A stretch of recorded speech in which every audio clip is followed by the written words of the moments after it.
please open the commission. The Royal Commission is now in session. Please be seated. Yes, Mr Ballister. Thank you, Commissioners. The first witness for today is Mr Martin John Laverty, whom I call.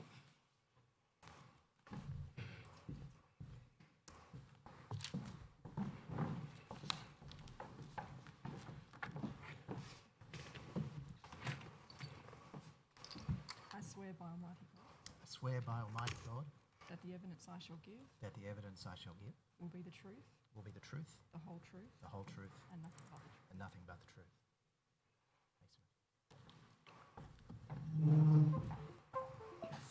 Document number WIT 0157 0001 0002 could be brought up, please. Thank you. Mr Laverty, is this your statement? It is. Do you wish to make any amendments to that statement? I don't. Are its contents true and correct to the best of your knowledge and belief? They are. And Mr Laverty, you are the Chief Executive Officer of the Royal Flying Doctor Service of Australia, correct? I am. Could you please briefly indicate to the Commission the structure of the service? So it's not just one organisation, is it? It's a number of organisations. That's right. The Royal Flying Doctor Service, initiated 91 years ago, is today a federation of 7 companies, each of them charities registered with the Australian Charities and Not-for-Profit Commission, and a number of subsidiaries controlled by those 7 main companies. 6 of the 7 provide services across remote Australia, and the 7th, of which I'm the Chief Executive, is the national coordinating body of those 6. And you're authorised to speak on those 6 for the purposes of the Royal Commission? I am. And you yourself are familiar with the role of the Royal Flying Doctor Service across each of those entities in delivering care in rural, regional and remote Australia, correct? I am. Now, obviously the Royal Flying Doctor Service is not an aged care provider. But I'd like to ask you about your perspective on the importance of primary health care, in particular primary health care as delivered by your service, and how that impacts upon the delivery of aged care services in the Commonwealth. Well, it's very important for us to acknowledge up front we are not an approved aged care provider.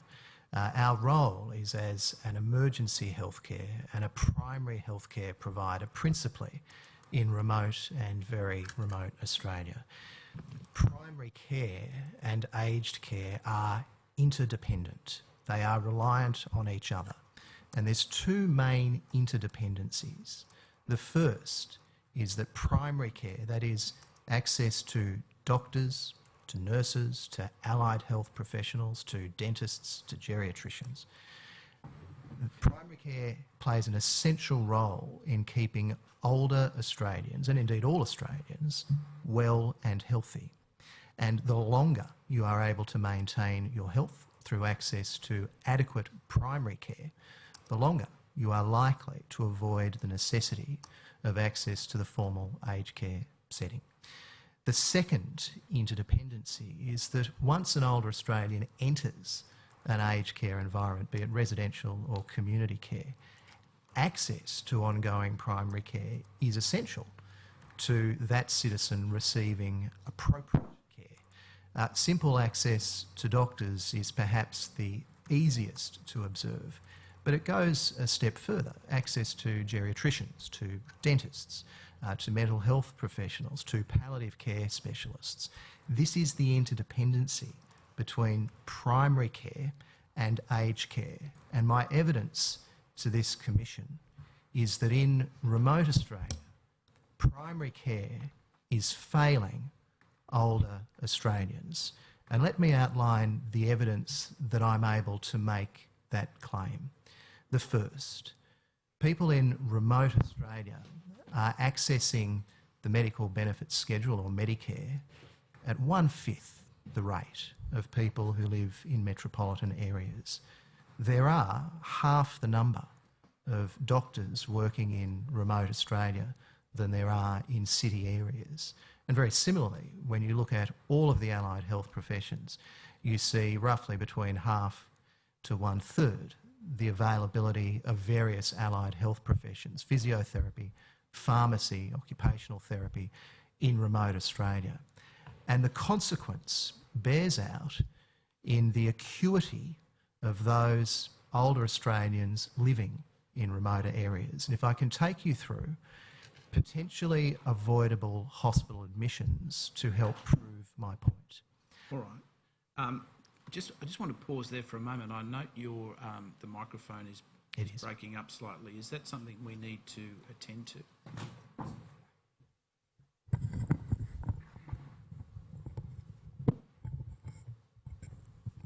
Thanks so much.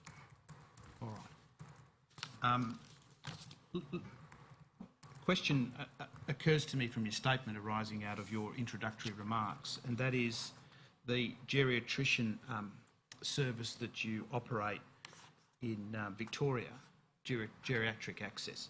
How does that work in terms of, is that a geriatrician in an aeroplane being flown to people? How does the RFDS facilitate geriatric services in a remote area? Well, the first is the importance of the geriatrician to the older citizen. The role of the geriatrician is to conduct the assessment, to ensure that they receive the right care plan and the right access to care services that's appropriate in their circumstances. We know that in many parts of remote Australia there is insufficient access to geriatrician services. In response, as a pilot program in Victoria, we have organised telehealth access to a geriatrician based in Melbourne to be able to serve populations across Victoria who would otherwise A, have to travel great distance to be able to access that specialist care, or B, would more likely miss out. And the point to your question, do we fly in geriatricians? Well, no, it's more effective to be able to organise a clinician within a community to be with the patient, to telehealth in to the geriatrician in the city for that initial assessment and ongoing care to be made available. If I might expand further on a similar access to dental care and indeed to palliative care, our evidence to this Commission is that in remote areas there is insufficient access to dental care, but in particular within residential aged care services there is very often an inadequate access to oral health care. We have started at a very small volume of activity providing visiting dentists to aged care services in the state of Victoria with the intention of seeing if that is an appropriate role for the RFDS to expand into the years ahead. Practically, how does that work? Our dentists employed by the RFDS, who have traditionally had the role of flying into remote communities to conduct visiting dental health clinics, are now adding in visits to residential aged care services on a roster by invitation of the accredited aged care provider. And what our experience is that when we are visiting these services, acknowledged at very small numbers of visits and very small numbers of patients seen to date, is that first there is an absence of awareness among the care staff to the importance of oral health. Anecdotally, we're being told that there isn't the time within the workload of some care staff to be able to brush teeth, to support brushing teeth for residents. That when our dentists are able to train the care staff on how best to provide oral care to residents of residential aged care services, on a return visit, our dentists will observe that there has been an improvement in the oral health of those residents. And how does the dentist travel round? And by road. By road. And so can you give us an example of the sorts of centres where that service operates? Across the Mallee in Victoria, but by air we are now visiting parts of Western Queensland, the lower part of the Northern Territory, country South Australia. Dental care is part of the service outreach of the Royal Flying Doctor Service. What's new is the call for us to be providing that in residential aged care settings in response to the absence of dentists in country areas in particular, but also because of what we are seeing as the poor oral health of residents of aged care services. In the more remote areas, how does the service deliver these dental programs? Where distance makes sense for us to fly, our healthcare teams, which will very often comprise a doctor, a nurse, a dentist, a mental health professional, on a scheduled roster will visit communities to provide general healthcare services to people of all ages. Specifically, to your question, providing that care to older Australians who may or may not be in residential services. Where it makes sense to drive, we do so by road. Think of the flying doctors as mobile provision of primary healthcare service. Yep. By road, by air and by telehealth. And can you give us an example of the sorts of towns where that program operates? If I can speak to Kingunya in country South Australia, and I've spoken to people that live in Kingunya, aware that today I was going to speak to their beautiful and much loved town. How many people? Population of 13. A wider population in Kingunya of about 200 within an immediate radius of 2 hours driving time. It's the illustration of a very small community. The main street of Kingunya is about half a dozen houses, an airstrip and a clinic built by the community that the Flying Doctors visits on a scheduled basis, usually every fortnight. When we arrive in that town by air, we provide access to GP services, to nursing services, to dental services, but very particularly, we also provide care to some residents in that community who, in a more formal sense, would be enrolled in a community aged care service. The absence of a community aged care service in that area has called on the Flying Doctors to provide the types of nursing supports that would otherwise be available through a community aged care package if it were available in that very small town. What's the nearest centre to Kingunya? Well, perhaps in a practical sense it would be Sejuna, which is at the very least 300 to 400 kilometres away. And your question speaks to the decision that many older Australians and their family members have to make. The first is that where there is the absence of community or residential care services, it very often becomes necessary for the older person to leave their town, to leave community and move into a centre to access a community or a residential aged care service. The other factor is the burden that's placed on the family members or the community members to provide that informal care. Now, to some extent, that informal care is an asset that we should cherish. It's something that we should promote.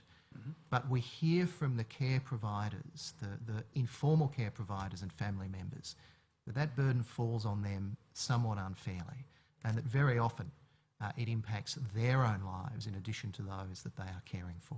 How many people in Kingunya might otherwise, if it was available to them, access some form of aged care, whether it's CHSP, home care, even residential care? The age profile of that particular community, and indeed the age profile of many of the communities we are serving, is that people very pleasingly are living longer and able to stay in community or in their hometown longer than may otherwise be possible. But in the absence of service, it means that there are a number of people missing out. In Kingunya, there is perhaps a very small number of people out of that population of 13 that would otherwise be accessing a formal aged care service if it were available. But it's not, and it's not for a set of reasons, and they are that in a very, very small community like that, it's not likely to be efficient for a new aged care provider to establish that outreach. So it makes sense where there are existing service providers for them to extend that care, and that's the role the RFDS has taken on. How many Kingunyas are there out there that you look after? As many as between 180 to 220, perhaps not all of that very small size. More likely that a typical community we visit would be between 200 to 500 people. But there are between 220 communities that we visit on a scheduled basis for fly-in, fly-out healthcare provision that are of that small nature where Medicare is not viable to operate in those towns. The RFDS service footprint is where Medicare, because of small populations, does not work. And the Commonwealth, in the absence of Medicare being viable, calls on the RFDS to deliver Medicare-like services into those communities because of market failure. Let's explore the broader Australia-wide footprint of the RFDS. And you have in front of you a document called a Service Planning Operational Tool. Yes. Could the document at tab 77 be brought up? I think commissioners have been provided with a copy. Yes, we do. Could you explain, Mr Laverty, what this document seeks to do? We have taken the most recent census data, the 2016 census data. We've overlaid it with information contained in the National Health Directory. We've then added Aboriginal medical service provided to us by NACCHO as to where every health service operated by an Aboriginal medical service is operated in remote Australia. We've then further overlaid our own Royal Flying Doctor Service locations. So within our service planning operational tool, we are able to look at any part of remote Australia and identify what population lives near to or distant from known healthcare services delivered by the Commonwealth, the state, Aboriginal medical services or ourselves, that then allows us to identify how well or how insufficient are specific populations served in access to primary health care. Let's go to page 5 of that document, and perhaps you can walk us through the colour-coded information that we have there. Let's start, shall we, with the grey circles of varying sizes. What does the grey signify? A grey dot is distance and size of population from a primary care service. So on page 5 in particular, a grey dot indicates that a community is a minimum of 300 minutes drive from a primary care service. The larger the dot, the larger the population. And you can see some concentration in the top of the Northern Territory. Yeah, if you could explain that, please. What's going on there? Well, we see that in the very large zone from Darwin down to Katherine and then across to Gove Nullumboy, an insufficiency of primary care services. The Flying Doctors provides primary care services up until about Katherine. And from that point up, a combination of the Northern Territory government provides and the Commonwealth provides access to primary care services in that zone. We're seeing there's an insufficient access there indicated by the large grey dots because of that reliance or the expectation of access to services in Darwin, in Katherine and then across in Nullumboy. And I should indicate that those services available in Darwin, Katherine and indeed in Nullumboy are exceptionally good. The evidence that our spatial mapping details is that the great distance that needs to be travelled or the necessity of ad hoc fly-in visiting clinics organised from Darwin becomes essential. In most other parts of Australia, you can see a combination of the Flying Doctors and Aboriginal medical services is able to provide at least access to a primary care service, but you need to understand this data carefully. Where the RFDS provides a location, it might visit it once every 2 weeks. It might visit it once a month. It's not to suggest that it's 24-hour care.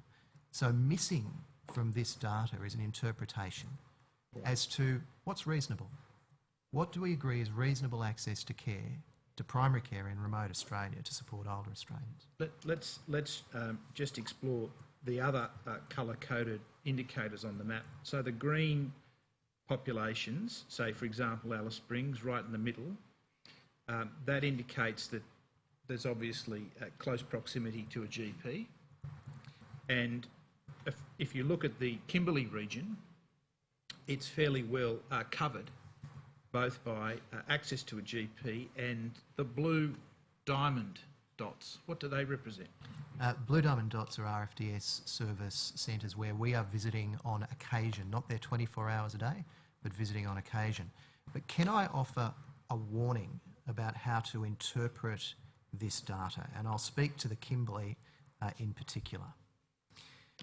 On national average, the preventable hospital admission rate for non-Aboriginal people is 27 per 1,000 head of population. So let me explain that. There's a set of conditions that the World Health Organisation understands are avoidable from hospital. You can prevent, through access to strong primary care, a person being admitted to hospital. An illustration of that is asthma, pneumonia, or cavities, the need for access to dental health. These are avoidable reasons that many people are admitted to hospital. Now, across the nation, the national average for non-Aboriginal people is 27 per 1,000 people.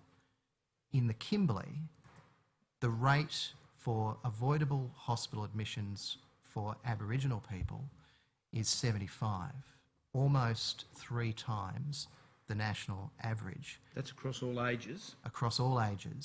What do the stats show for people over 65? We have a higher prevalence of avoidable hospital admissions for people aged over 65 that I'm not able to specify, but would be happy to follow up and provide that data to the Commission. If I can make some further observations, across Western Australia, it increases that the avoidable hospital admission rate for Aboriginal people in WA is 93 people per 1,000, and in the Northern Territory it increases to 117 per 1,000 people. It is almost, in the Northern Territory, 4 times the national average of avoidable hospital admissions for first Australians. Why am I raising this, and what's the link? Where you have a well-functioning primary care system, you have low rates of avoidable hospital admissions. Where you see avoidable hospital admissions increase, you have evidence of the failure of your primary care system. The relevance for this Commission is that where your primary care is failing, you are going to have greater call on aged care services for older Australians, and when they enter, their acuity will be higher such that they will require a higher level of support. Again, to the interdependence between primary care and the aged care system. Now, in paragraph 13 of your statement, you refer to the fact that between 2014 and 2017, there were 23,377 air retrievals for patients over 65 carried out by your organisations. What are we talking about with an air retrieval? How do you define an air retrieval? A retrieval is a combination of 2 possibilities. The first is that the citizen is in an emergency circumstance that requires them to be flown by ambulance to hospital for admission. The second is that they may already be in a form of healthcare, a small country hospital. Yep. They might be under the supervision of nursing care, and they need to be flown in a scheduled manner to a larger tertiary hospital to access care. What we know from that sample of retrieving 23,000 people over that 3-year period aged more than 65 is that they were flown first because of cardiovascular disease, heart attack. The second reason for them being transferred was injuries with a predominance of falls in older people. And the third highest reason for them being retrieved were illnesses of the digestive system. Now again, if we think about cardiovascular disease, injuries through falls and digestive illnesses in particular, most of these are preventable, most of them are treatable. A stronger primary care presence would possibly avoid the need for the evacuation. But in the absence of health services because of small populations, a clinical decision is made that the best care available is to transfer that patient to a larger hospital in the city. If we could please go through the rest of the spot document. If you could go over to page 7, and you'll see there a slightly different map where the area that was in grey in the earlier map is now substantially in green. What's the difference between these two maps? There is an absence of a standard of care that we see as acceptable in remote Australia. That is, government, communities, ourselves as the flying doctors, do not have an agreed standard as to what is acceptable as reasonable access to care. So we've assumed it is reasonable for a person in remote Australia to live within driving distance of a primary care service. So we've set a filter at 3 hours drive and said how many populations live more than 3 hours drive and what is the size of those populations from access to a primary care service. It's our attempt to try and articulate what's reasonable. Now, once again, the warning, access to a primary care service means that it may be a visiting service once every 2 weeks. It's not necessarily an in situ 24-hour care service. I was just looking at the comparison there between, because we'll be dealing with this issue later today, the APY lands in South Australia. Are you familiar with that part of the country? Certainly not as well as one of my colleagues who will speak later today, but we certainly serve that region. And the grey area on page 7 in the APY lands, what do you put that down to? What's the primary health care that's missing there, particularly for older age people? This is the absence of GP services. So GP services that are not either in situ or are not scheduled to visit on a regular basis, Right. requiring the citizen to drive more than 3 hours to access that service. Then on page 8, you have an example of a primary care service at a place called Glendambo in Australia.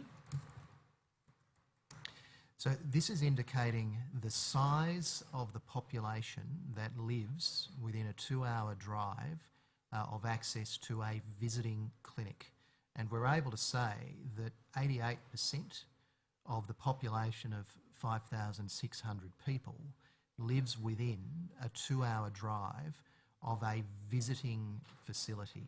So again, not 24-hour care, but rather a service that is available on occasion within a 2-hour drive. And if there's no aged care services in that footprint, then your organisation presumably provides some sort of care that's equivalent to it. Yes. Allow me to address the nuance. We're not a registered provider. We don't receive community aged care packages, and we certainly aren't involved in provision of residential aged care. Instead, through our agreement with the Commonwealth to provide Medicare-like care in areas where Medicare does not operate, we will provide the best alternate that is available to citizens in that area through our visiting nursing service, supported by 24-hour telehealth. Are you able to speak to the type of care that we're talking about there, that if it was to be delivered by someone else, someone who was an aged care provider, would be classed as aged care, but when you deliver it, it's an aspect of Medicare? That's right. It perhaps starts with the role of the doctor, of making the assessment of the patient, of ensuring the medication arrangements, which then might lead on to the role of nursing care.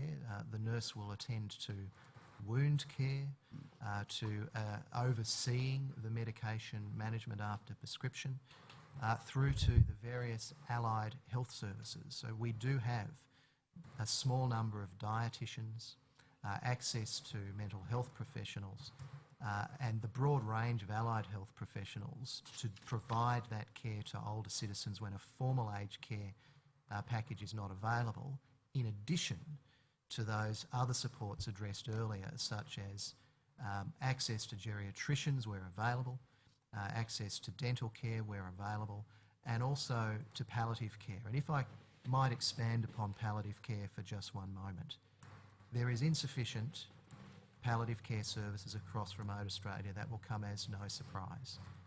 There are pockets of success, and if I can speak to Broken Hill, Broken Hill has the good fortune of having a palliative care physician that operates out of the base hospital in Broken Hill. Again, through mostly informal arrangements with the RFDS, a palliative care outreach service is available from Broken Hill across the surrounding regions of about 800 to 1,000 square kilometre radius. That will provide initial assessment by a palliative care physician. If necessary, the palliative care physician will fly out with the flying doctors to meet the patient and to provide that ongoing care both through visits, over the phone or telehealth. Again, this illustration shows that where there is the existing infrastructure of the flying doctors, and if I may, where there is the existing infrastructure of Aboriginal medical services, by overlaying access to specialist services such as palliative care, to geriatrics, it is possible to use outreach to get care into areas where it otherwise isn't available or citizens miss out. Do you keep statistics on the extent to which the sort of care we've been talking about in the very remote areas, the fly-in places, do you keep statistics about the extent to which that really ought to be classified as aged care? We do. We certainly have patient records for every person seen or cared for by the flying doctors that we would be able to interrogate and to ask what type of primary care services are being delivered that are aged care like, nursing in particular. Substitutes for aged care. Thank you. Effectively. We'd be in a position, and I'd be happy if this would support the work of the Commission, to provide an assessment of that data, to ask what is substitute care that the flying doctors is providing. The warning I would make is that we see very small populations and very small numbers of people, given that the population of remote Australia is just a nudge under 500,000 people. So it's not going to be in massive volumes. But the flip side is that the expense of providing formal aged care services into those areas can be avoided by greater utilisation and strengthening of this substitute care as an option that the Commission might consider for its own recommendations. Right. Was there anything else that you wanted to raise about the service planning operational tool at this stage? What it tells us is that the access to primary care services in Australia is not as organised as Medicare is in areas where Medicare works. That to some extent, Medicare is one of this nation's greatest assets, but it does not serve the health interests of remote Australians. And because of the interdependence of primary care access with aged care, we are letting older Australians down by a failing primary care system in remote Australia. For too long, we've said small populations, a shortage of medical workforce is the reason why we have inadequate access in remote Australia. I reject both of those reasons. Until we articulate an expectation as to what is a reasonable standard of access to primary care in both volume of access but also the quality of access. Is it insufficient to just have access to GPs without palliative care, without geriatrics, without dental care in remote Australia. And the Commission has an opportunity to articulate a reasonable standard. What is a reasonable standard of primary care necessary for an older Australian in a residential service, in a community service, or still living independently in their own home? And once a reasonable standard is articulated, it then requires resourcing to be able to deliver that service access across Australia. And with the existing infrastructure of the flying doctors and Aboriginal medical services, there is the capacity to deliver against a reasonable standard of access of care to primary care services in the bush. Mr Laverty, one question I want to ask you about. What happens after you've had a retrieval? The patient, say from the APY lands, is taken to Alice Springs, they're treated, they recover. How do they get back to country or their property or their town? Is that something that the RFDS covers? I'm disappointed with the answer that I have to give to that question. And unfortunately, once retrieved, once admitted to hospital, the patient or the citizen very often, if they have recovered, has to make their own way home. That it's not the role, not resourced by the flying doctors in all circumstances to return the patient home, so that the patient very often bears the cost, the family bears the burden, and the dislocation of the remote citizen when taken to a city hospital should not be underestimated. That without their family, without the familiarity of where they live, they then, if they have recovered and are able to travel, take on that expense and that effort in getting themselves back to their place of residence. Do you find that in the case, and focusing on the aged, where there's a critical incident that happens perhaps in the APY lands, someone has to go to Alice Springs or even to Adelaide, that the result is that they effectively have to be permanently cared for in residential aged care in either of those places? In preparing to appear before this commission, I held a discussion with a selection of our medical officers, our nurses and our social workers, and I asked this very question because we don't have data to answer that question. Once the patient leaves our care, we don't necessarily track them. It's beyond our responsibility. But the feedback I got from our clinicians is that they know once an older citizen is moved, particularly if their frailty is such that you can predict they're not likely to return home, it means not only have they moved into perhaps a long-term stay in an acute hospital in the city, the necessity to then find a residential aged care bed in a city, but they're dislocated from their family in community, and that dislocation doesn't necessarily have any bridge to be able to support it or assist it. And the burden on the informal care when that occurs compounds onto the rest of the family or the rest of the social network that has been left in the original town. And I take it, given your earlier evidence about unnecessary admissions, presumably that means unnecessary retrievals and transfers, well, if the primary care had been adequate. If you'll forgive me, the word I'd prefer is avoidable. Avoidable. The retrieval or the hospital admission is avoidable if there were sufficient care in the community in the first place. And regrettably, the national statistics on avoidable hospital admissions prove this out. And they say primary care in the Northern Territory has failed. Primary care in remote parts of Western Australia is failing. And the interdependency with aged care in the interests of this Commission warrant that the Commission look at the reasons why primary care is failing and make recommendations for its improvement. Right. Next question. Your personal view, please, not wearing another hat that I know you have.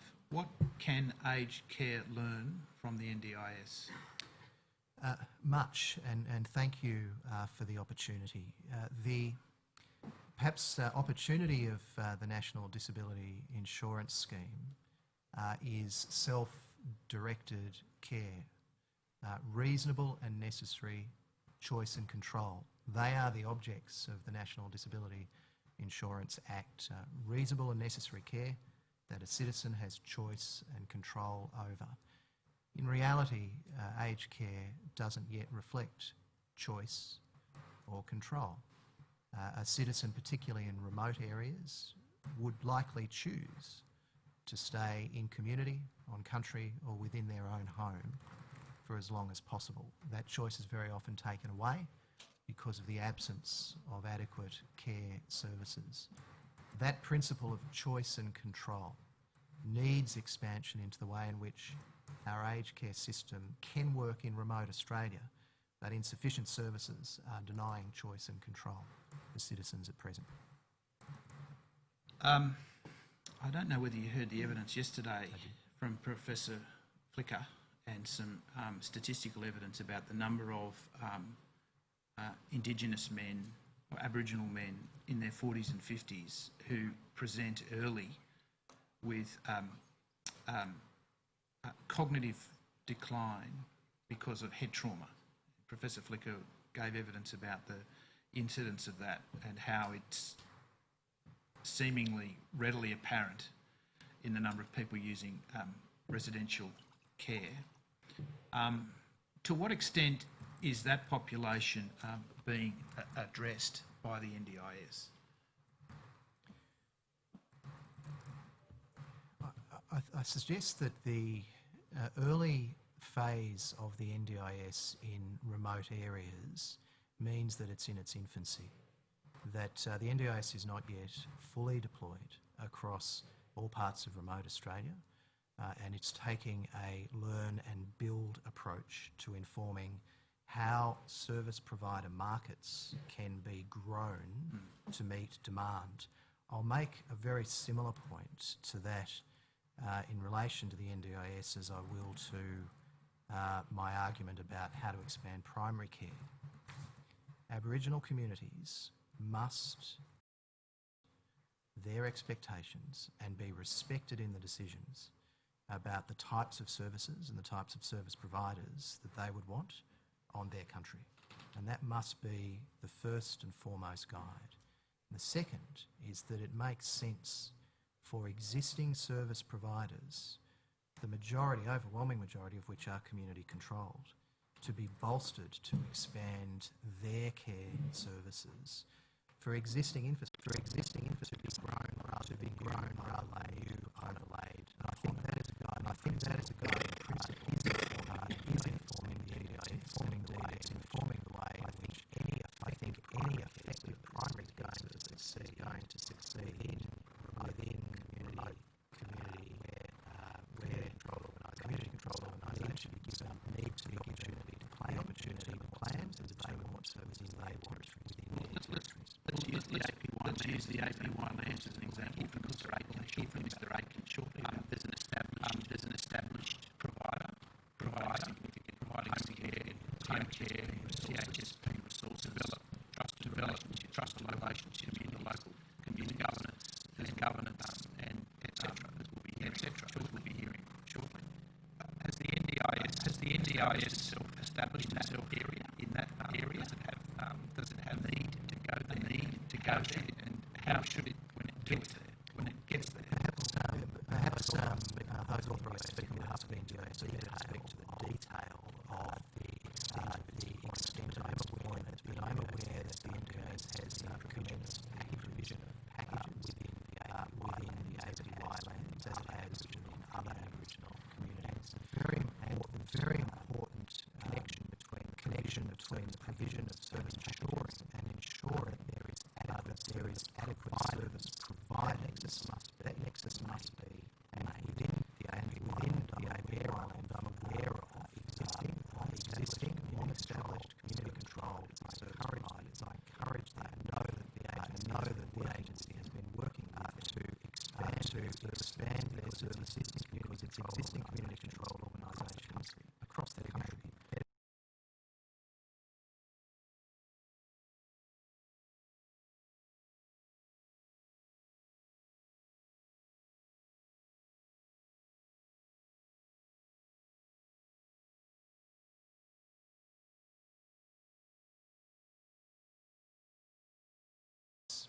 the service gaps that exist in relation to primary care across remote Australia. And we've provided and we've discussed today, perhaps tip of the iceberg, some data on where there is insufficient primary care in country areas. And I'm very happy to provide further data to help the Commission identify those areas where primary care is insufficient.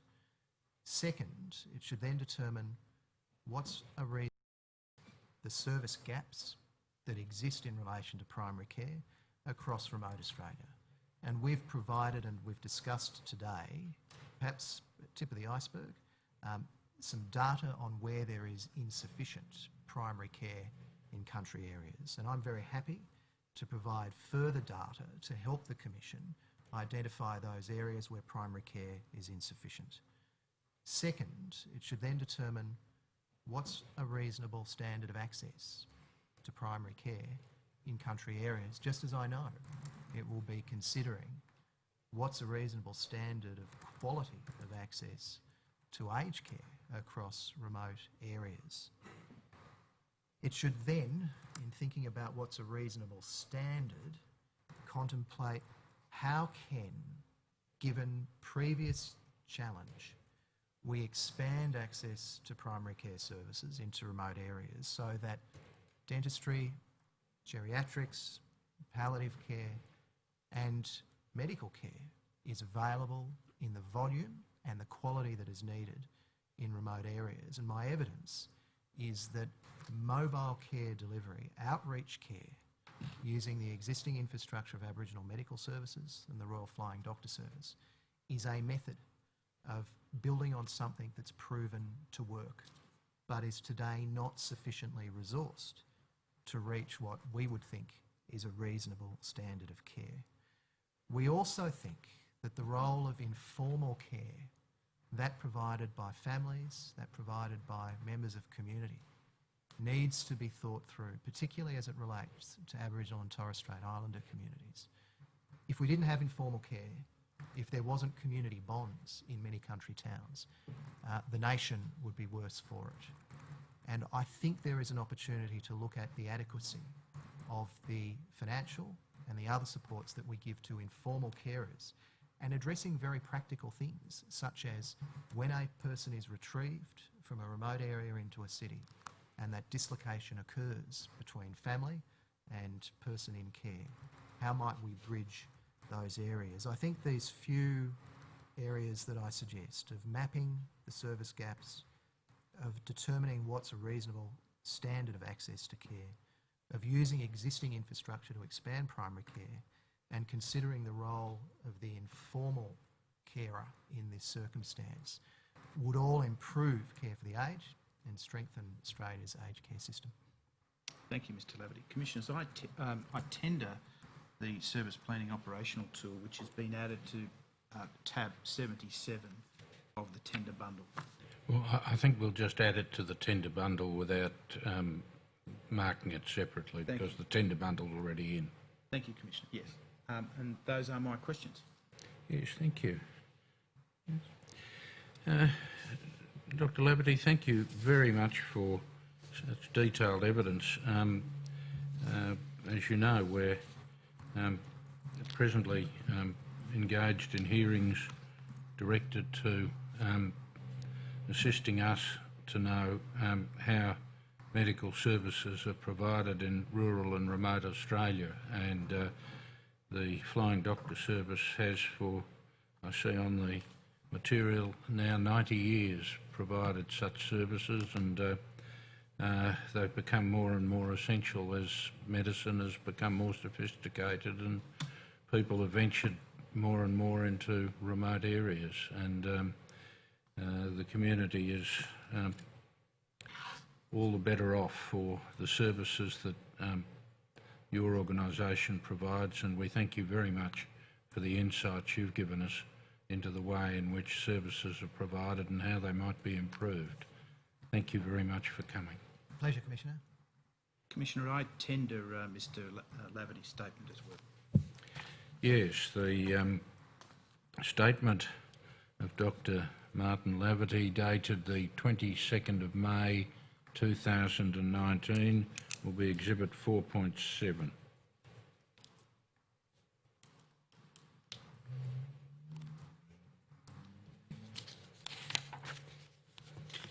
Thank you, Mr Laverty. I call now Mr Graham Aitken, Commissioners.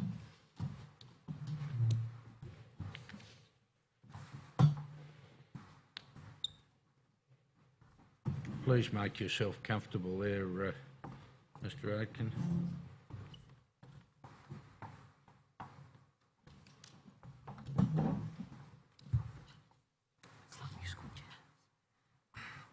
I swear by Almighty God I swear by Almighty God that the evidence I shall give that the evidence I shall give will be the truth, will be the truth, the whole truth, the whole truth, and nothing but the truth. and nothing but the truth.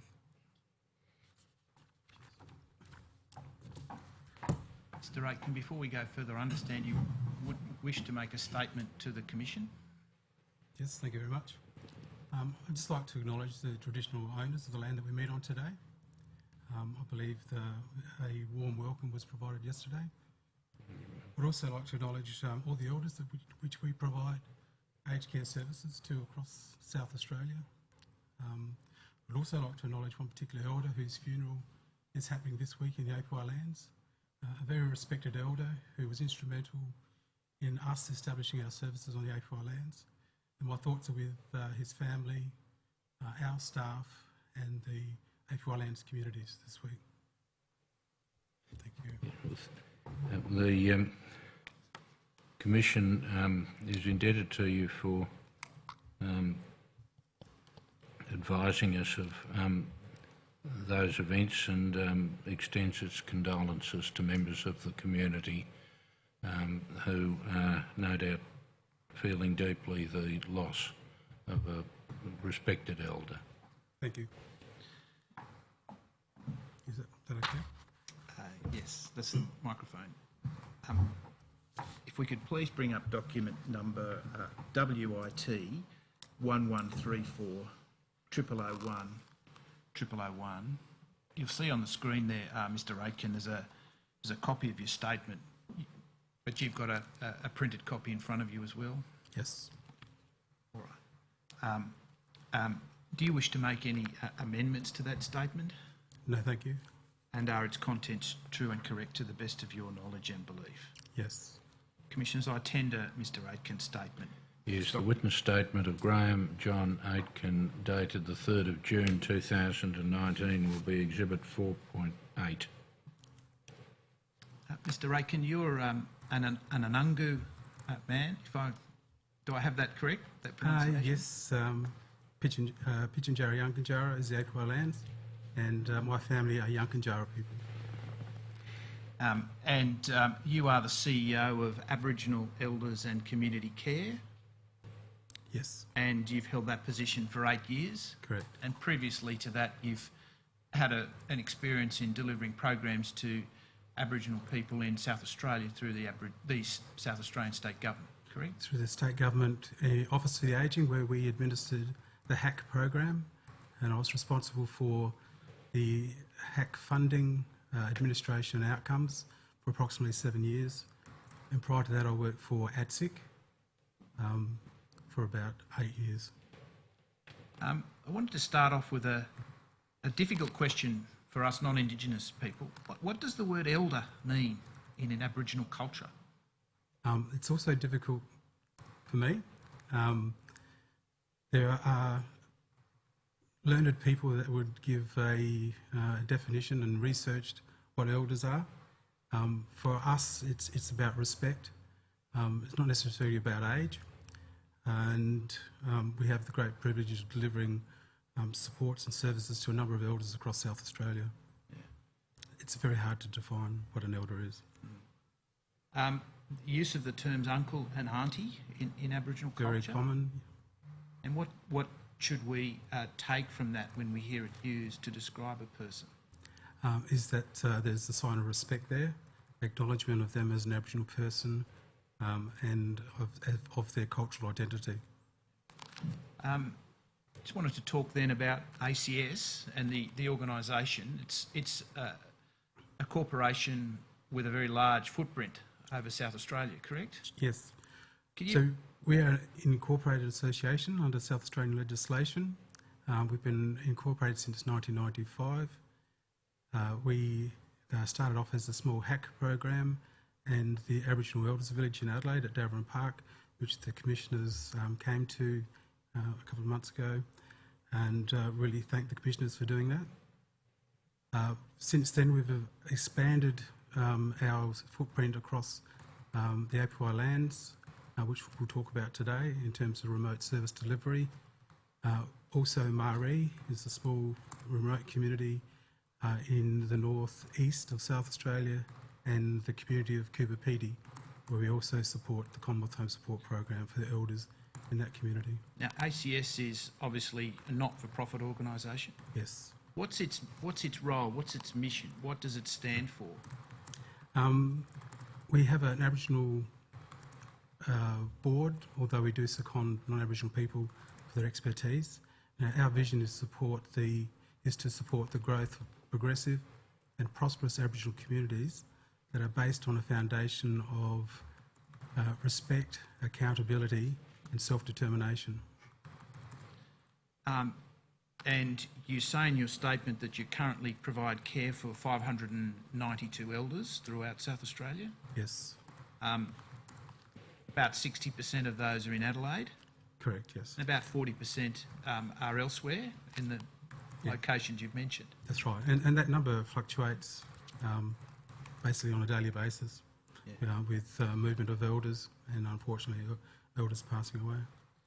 If we could please bring up RCD quadruple 9 0086 0001. Oh, good.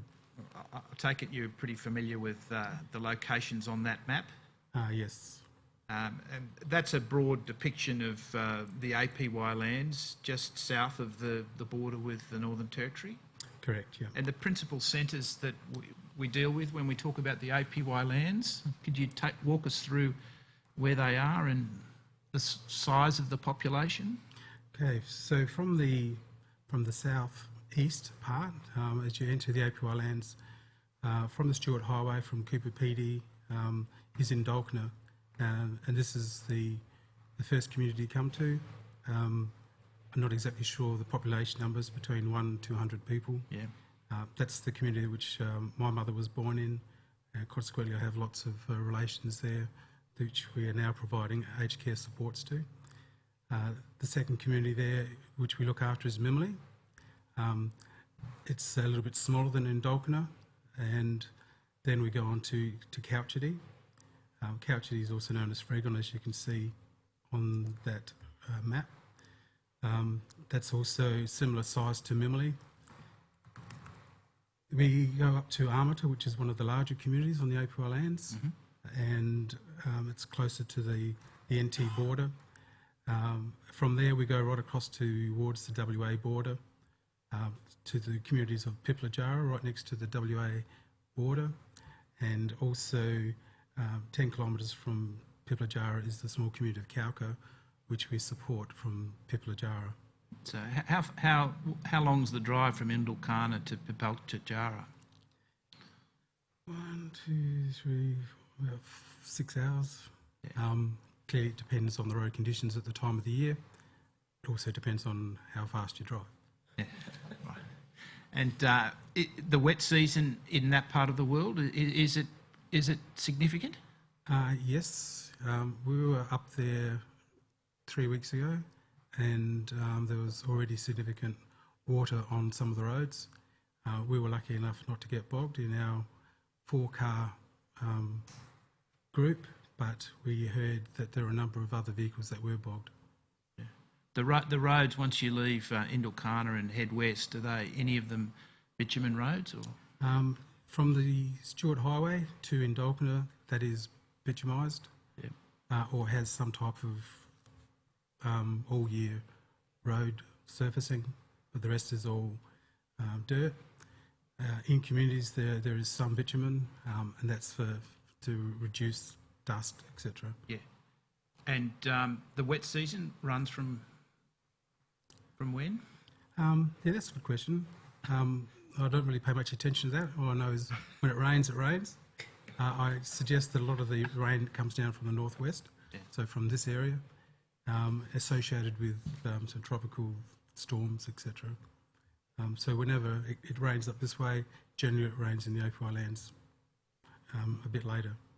Now, your statement refers to 4 home care packages and Yes. 213 CHSP packages Yes. in the APY lands. From where do you deliver those services? In each of our communities, we have a community centre, and it's from there where we provide all of our aged care services as the base. In those centres, we have kitchens, which provide one of the main service types, which is meals, where we provide a breakfast service and a lunch service. Do the people you care for, do they come into the service in the morning? A lot of the time, yes, for the breakfast. Basically, after breakfast, people will move back into community. Some will go to the art centres, and once we've prepared the lunchtime meals, we will take the meals to the elders, no matter where they might be. And dinner? No dinner. The facilities themselves, how would you describe them? They range from fairly new-ish, when I say new-ish, 10 years or so, to some which are very, very old and in need of significant repair. So the Mimley Centre and the Armitage Centre are quite newish. Am I right in thinking that the model of delivery involves effectively the care being delivered at the centre as opposed to the home of the recipient? It's definitely a combination of both. For meals, for instance, there's a lot of meals happening in our centres. Sometimes lunchtime meals delivered to the elder at their home. In terms of linen and blanket washing, our staff will pick that up from the elders, but bring it back to our centre to wash, and then take that back to the elders. Is there a practice of cleaning and making repairs to the homes of the recipients of care? We have domestic assistance as such, although it's can be challenging to deliver that, because a lot of the homes are overcrowded, and our care and support is for the elder, not necessarily the whole family. Are the people that you engage to deliver the care face to face, what sort of people are they? Where do they come from? The majority are all local staff, Aboriginal staff. When we won the tender to deliver the services on the API lands 3 years ago, we spent about 3 months working and visiting and talking to a whole range of people from the current staff that were already operating up there, talking to community, talking to the elders, talking to the other service providers, talking to the local community councils, and talking to the API executive about what we were hoping to achieve on the API lands. One of the strong messages from the API executive was that we really need to see Aboriginal employment, and certainly that's what we've taken to heart, and we're very proud of our Aboriginal employment numbers on the API lands and our workforce, which would be well over 90% of local Aboriginal staff. Let's take as an example Mimley, the facility there. Do you have someone based in Mimley to do the work? We have 4 or 5 staff based there full-time, who live in community full-time, but who work for us. They are all local Aboriginal people, and that, as well as Freegon, are 2 of our communities which are 100% local Aboriginal staff. Right. And what is the need to have someone who is not local? Why do you need someone from outside? When we took over the program, there was the coordinator position in each of the communities. So the coordinator position is the manager of the centres, and out of the 5 communities, they're all, except Mimley, were non-Aboriginal staff. As part of our our desires to train and develop and employ local Aboriginal people, we now have the situation where we've increased that number to 2. Where we have non-Aboriginal people working with us on the lands, they have been working in community for many years. They know community and are respected. They also understand that our desire is to employ as many local Aboriginal people in a range of different roles within our service. One of the things about employing people from outside of community is that we need to fund their housing, which is a cost. Other providers? Are there any other providers in the lands? Not in terms of aged care, no. You heard we were discussing the NDIS. Is the NDIS there at the moment? Not to my knowledge. No, I have been speaking to the NDIA for nearly 2 years now about the API lands. In terms of basic disability service provision, we already provide meals to people with disabilities. Some of the basic assisted daily living type services, we can provide that to people with disabilities. I'm just not convinced that the NDIS and the individualised funding model, whilst I totally believe in choice and control and individualised budgets, from an operational point of view and a financial point of view, I don't quite see that it would be financially viable for us to step into that space just yet. If it was a form of block funding, though, would that be different? It would certainly achieve us start up, and once the numbers were built up, then it would have the economies of scale to continue to expand the NDIS. With your experience of the community, would the community regard it as desirable for there to be coordination between the two types of service delivery? Without a doubt. When we provide meals to people with disabilities, we also provide meals to the elders, and when we take that to the home, we are seeing the same people providing the same service. These people with a disability, they presumably are receiving some sort of CHSP program? We on the API lands at the moment, the state government still have a presence in terms of disability service provision. So they are picking up that for the time being, but clearly there is a time where they will exit from the API lands, and there will be a need for an alternative service provision to happen. Right. Primary care there, we've heard there's an Aboriginal medical service. Yes. Where's that located? Manapa Health. We work very closely with Manapa Health. They have a head office in Alice Springs. They also have clinics across the API lands, and we share that responsibility of looking after older people in community on the API lands. Do you have any experience of RFDS interaction in the lands? Yes, definitely. Quite often we hear that one of our elders has been flown out. So people who would be receiving aged care receive primary health care in that way? Yes. Okay. And one of the things I'd sort of just make clear is that ACS is aged care. We're Aboriginal aged care. We're not Aboriginal health. Yeah. And fully understand, and it's so important for Aboriginal aged care and Aboriginal health to work closely together to achieve the best possible outcomes for older people anywhere in South Australia, especially the API lands. And how have you done that with the local Aboriginal health? We work with the staff that are in charge of the community programs on the API lands, and also in community as well. We work closely with the clinics.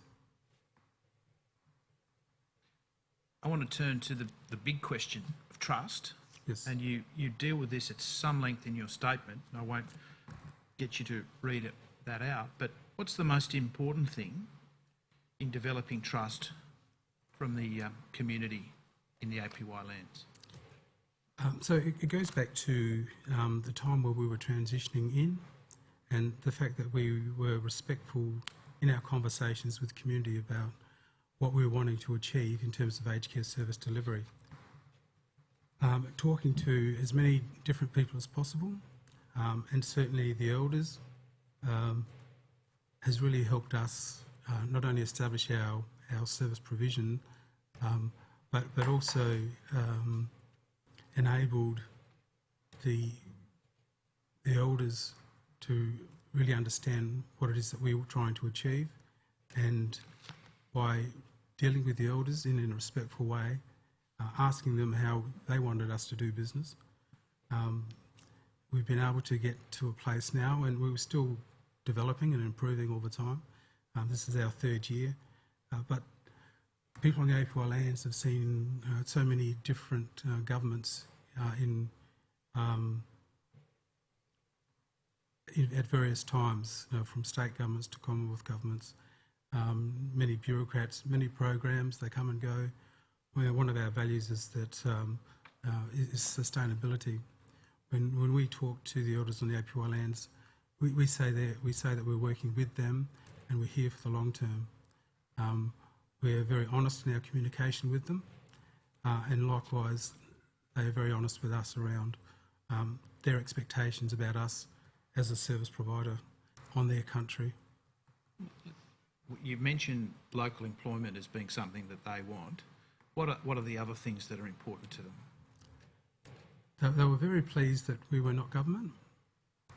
I don't want to disparage government, but community have seen, as I said, so many different governments impact their lifestyle, their well-being, and it's still probably fair to say today that over many, many years, there have been a number of different programs and money spent on the APY lands, and I'd suggest that a number of people would still say that things haven't really improved that much for people on the APY lands.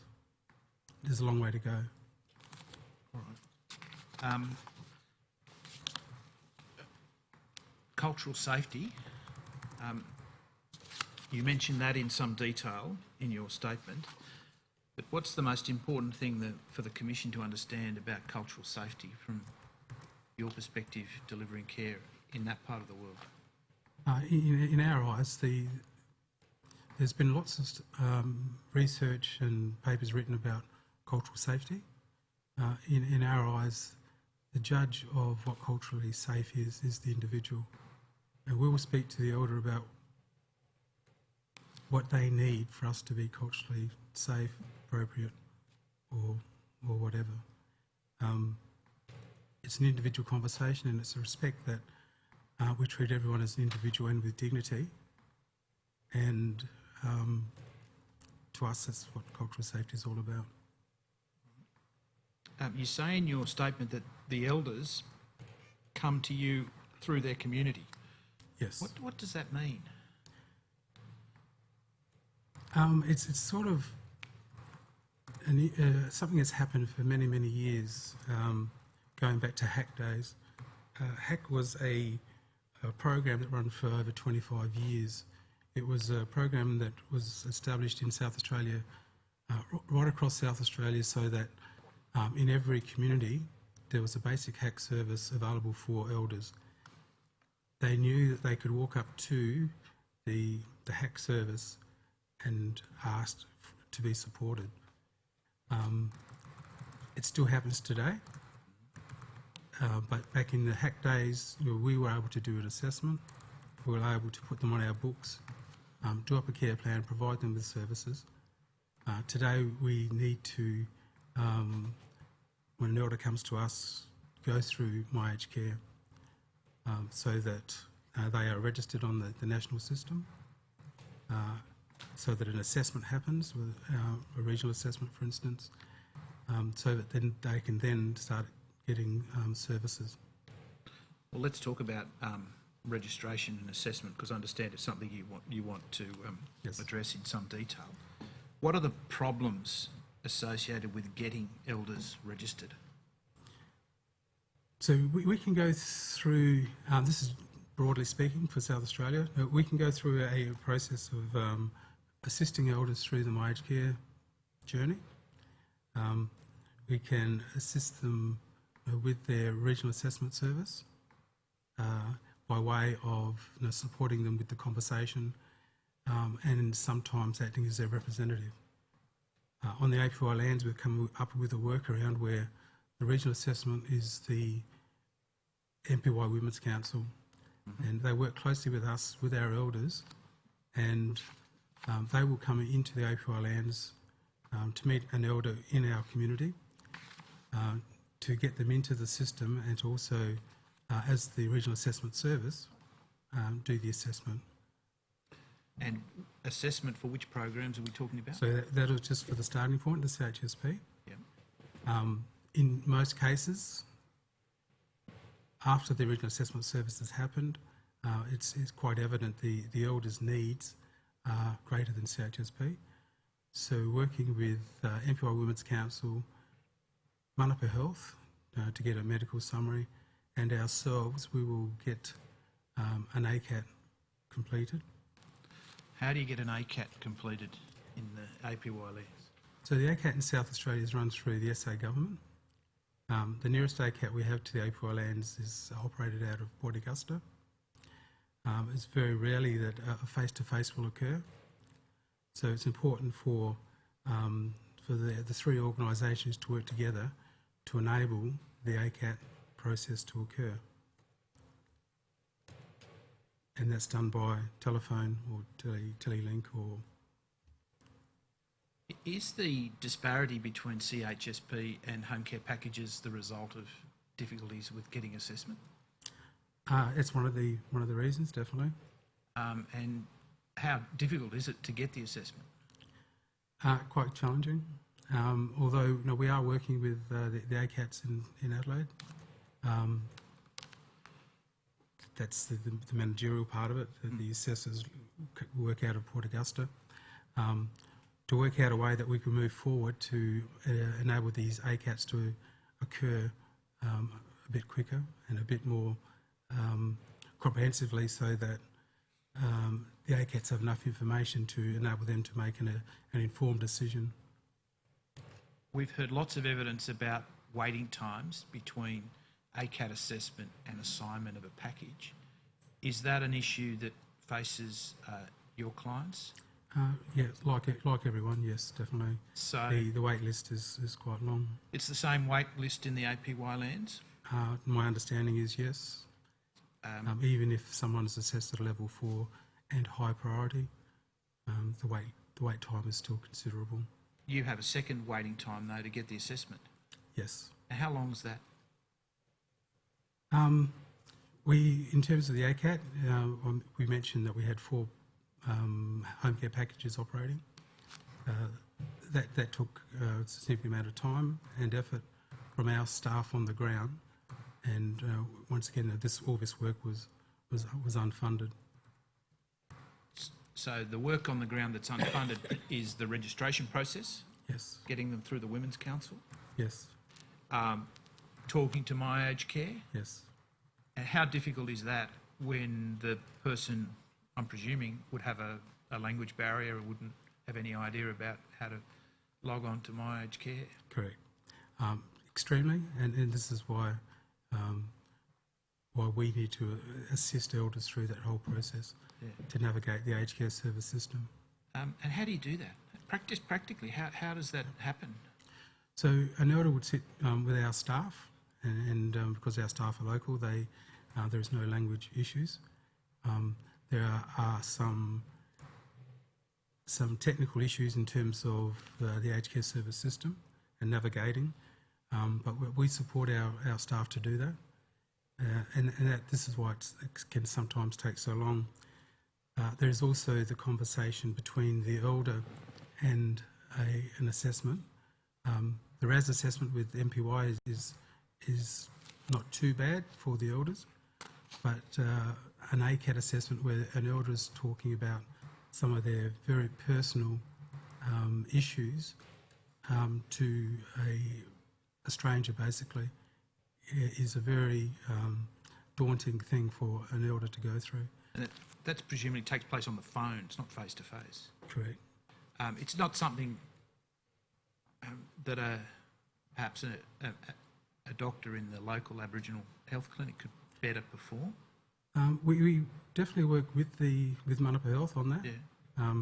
So that between the three organisations we can get to a place where the ACAT occurs. And we certainly need the Manapa Health medical summary to assist with the ACAT process. Just pausing there, to compare with, say, Natsiflex assessment for residential aged care, it's much easier to get through, isn't it? So I saw yesterday in your comments, you mentioned that we do Natsiflex on the Ape lands. That's not quite right. It's just the Adelaide Elders Village where we do Natsiflex. One of the things that we do ourselves is we do want to see it naked. We do want to see that the ACAT has said that residential aged care is needed, because we need to understand the needs of the elder and any behavioural issues they may have, so that we can be comfortable with the fact that we can accept this elder into our service and know that we have the capacity to care for them. Right. You mentioned that there's a reluctance on the part of elders to leave the lands for medical treatment. Where does that come from? I would suggest it's a historical thing. Like Dr. Laverty said, sometimes when the worst scenario happens and elders have to be taken out of community, sometimes it can be very hard for them to get back to community. Sometimes they do not come back to community, which is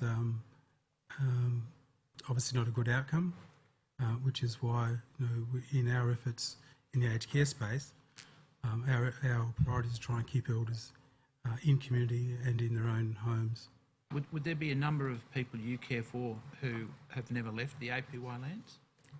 Yes. What percentage? I wouldn't have those details. Maybe a significant number? Yeah, especially the older people. Well, let's turn, shall we, to the facility in Adelaide, the Aboriginal Elders Village. Yes. And it's a Natsiflex funded site. What is the attraction of Natsiflex for your organisation? This is an historical thing. It happened back in 1995. And it's something we have not changed as yet. My understanding is that Natsiflex was the priority areas for Natsiflex is the regional and remote areas. Our service in Adelaide is 33 beds, which is one of the larger ones. For our residents that come into the facility, there is no upfront fees. Our assessment and admission process is all about the elder and their care needs. It is block funded, as I've seen some literature through the Royal Commission, low care and high care. Whilst we have some low care funding, all of our elders have high care, some 2 assist, some 3 assist. One of the things that benefits us is that as elders pass, the vacancy issue doesn't impact our income. So vacancies is a thing that helps us with our finances. There's 20 residents in 33 beds, at least at the time of your statement. Is the facility ever full? No. We probably operated on around 70-80%.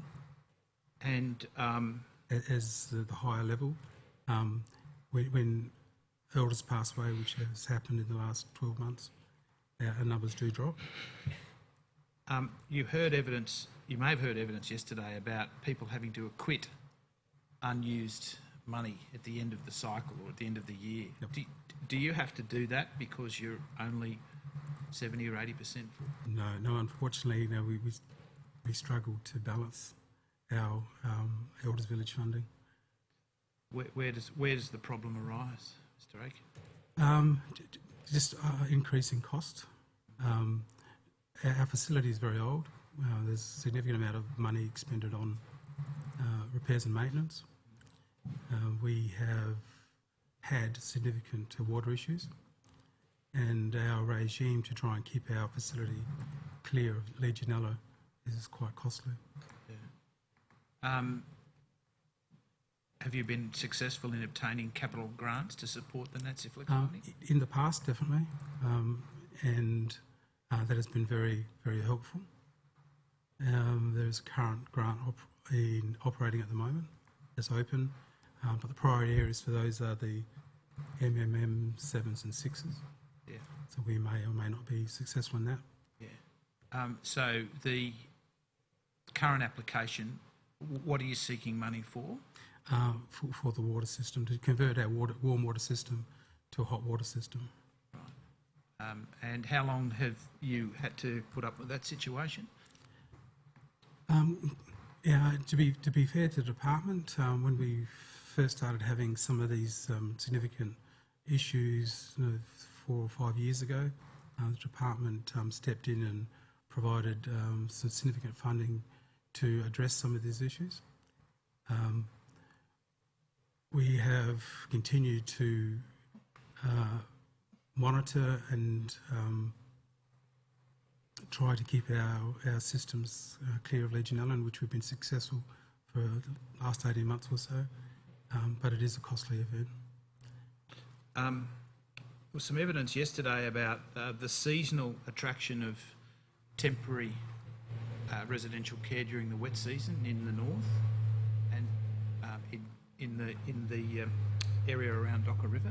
Is that a feature of your facility? Not necessarily, no. Although we do have elders from all over South Australia and interstate, and including the APY lands.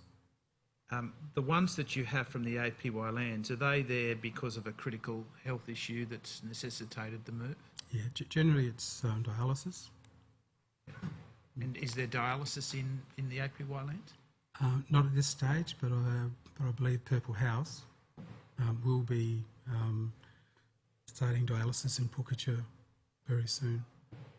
If there was dialysis in Pukacha, would the residents who are in Adelaide be able to stay in country?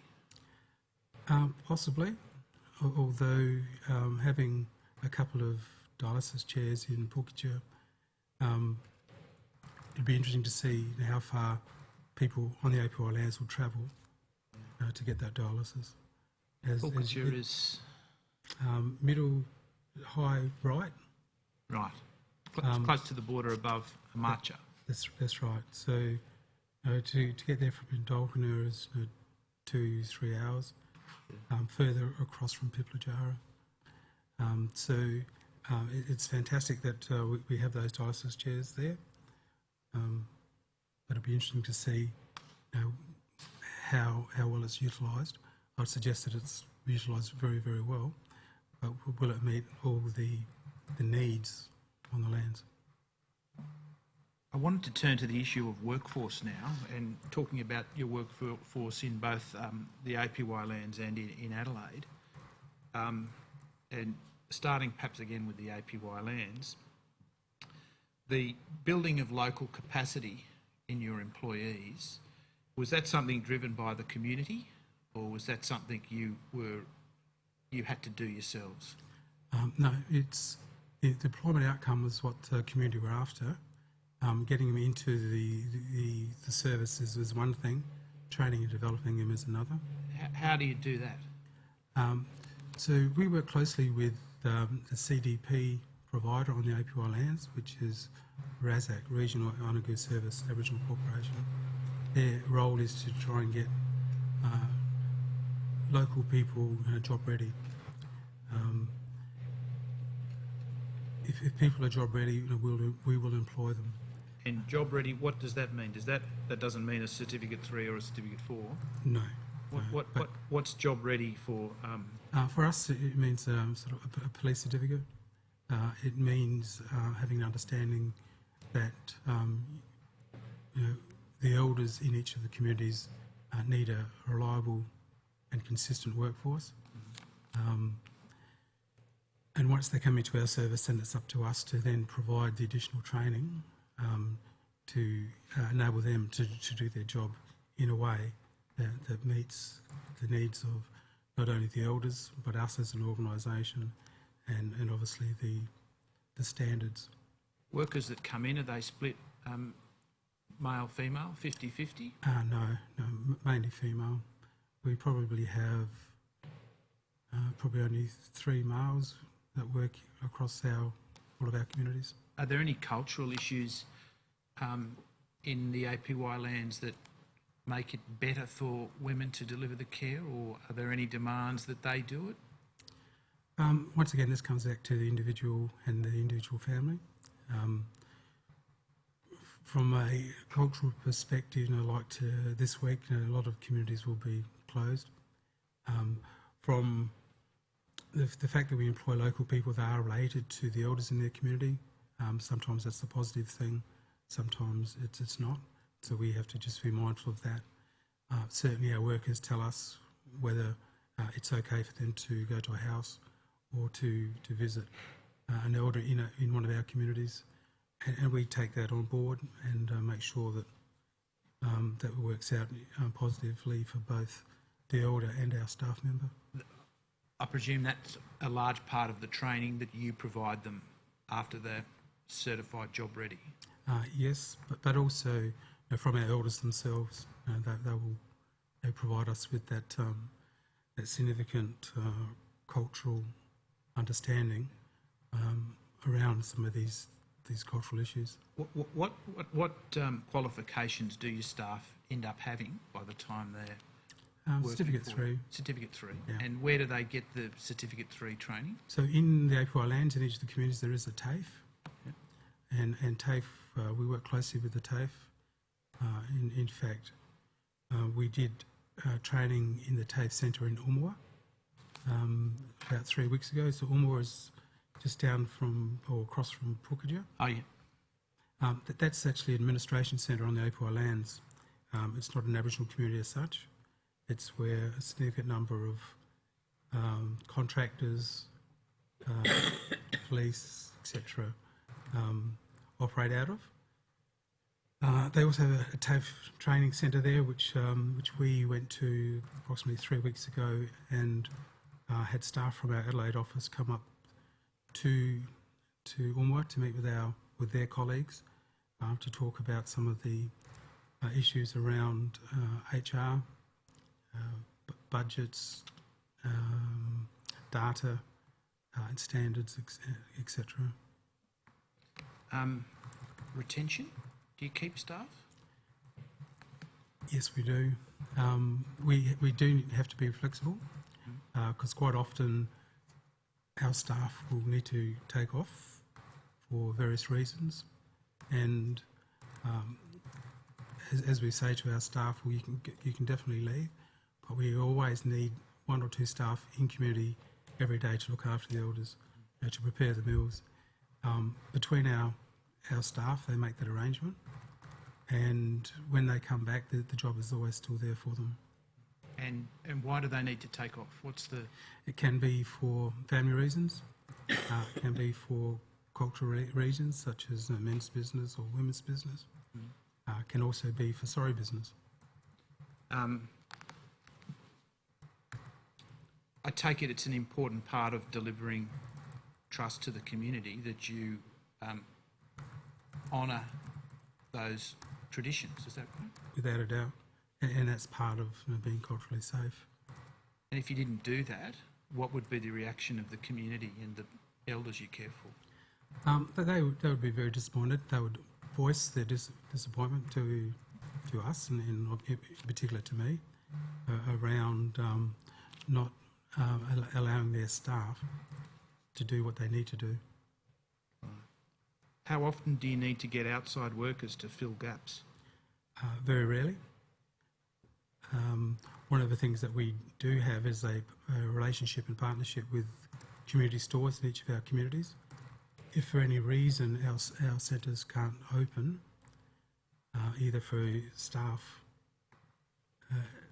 absenteeism, which doesn't necessarily happen, but sometimes our centres don't open because of community issues, where it's our staff member will say, well, we need to close the centre today because of maybe some type of community disruption, or like will happen this week, a funeral. We have a relationship with the local store whereby they will provide a meal to our elders, and we just give them a list of the elders who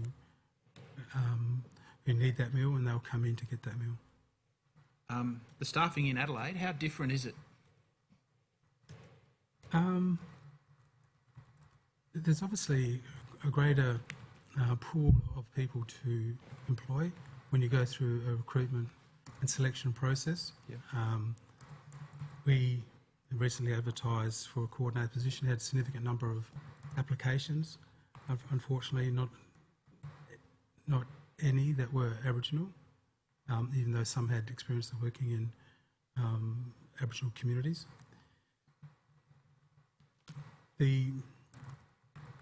Some of the main things that I really look at is when we bring people into our office in Adelaide, sometimes they don't understand a lot of the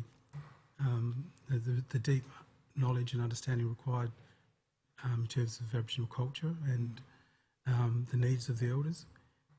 In the remote communities, that is fairly high from day one.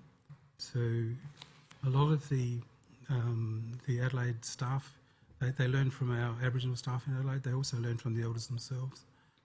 Do you have staff come down from the APY to work in Adelaide? Not so much permanently, but in the next week or so, we will have. We do have exchanges, people coming up and back. It's important for our Adelaide staff to understand what happens on the APY lands, to go into our centres to work and see what our staff are doing. Quite often now they'll talk to them throughout the week, so it's very good for them to put a name to a face with our Adelaide staff.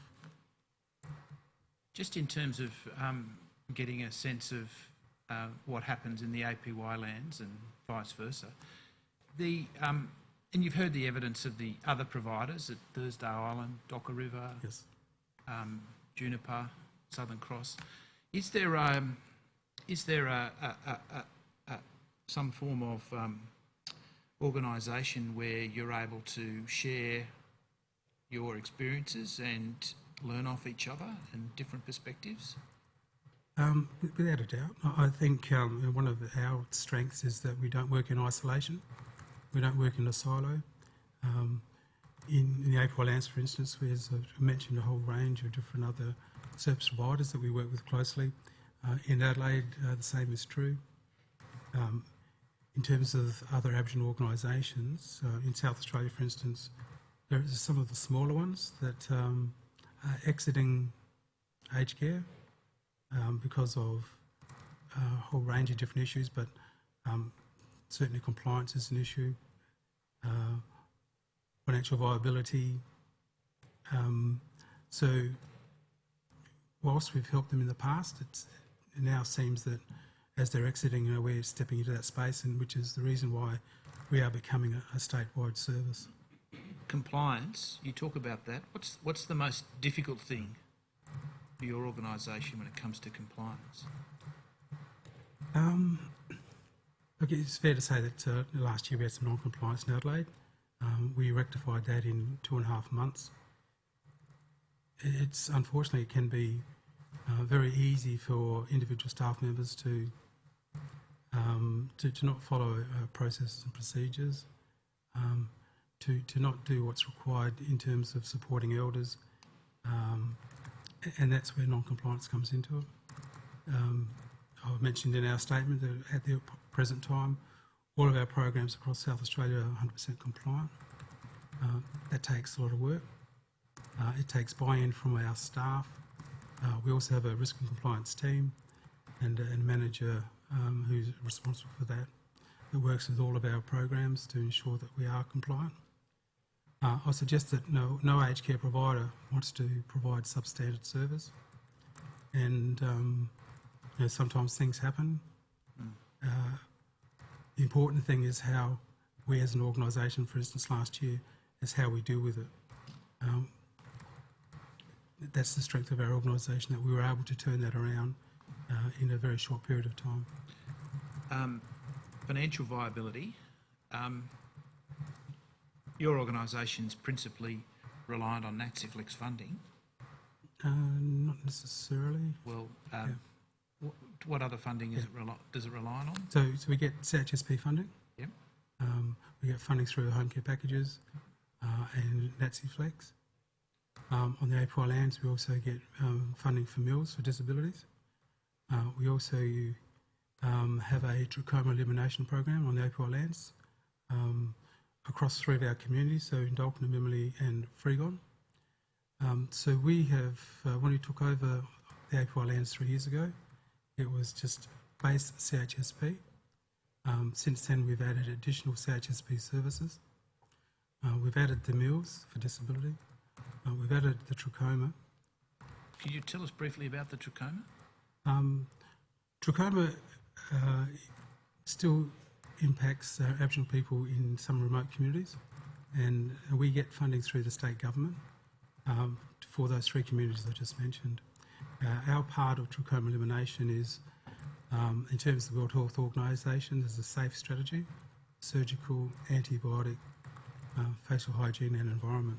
So we do the last 2 parts. So the facial hygiene, so the message about washing your hands, washing your face, and the environment part is all about the house. Our staff are trained to do bathroom assessments to tick off, is this working, is that working? And if people don't have access to running water, they can't wash their hands, they can't wash their clothes, they can't do all the things necessary to stop the germs that cause trachoma and other diseases to spread.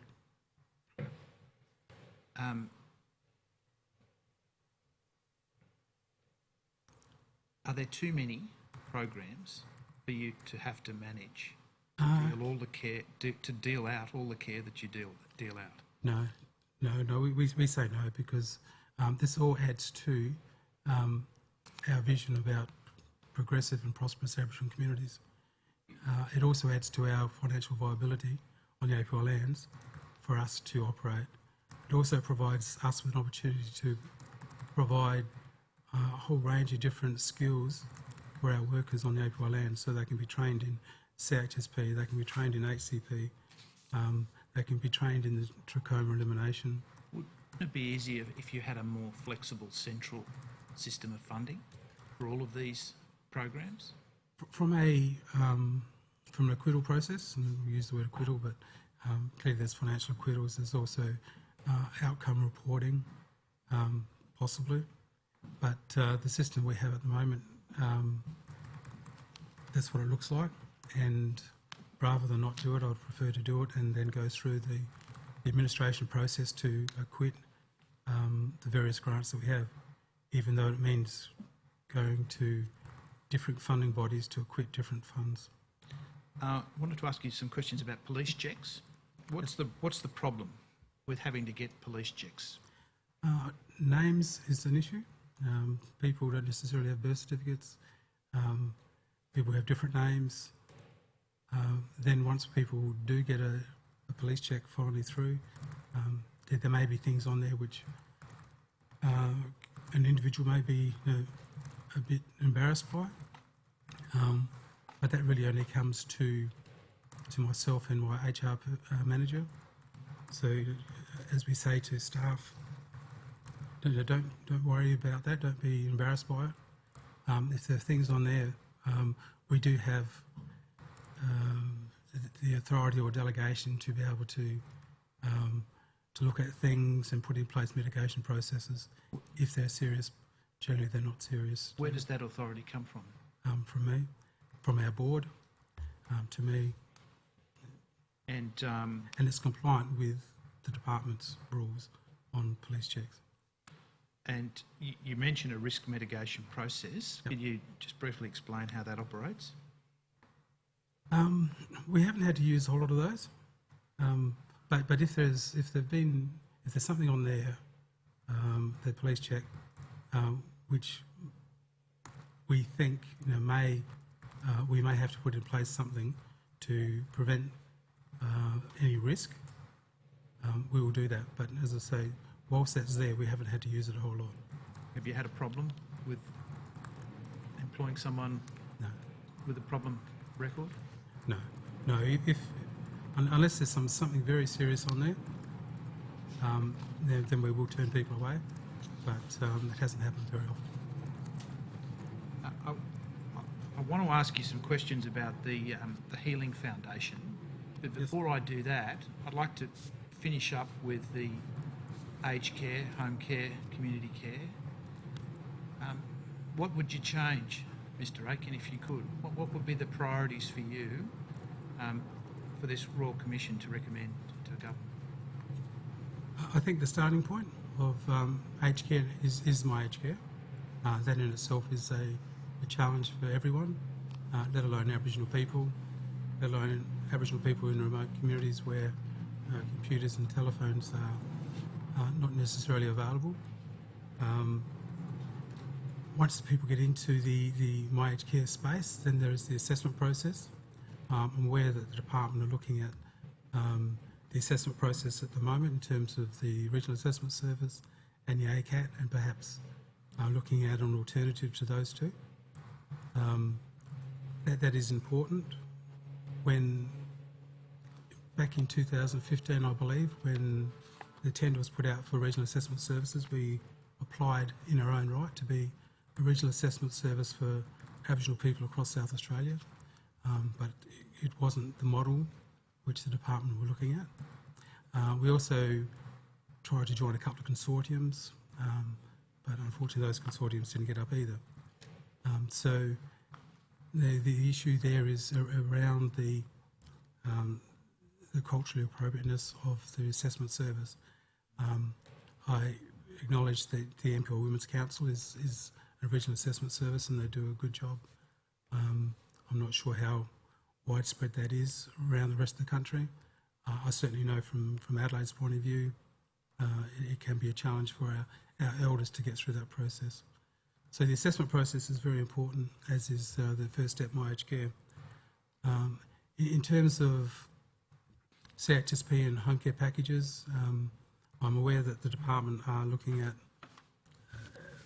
what that might look like, whether there's a possibility to join the two. Our funding for CHSP was going to go out to 2020. It's now going out to 2022 to enable further information, and I guess some of this information from the Royal Commission to input into whether CHSP and HCP should be combined. Certainly the notion of consumer-directed care is always important. Coming back to your point about what I'd like to see, after the assessment process and an ACAT being occurred, I'd like to see quicker outcomes for elders to achieve and receive the appropriate package which they're assigned. Quite often, once we get an elder into the system, get them ACAT'd, they are approved to level 4, they're maybe assigned to level 2. So we continue to monitor that level 2 until such time as it's level 4. So more funding, I guess it's always going to be a challenge, but people in a high priority really should be just that, high priority. Thank you.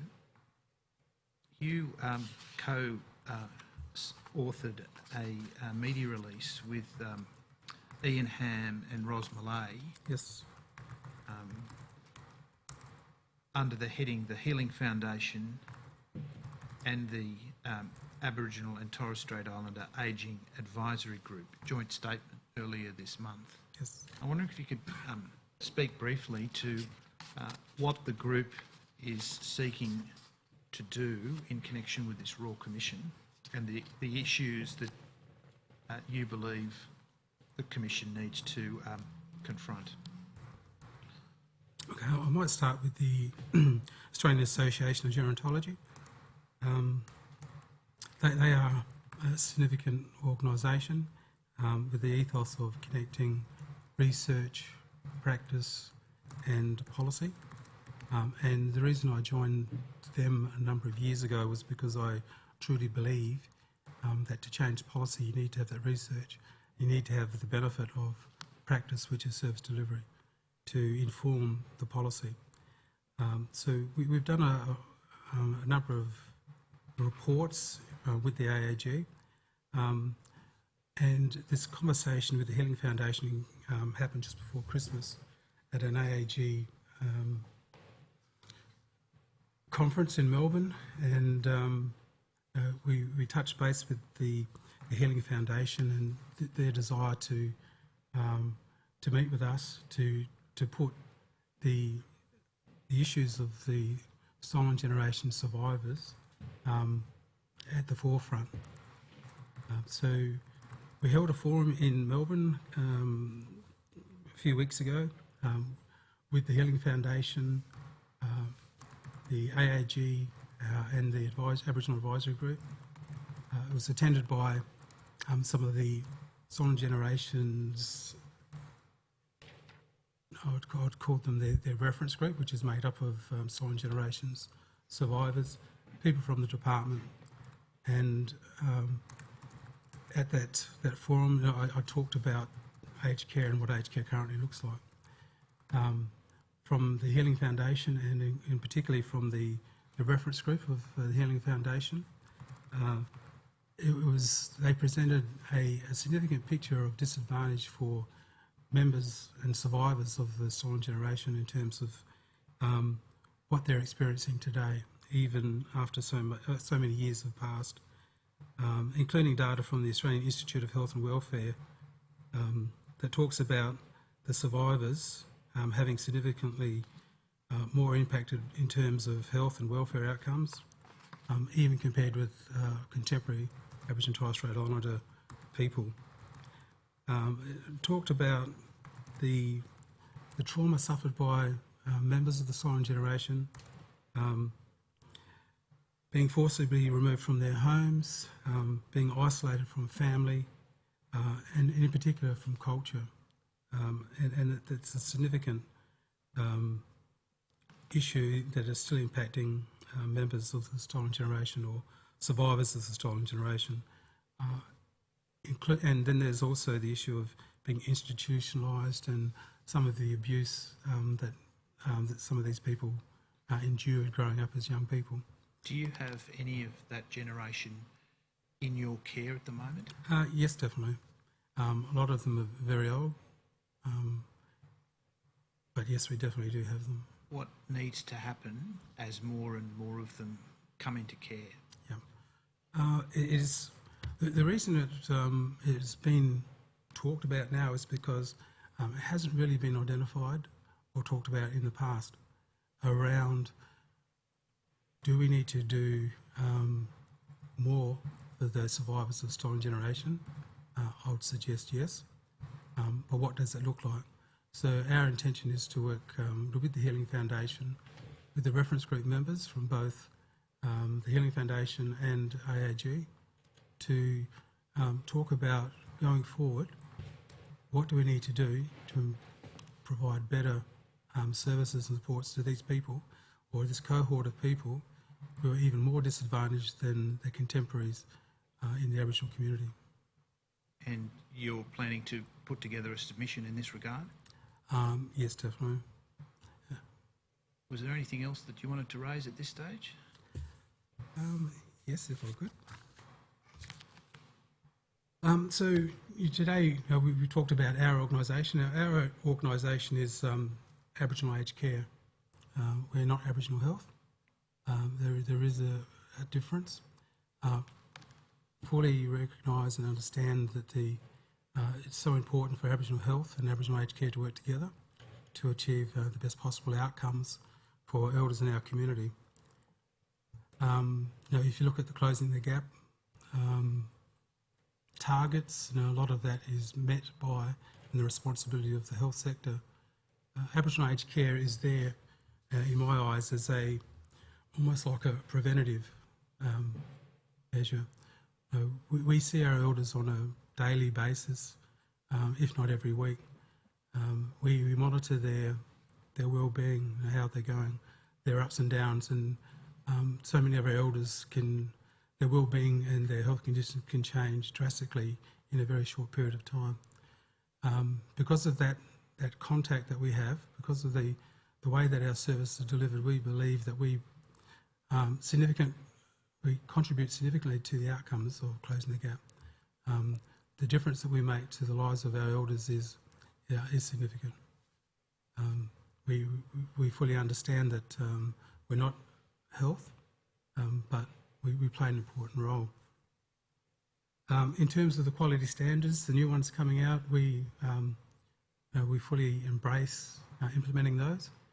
We would suggest that the new standards are more closely aligned to Aboriginal business and Aboriginal aged care, because we've always had a focus on the elders and their well-being, and treating everyone as an individual and with respect.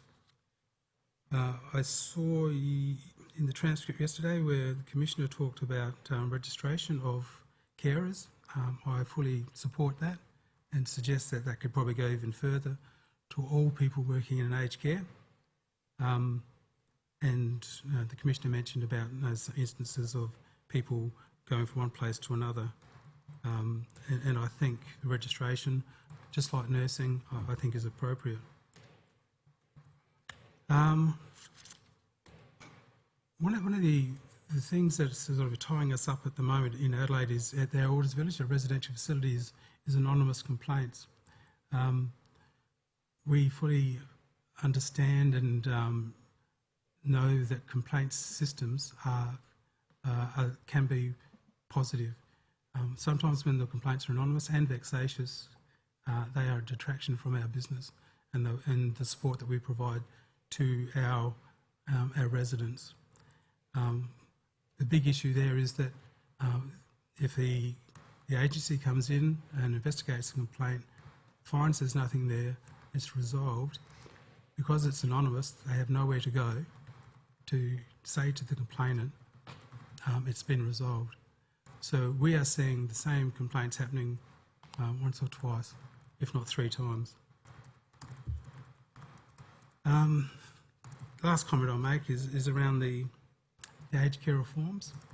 I think we all understand the aged care reforms have been happening for many, many years, probably around 10, if not more. One of the things we've tried to do is to ensure that through these aged care reforms that none of our elders are disadvantaged in terms of the service delivery. This not only applies to our elders within ACS, but also elders right across South Australia.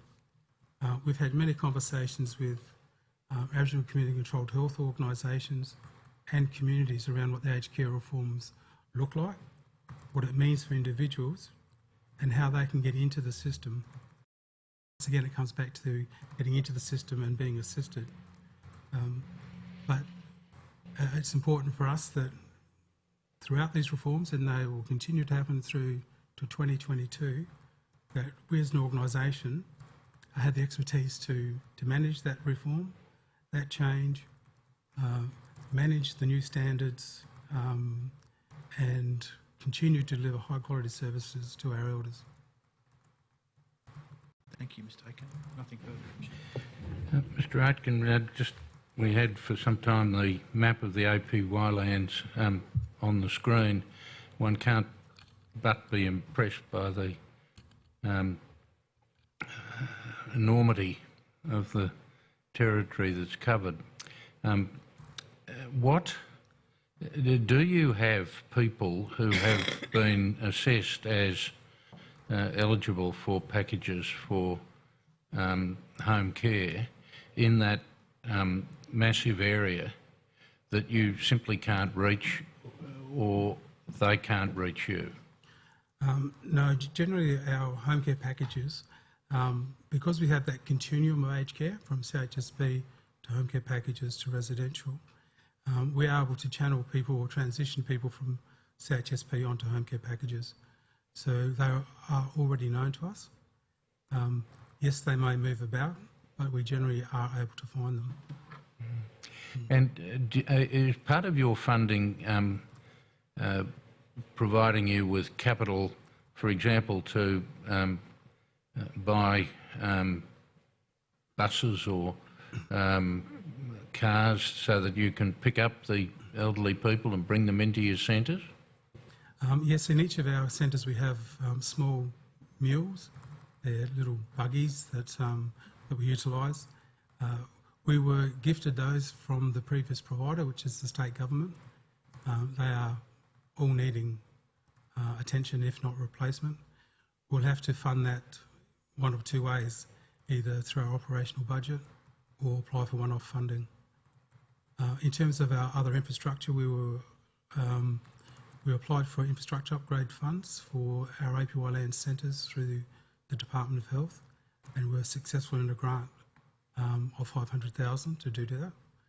So at the moment we're engaging with community around what that upgrade might look like in each of our 5 centres. Unfortunately, it doesn't cover buses or vehicles. And what's going to happen when you've got dialysis facilities in the lands about getting the elderly people who need that service to the centre?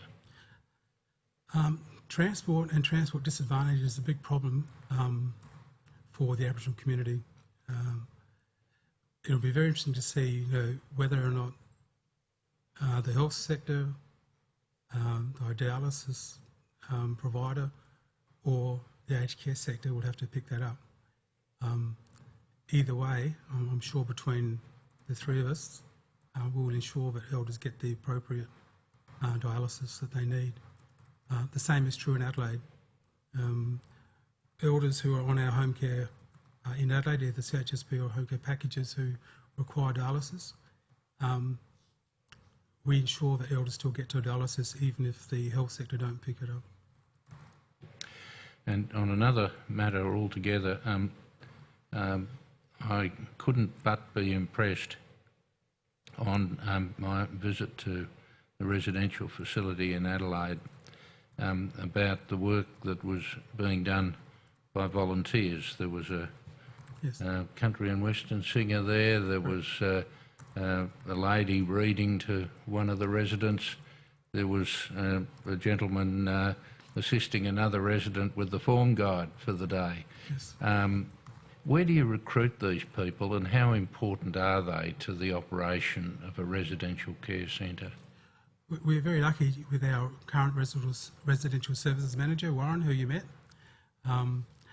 He came to us with a whole range of networks, including the current volunteer connection, and they have done wonders for us. We don't necessarily pay them, but we certainly make sure that they're not out of pocket to attend our village, and they attend our village minimum of twice a week. And one of the things that we want to ensure is that we give elders a reason for getting out of bed. We can provide them with the clinical care, the food and the nutrition, but we need to also get them active and involved in various activities. Mr. Aitken, thank you very much for coming here today, and I'd like to echo Commissioner Tracy's words earlier on about the sorry business in your local community, and say to you we really do appreciate you coming. I wanted to pick up the issue about the workforce, and you've made great efforts with the support of the APY's TAFE to recruit a an Aboriginal workforce. And we heard yesterday, I'm not sure whether you did, about the problems the Uniting Church has in the Docker River community and how they fly in and fly out staff in order to maintain their services. What are the factors that absolutely enable you to employ Aboriginal people in your services? Is it the close connection with community? Is it the availability of the TAFE? Or what? All of them, including the connection with the job provider up there, CDP, which is the RASAC organisation. Between the three of us, our role is to try and get people into employment. I would also add that at this point in time, our workforce is relatively young in terms of their skills and the development. So we are still only providing basic services. As we continue to develop our workforce, we will be able to provide higher levels and more complex aged care services. For the time being, the health sector pick up some of that need. But over time, I would expect that through our development of our own staff, that we'll be able to provide a wider range of services. And I think I spoke to Paul about this. The range of services we provide in Adelaide, as opposed to what we're able to provide on the API lands, is significantly different. Our vision is to be elders, no matter where they are in our organisation, they're able to access the same types and range of services that meets their needs. And that will only happen through the development of our workforce. How does the connection with the TAFE work in practice? Just in the last couple of weeks, they've held food safety training. They've done that after hours, after our staff have done all their food delivery and other aged care services. So that'll happen in community, in their centre, and that bounces from community to community to community where this training is provided.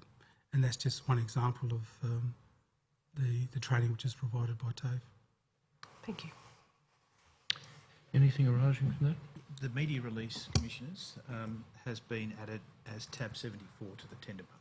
Thank you for that. Mr Aiken, thank you very much again for coming and giving evidence, particularly at the difficult time that is confronting you and other members of your community. We're very grateful. Thank you. The Commission will adjourn until 12 midday. All stand. Royal Commission is now adjourned until 12 midday.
Yes, Miss Bergen.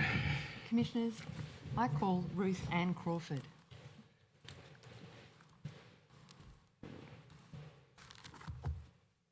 Ms Crawford, please take a seat while the associate swears you in. Standing up.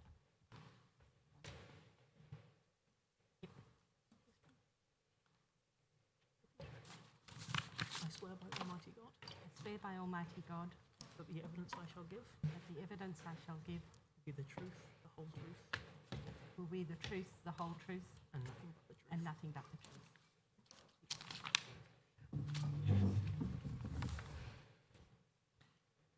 What is your full name, please? Ruth Ann Crawford. And what is your current role? I'm the manager of Kimberley Aged and Community Services. Thank you, Ms Crawford. Have you prepared a statement for the Royal Commission? I have.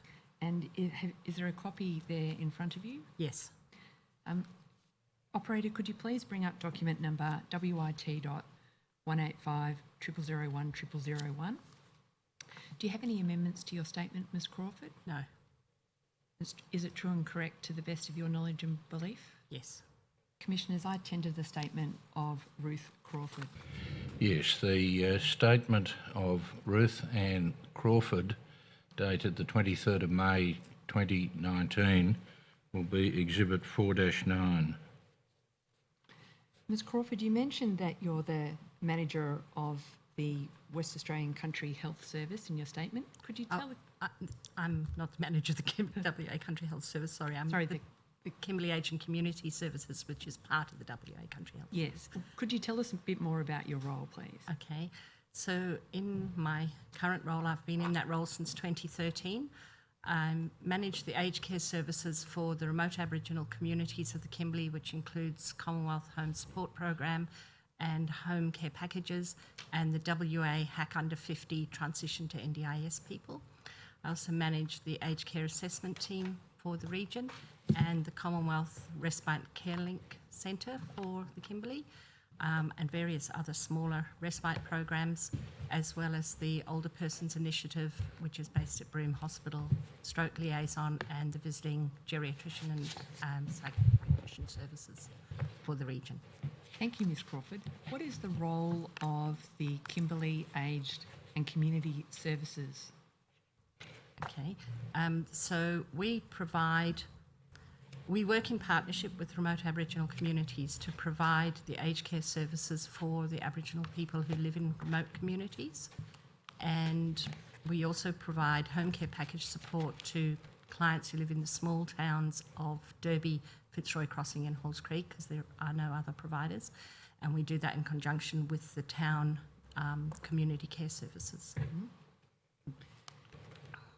Does CACS also provide respite services for the Kimberley? We provide, we are the Commonwealth Respite and Care Link Centre, which means that we organise respite for clients throughout the Kimberley, remote communities and towns. We provide mental health support for clients with mental health conditions, for residential respite or other types of respite, as well as we have one position that does Kimberley direct flexible respite, so out in the communities. And then we have flexible respite, which is part of the Commonwealth Home Support Program, and we have three positions for that provides respite on a daily basis in the communities. Does CACS also provide ACAP assessments? Yes, yeah, and we do that throughout the Kimberley. Our current funding for ACAT is only for 1.6 FTE, and because of the geographic size of the Kimberley, it's bigger than Victoria, it would be very difficult for 1.6 staff to cover the whole of the region. So we have funding through the home care packages and CHSP that we use to employ clinicians. And so all our clinicians have dual role of doing either ACAT assessments or doing the support for the home care package clients. So they will do the reviews of the care plans and also just follow up with our remote care workers if there's any issues with the clients. If, say, they've developed continence issues, then our continence nurse specialist would go. So when a clinician is in a community, they will do whatever clinical work is required. So that would include the continence assessment, the ACAT assessment, or the follow-up of the home care package client. And continuing on with the extensive role of CACS and services in the community, Yep. I understand CACS provides a stroke liaison program, and is that correct? That's a 1 day a week funded program through the state government. It operates from Broome Hospital, but it's for anyone in the Kimberley that's admitted to hospital having had a stroke. And it works to assist in the process of people that are transferred to Perth, or the people that remain in the Kimberley because they've passed the opportunity, the window of opportunity for the acute treatment of stroke. The Kimberley doesn't have subacute care for rehabilitation at this time.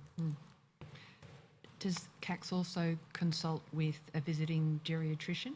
Yes, we have funding for roughly 3 to 4 visits a year from a visiting geriatrician who comes from Royal Perth Hospital, and a similar number of visits from a psychogeriatrician. And when the geriatrician is coming, the clinicians will see the clients first, do all the baseline assessments, including the kicker tool, which was mentioned yesterday by Dr. Flicker, or another form of mini-mental examination, depending on the culture of the client and the education of the client. And they will have all that prepared. They'll work with the GPs or the small hospitals to ensure the clients have the screening blood tests done before the geriatrician comes, to exclude that they might have a delirium from another cause, not a cognitive impairment. So that will all be done.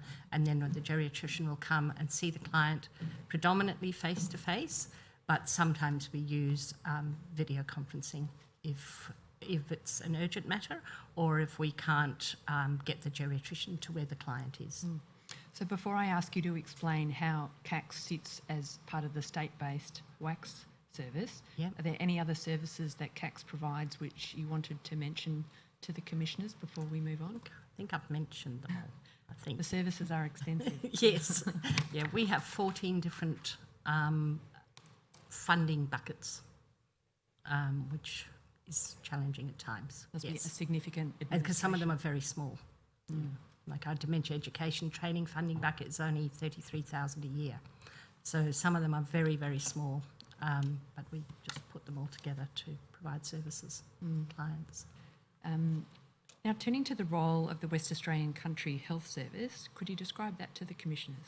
So the WA Country Health Service provides the care for all of the residents in Country WA, government hospital systems, mental health, population health and public health, and some aged care. In some other parts of WA, aged care is linked to the multi-purpose centres as well as CHSP services. There are no multi-purpose centres, MPSs, in the Kimberley. So is CACS the Kimberley-based office of the West Australian Country Health Service? Yes, Yes. for aged care. Yes. Now, could you tell the commissioners a bit about the people that CACS provides the range of aged care services to? Okay, so our services for the remote Aboriginal people are usually always Aboriginal people. We have had over time about 2 non-Aboriginal people who live in remote communities, but they're predominantly Aboriginal people. We have many clients who came out of the bush as when they were young, when they were children. We have many that have experienced the trauma of being part of the stolen generation, either directly themselves or their siblings or their children, or their cousins and other family members, and that has had significant impacts on people. We have clients that were in Canberra at the campsite to get the vote in for Aboriginal people, and they were there in the late 60s until the vote came through for Aboriginal people. We have clients who were affected by the Nookambah walk-off, which was in, I think, the 70s, 60s, where people prior to that had only been paid with flour and meat from the stations, and at Nookambah they tried to bring in getting wages. And so the stations had turned the people off of the stations because they didn't have the money to pay them. So that had impacted on people's homelessness, becoming more displaced, similar to the stolen generation issues. We have many clients whose English is only their third or fourth language, and they may not be at all literate in English, and they may not actually speak any English. We have clients who are really, really famous artists.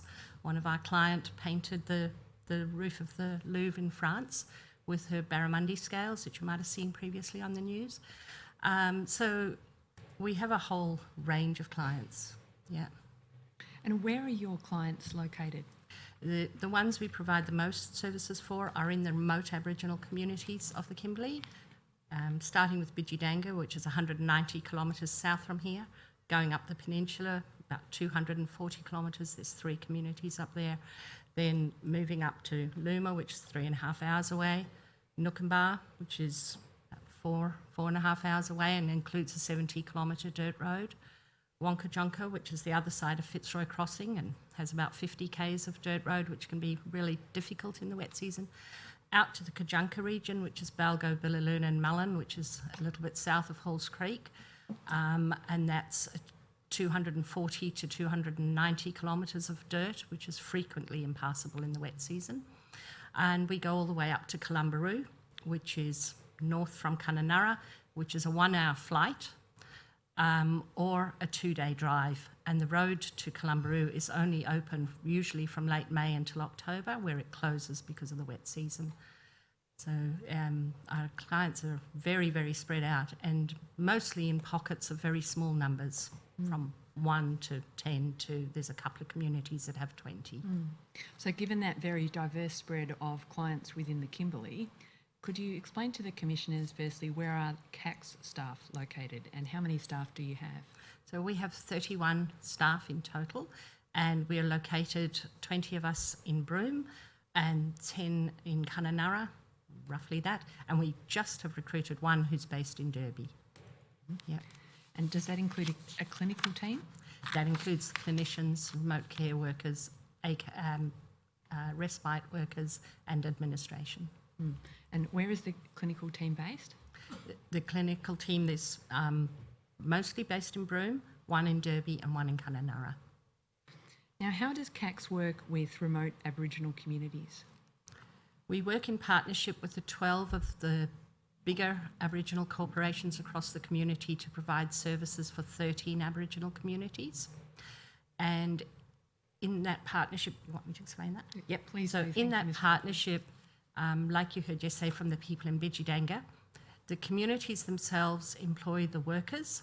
There are 6 coordinators across those organisations, and the workers and coordinators in the remote communities do the day-to-day care. They do the showers, meals, provide some day centre.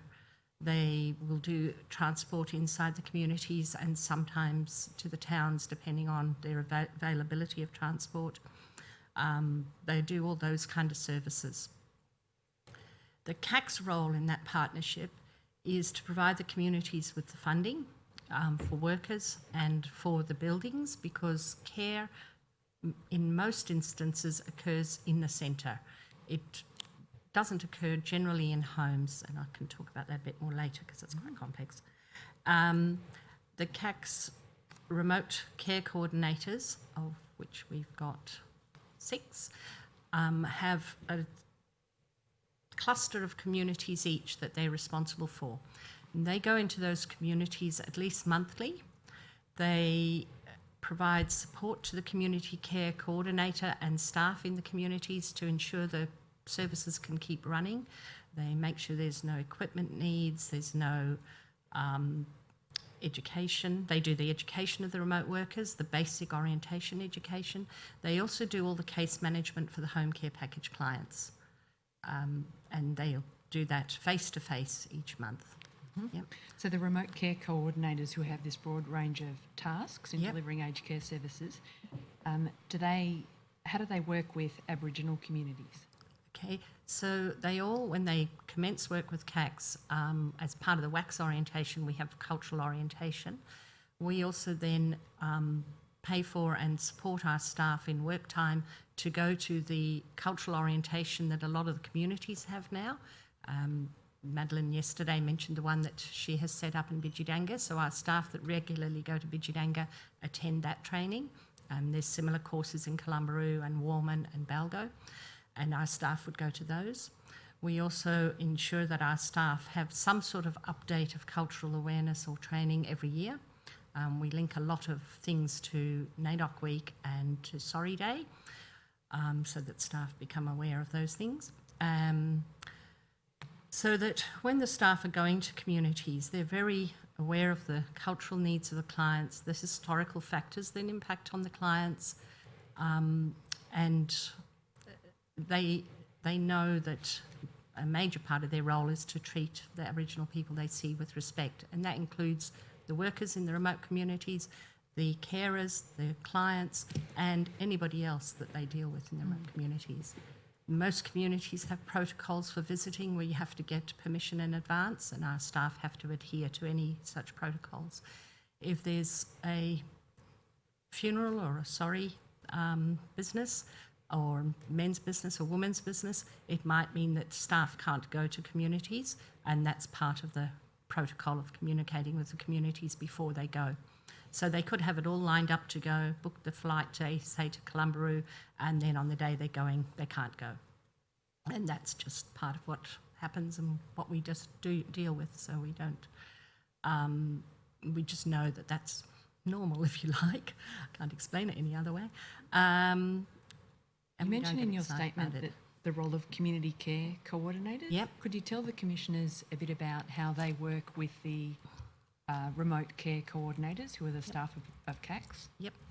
So the CACS remote community care workers go, like I said, to the communities each month. They work closely with the community-based coordinators to follow up any client issues, to follow up any issues those community coordinators are having with getting their services to run. They work with the community coordinators and hold regular planning days with all the communities where the community people, any community people at all attend, other health service providers attend, and those happen annually, and then about every 2 to 3 months, depending on the community, they'll hold a community care meeting with the community to follow up on issues from those annual meetings, and also just to get feedback from the community on any aspects of the aged care that's happening. Ms. So Crawford, they have quite a diverse role. thank you, Ms. Crawford. We've heard that about the importance of trust in working with Aboriginal communities. Yep. Is that the underlying foundation for the partnership model?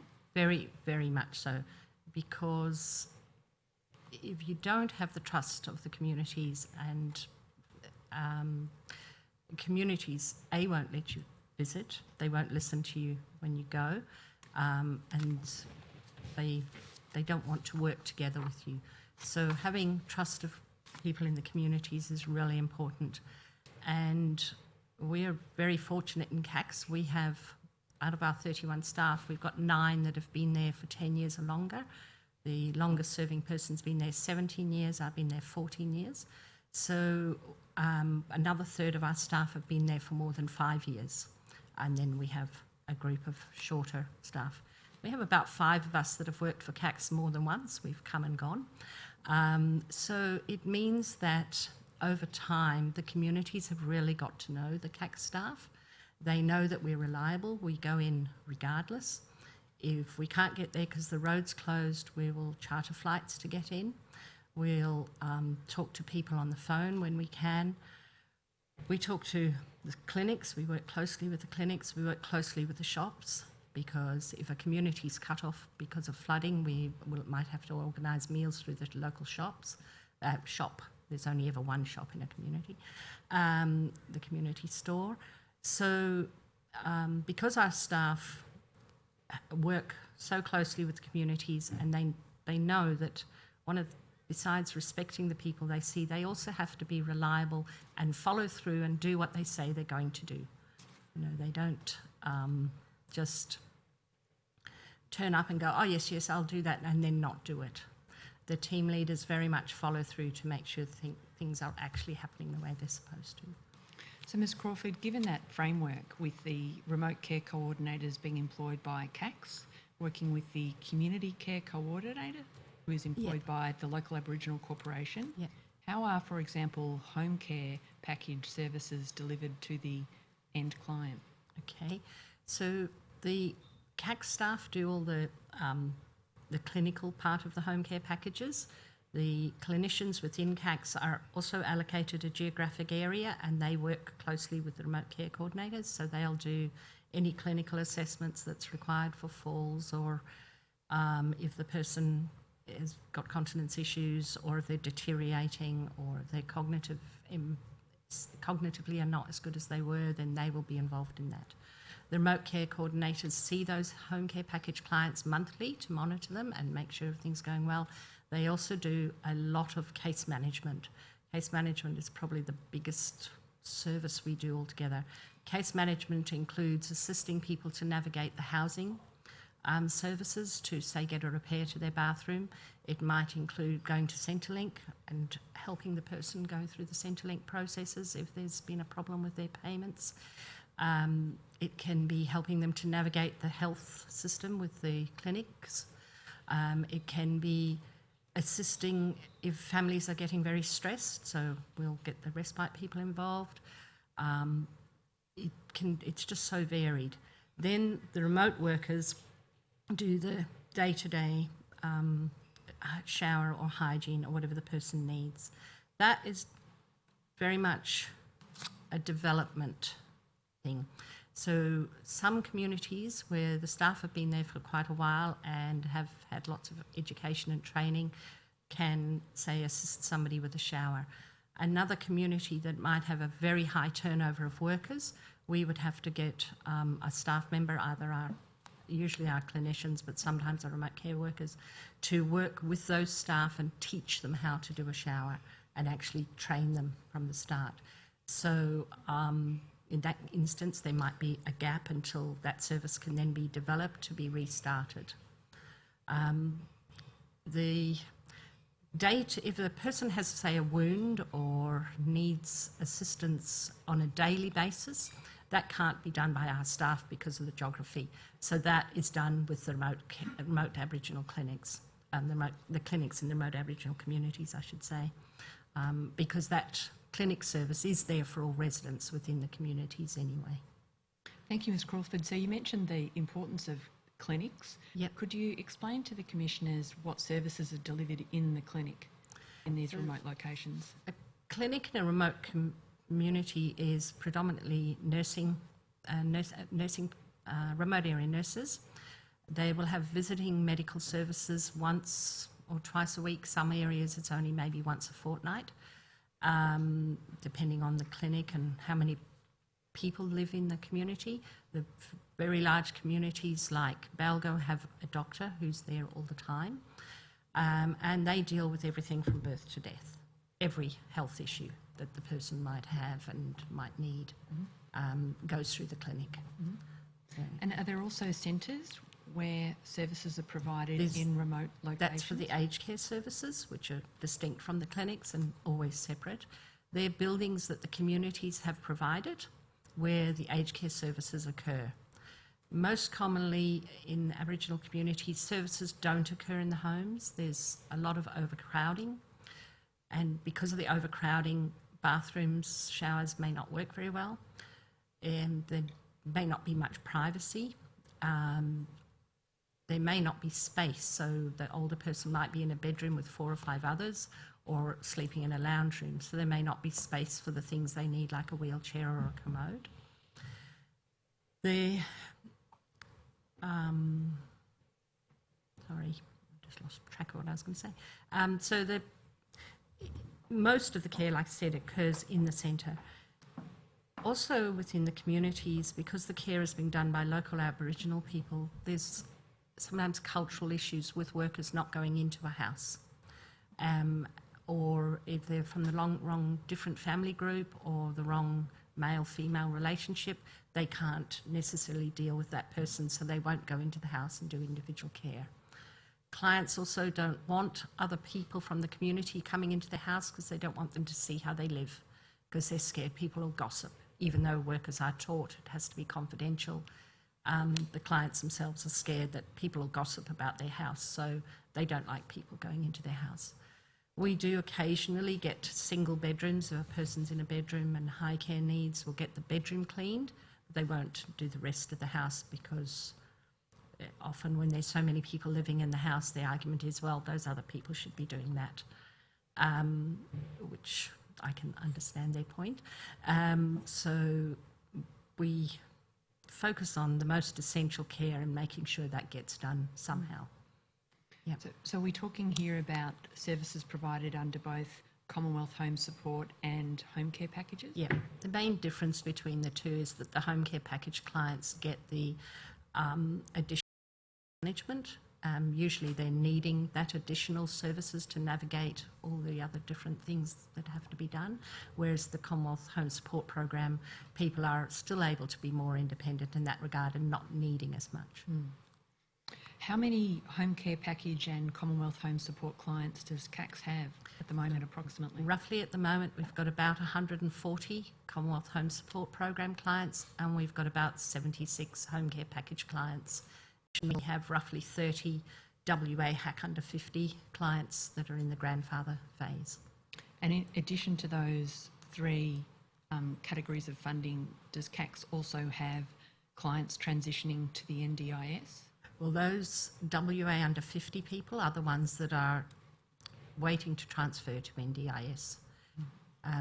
They're the last ones to be transferred, and some of those will possibly never be transferred because they've never had formal assessments or diagnosis of what their disability might be, particularly if they've possibly had something like FASD, fetal alcohol syndrome.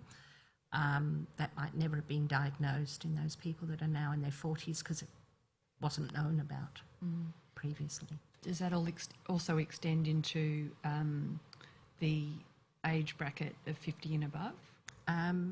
Yes, but most people, once they're over 50, start to also have aged care conditions. Yeah. Okay. So WACS is often described as, one of my witnesses yesterday described in his statement that WACS is a provider of last resort. What does that mean? It means when there is no other NGO or private organisation and there's a need for services, then WACS provides those services. And do you think that's a fair description of the role that CACS also plays in the Kimberley? Yeah, there are no other service providers currently in the remote Aboriginal communities. And in the towns, the small towns of the Kimberley, Fitzroy, Halls Creek and Derby, the people who provide the Commonwealth Home Support Program there don't want to do the home care packages because of the administration and compliance requirements.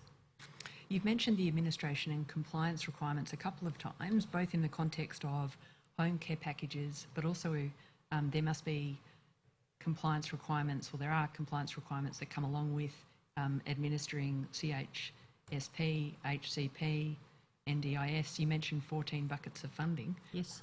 Could you talk to the commissioners about the effect of receiving multiple sources of funding on your administration? It's really big. So every program has its own requirements for financial reporting every year, some of them twice a year. They all have their own requirements for data reporting. That has got a little bit more streamlined since the data exchange system came into being, but some of them still require a more manual system. And all of them have different requirements for reporting on the program itself and the outcomes of the program. And most of them are now covered under the aged care standards, so that does make it easier from a quality perspective. Yeah. So if CACS wasn't doing the reporting for the remote care coordination, Yep. who would do it? Could the Aboriginal Corporation do that reporting themselves, or would it affect the service delivery? It would affect the service delivery, in my opinion. Previously, Warman community had 11 home care packages that they administered themselves, but last year in April they handed those packages over to us because with the new requirements for reporting under the consumer directed care model and the aged care quality, there was nothing wrong with the services they were delivering from day to day, but the high level of requirements in terms of the policies and the reporting and the compliance was too much for the CEO, who also has to deal with making sure the water's running, the electricity's working, the snakes haven't taken over, that there's a fire plan in place, that there's a flood plan in place, and all the myriad of other things that the CEOs and the communities have to do. She just couldn't comply. So in conjunction with the Commonwealth, they and the Aboriginal elders in the community, they approached us to take over their home care packages. So in administering those 14 packages of funding, could you give an estimate of how many people or how many hours, staff hours are involved in the administration requirements? Okay, so we have four and a half administration staff who do the data collection and do our cars and do all the stuff that is required for CACs. So that's sorry.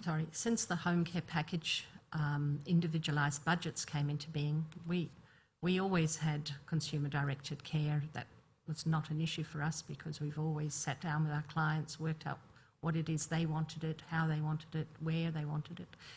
But with the individualised program budgets, we've actually increased our staff by 2 that just do administration, and we also now employ a consultant accountant that we didn't previously need because things weren't so complicated, just to make sure that we're meeting all the requirements and able to put out all the statements every month to the clients for their budgets.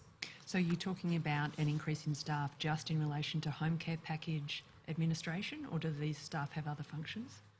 No, that was the overall increase we had to do just because of the home care package changes when it went to individualised claim budgets. And is the total staff count now 3.5, including the new staff members? No, it's 4.5. It's 4.5. And the business manager, part of myself. Yeah. So am I correct to summarise that as being 4.5 staff out of 31.5 Yes. staff full-time equivalent, just doing administration?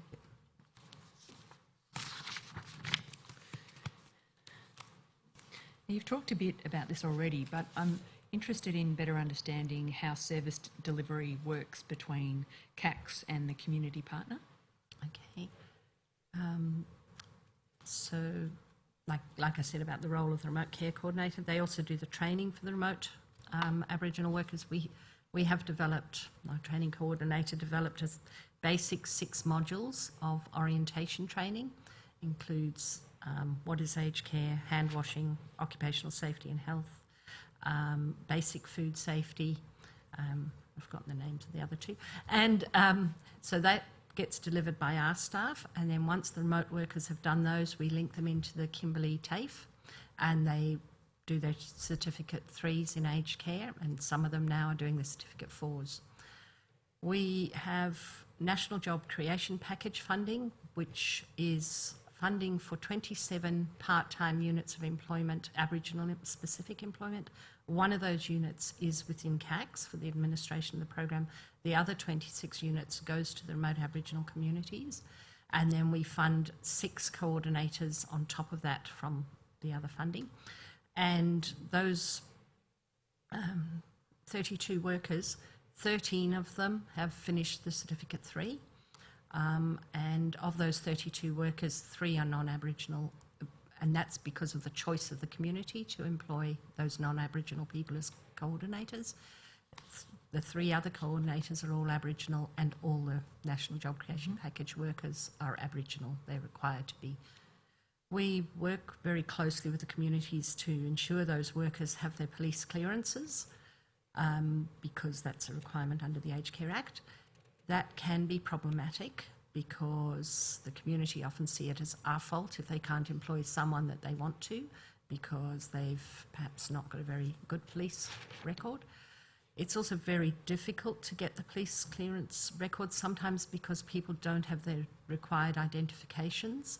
and it can be very difficult for them to get all the bits that they need to be able to go for their police clearance. The workers in the remote communities, we have some that have been there up to 10 years or more, and we have some that are just there for a matter of weeks. They do the job, they don't like it, they move on, do something else.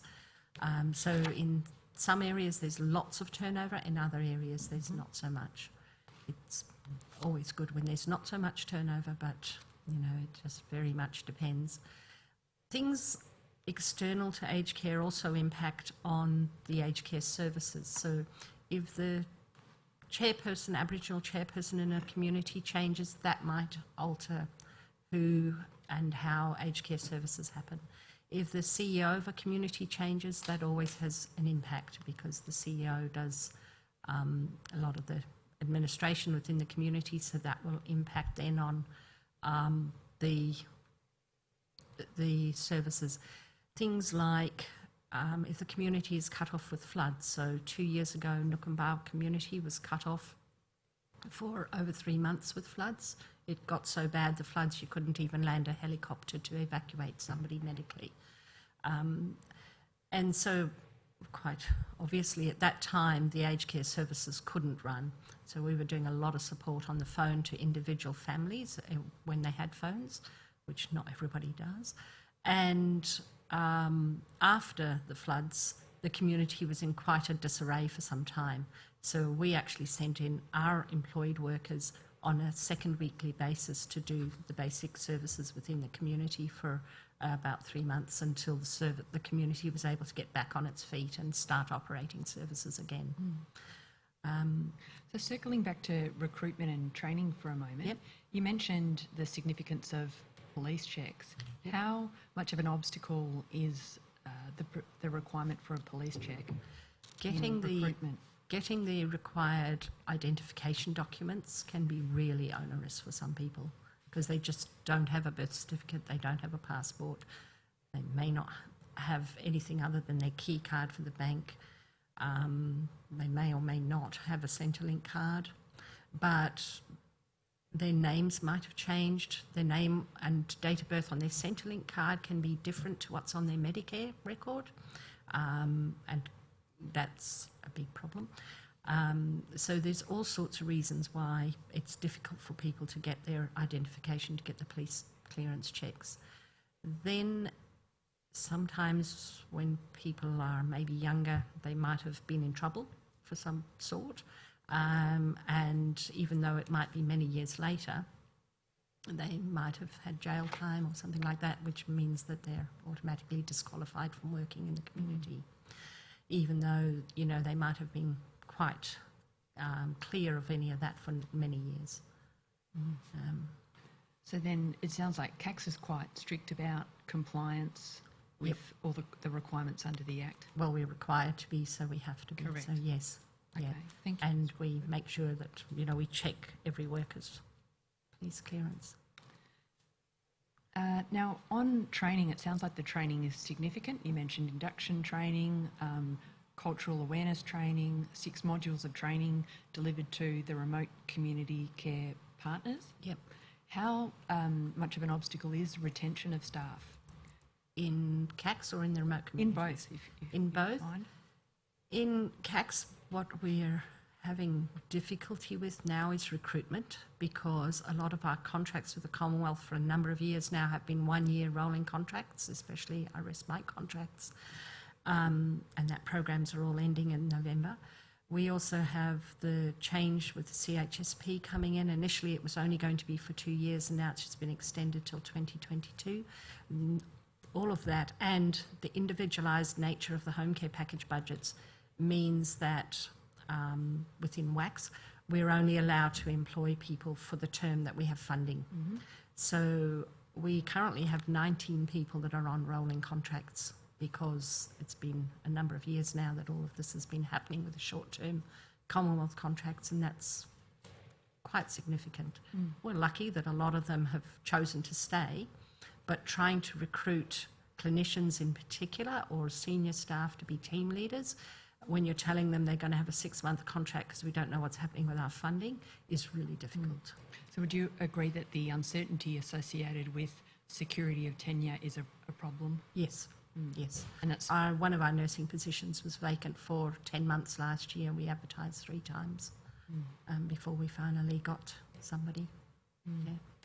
well. Thank you, Ms. Crawford.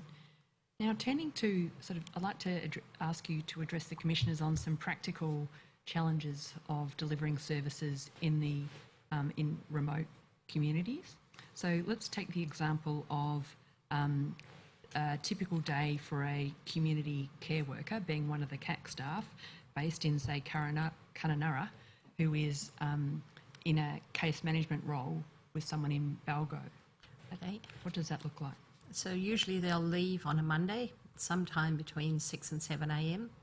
They'll drive to Halls Creek. They'll usually see the home care package clients in Halls Creek. Then the next day they'll drive to Balgo, and they'll stay in accommodation in Balgo until either the Thursday or the Friday. And while they're there, they'll go to the community care centre, meet with the workers, talk to them, find out how things are going. They'll go to the clinic, follow up with the clinic, all the clients, especially any that have medical issues. They'll go to the store and see if the store's got any feedback. They'll meet with the chief executive of the community and the chairperson of the community and see if they've got any issues regarding the aged care. Then they'll meet with the individual home care package clients, and every 3 months they meet with the Commonwealth Home Support Program clients because they need less follow-up. So they'll meet with them roughly about every 3 months and just make sure they're going okay on the number of services they're getting and the amount of services, check if they need assistance and support with referral to My Aged Care if the Commonwealth Home Support Program is not really meeting their needs and they're needing a higher level of service. And then they'll sit with them and phone My Aged Care or do the online applications for My Aged Care with the person.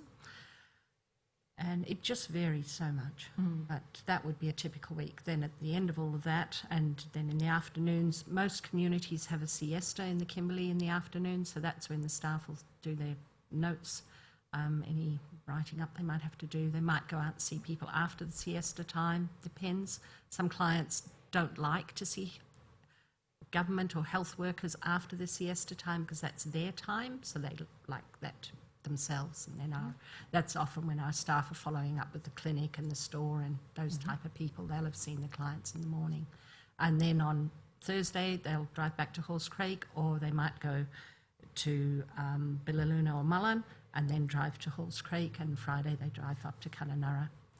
Halls Creek to Kununurra is about a 4.5-hour drive on the tar, but Balgo to Halls Creek can be between 3 hours or 4 hours or more if it's wet.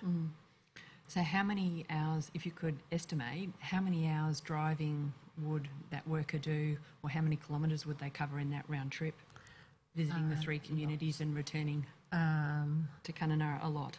A lot. A lot. A lot, Yeah. yes, a lot. And when they return in 3 months' time, They return in a month. in a month, Yep. would it ordinarily be the same worker Yes. visiting again? We try very much to keep our remote care support workers and the clinicians that are linked to the group of communities the same people all the time. If they have to change for some reason because somebody's leaving, somebody else in the team will go out and have orientation so that they get to know the people in the community and everything else, so that if there is a gap between the person who's leaving and the new one coming, then we have another staff member who's familiar with everybody who can then take the new person out and orientate them. The clinicians, like I said, we've been lucky. Many of our clinicians have been with us a long time, so they will also provide support to that and be the backup. And you mentioned getting to know clients. Is that, does the repeat visits from the same care worker and the same clinician help build up trust in the community? Yep. Well, before 2008-9, we used to run on program models. So I went as the continence nurse. One of my colleagues went as the HAC coordinator. Somebody else went as it was CACP, it's now Home Care Packages coordinator.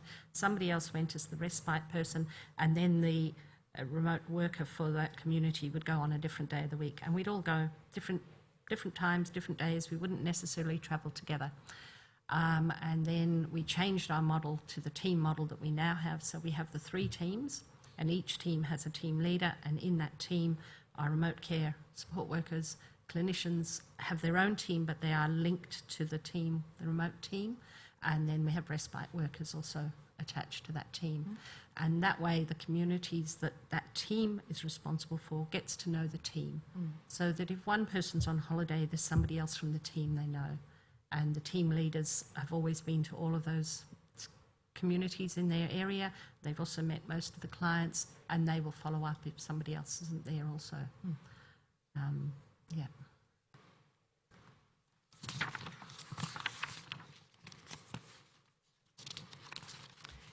You mentioned that the community care worker is involved in cultural awareness training of the remote care coordinator, if I'm not mistaken. How important is that training program? Okay.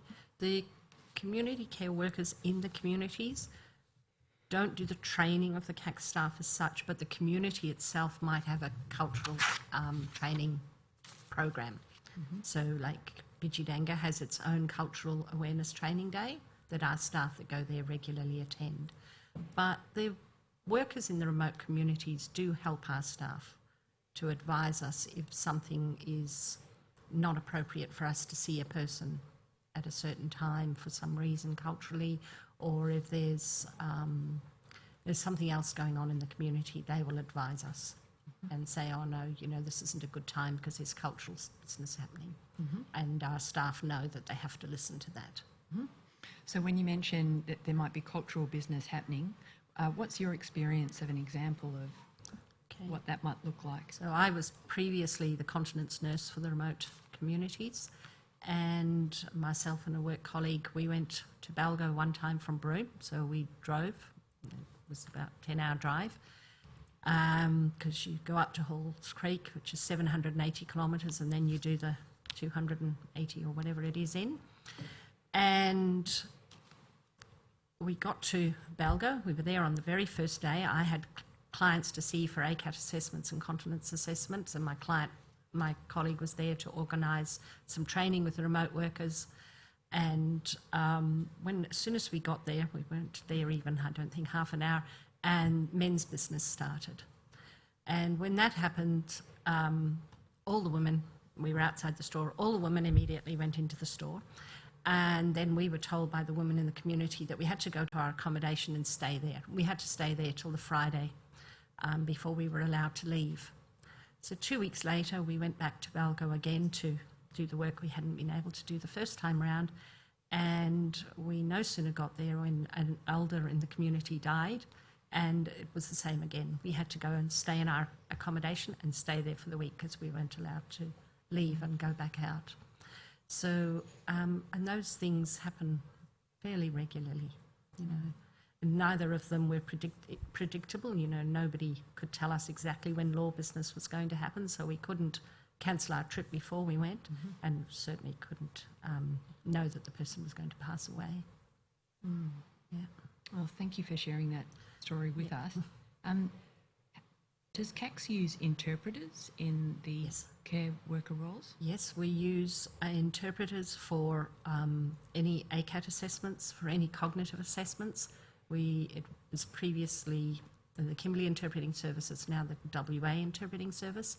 We use interpreters when they're needed to explain a home care package to clients. And the issue with interpreters, not with the interpreters as such, with the process, is that if a home care package client needs an interpreter to explain their package to them, the Aboriginal Interpreting Service is $88 for half an hour. Now, we pick up the interpreters usually from the nearest town, take them with us, they do the assessments, they might have to wait somewhere while we're seeing other people, and then we drive them back home. So it might be a very full 8-hour day that we have to pay for that interpreter for. If a person is of a culturally and linguistically diverse background, they can have that interpreting service for free as part of their home care package provision through the Commonwealth. Aboriginal people can't have those interpreters for free. So the money has to come out of either the individual package, or most commonly we take it out of our administration money, because it's very, very difficult if you've got to charge one client for 2 or 3 hours at $88 for half an hour. They don't have much money left. So is the concern that taking money for interpreters out of the client's home care package may affect the delivery of care Reduces services? what's available for services, yes.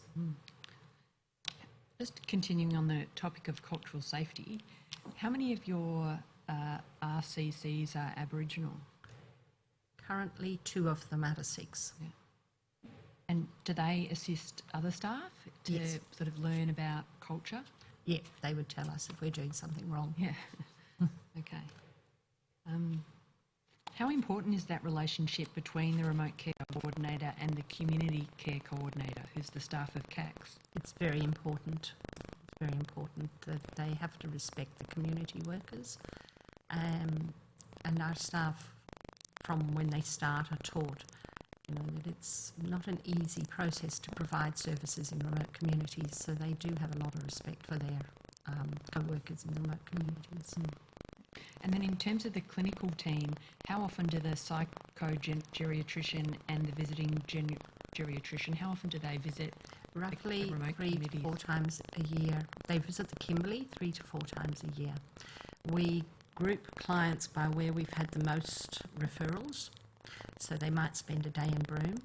Then if we've got clients to be seen, say in the Fitzroy Valley, we would fly, most commonly to make the best use of the geriatrician's time, fly them to Fitzroy, drive out to wherever the clients are, and then fly them back. And similarly in the East Kimberley, once we have a cluster of referrals there, then we would get the geriatrician to fly into Kununurra, and we would either drive or fly them, depending on where it is, out to see the clients. How do you find... If it's possible, some clients do come in from the remote communities to the towns to see the geriatrician, but for many that's very difficult. So how do you find the availability of geriatricians to respond to referrals? We've always had a very good working relationship with the Royal Perth Geriatrician Unit, and because they're the ones that service this region. And if we have a client who has an urgent need for an assessment and can't wait until the 3 or 4 visits a year that we would have, they will do the assessment by video conference, or sometimes organise an extra visit, just say for a quick 1-day visit or a 2-day visit, rather than coming for 3 days or 4 days at a time. Commissioners, I'm not quite halfway through my examination of Ms Crawford. I'm sorry. Would that be a convenient time? Yes, certainly. How long do you think you've got to go? I think at least another 45 minutes. Oh, I see. Oh, well, it's not just a few minutes. It's not just a few minutes, It would Commissioner. allow you to finish. Thank you. Very well. The Commission will adjourn until 2 o'clock.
Yes, Miss Bergen.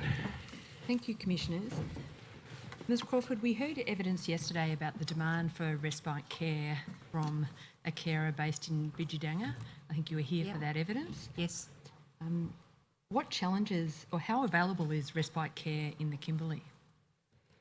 It depends on the organisation running the respite, the residential aged care respite I'm talking about.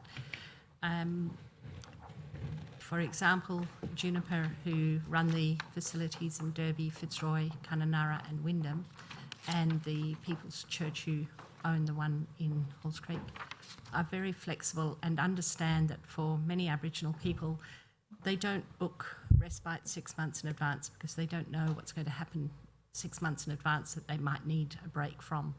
You know, they might need the support if there's a funeral they have to go to that's far away, or they might need the support because they have to go and do some cultural business to do with the community, the carer might have to. So they might need the respite at fairly short notice. The other thing is that many of our clients, like I said before, are from experienced difficulties due to the stolen generation. So when we know that in the future they might need residential care as a permanent thing, we start getting them to go for respite for maybe 1 night or 2 nights, and then for maybe a slightly longer time, and slowly build that up over time, so that when it comes the time of them needing permanent residential care, they've become accustomed to it and they know what to expect, and it's not so scary. Because for Aboriginal people, and I think anybody, residential care is seen as the place to go to die. So they don't want to go. So the organisations I just mentioned are very good at being flexible and working around that. With the Broome respite provider, they changed their policy earlier in this year, and they now will only take clients for a 2-week stint, so they must go in for a whole 2 weeks, not just a day or two, and they need to all be high care. So that's impacted on the type of people we can stay there and the people that will go, because often people don't want to go for a whole 2 weeks, they just want to go for a short break. And like I said, they can't book it in advance. So I do understand. I've worked in residential care. It's very difficult when you've got people coming and going all the time. So I do understand the organisation's needs for such policies, but it's difficult for the clients and the carers. So which provider is that? It's Southern Cross here in Broome. In Broome. Yep. Now you talked a bit about the administrative burden created by the move to individualise home care packages. Yes. What other effects has the move to consumer-directed care has on the way CACS operates its services? Yep. So prior to the individualised budgets, a client who needed the care got the care when they needed it. So if they needed really high care, then they would get whatever it was they needed to be able to support them to stay at home as much as could possibly be provided where they lived. Now, if they've reached the limit of their budget, then that's the limit that they can have, whereas we have other people who might have $15,000 or more sitting in their budgets unspent and unlikely to spend. And since consumer-directed care came in a bit over 3 years ago now from memory, we have CACS, which only has, the maximum we've had is 90 home care packages, and currently we're sitting around 76. Over that time, we have $380,000 of unspent client funds that we can't touch. Whereas we've got clients that we're saying, sorry, no, you can't go to the day centre every single day for 6 hours because you just don't have the money in your package, even though the carers really need that level of support, because the person might have advanced dementia or might have a lot of physical needs, and they're also dealing, because quite commonly the person who's the carer for the old person is also the carer for the grandchildren and other people in the community. So they often have a very high carer burden. So what's your view about weighing up the differences, the advantages and the disadvantages between block funding and individualised client budget in my opinion, I'd much rather have block funding, because then we could put the money to where it was needed at the time it was needed. And it meant that people weren't being told, no, you can't have things. So in my opinion, I'd much rather have block funding. It's also greater security for employment of both our staff and then the funding that we give through contracts to the remote communities, because we know how much money we're getting. We know how we can work around that much money. But now, like I said, we were up to 90 packages at one point. Then in the month of April this year, we went from 86 to 75 in 3 weeks because people passed away or went into permanent care. And that has a huge impact then on our budget in a very short time frame. And working up here, it's not the kind of work environment where you can pull in casual workers. You know, you've got to have permanent staff, so you've got to staff for the median amount of clients you think you're going to have.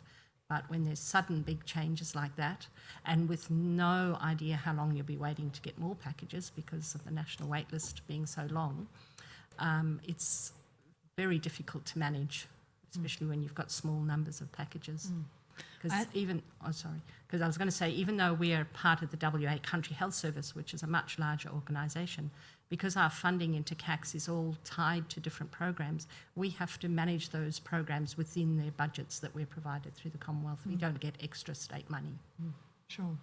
I understand from your statement that from time to time air travel is necessary to provide home care package services under a home care package to a client.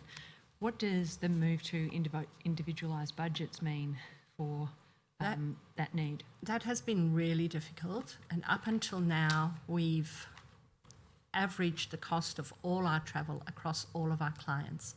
But starting on the 1st of July, the budgets have to be changed so that there's not going to be the administration component of the budget, which is where we previously sat our travel costs.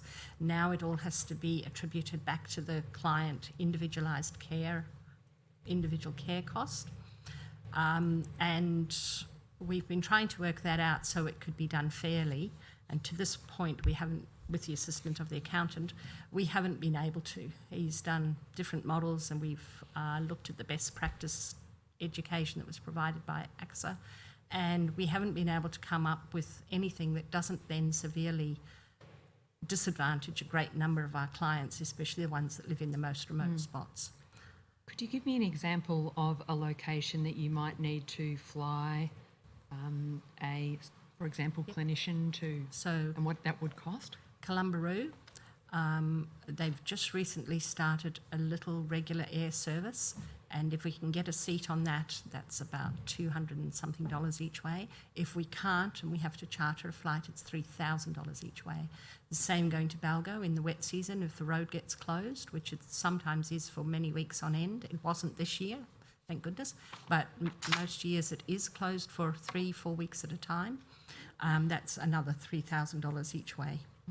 Yep. How often does CACS use telehealth as an alternative or an additional means of client contact? We use telehealth for clinician assessments for ACAT when it's not possible to travel or when it's an urgent ACAT required. So the person urgently has to go into residential care for some reason, then we will use video conferencing telehealth for that. If it's an urgent geriatrician appointment that is between when the geriatrician's going to visit, then we'll use telehealth for that. Otherwise, as far as is practical, we try and visit people face to face, because you get, in my opinion, as a clinician, you get a lot more information from the person. And when you've got an interpreter, the client may or may not have cognitive impairment. They already have a distrust of white government systems anyway. Trying to talk to them through the medium of a TV screen can be quite difficult to get a comprehensive picture.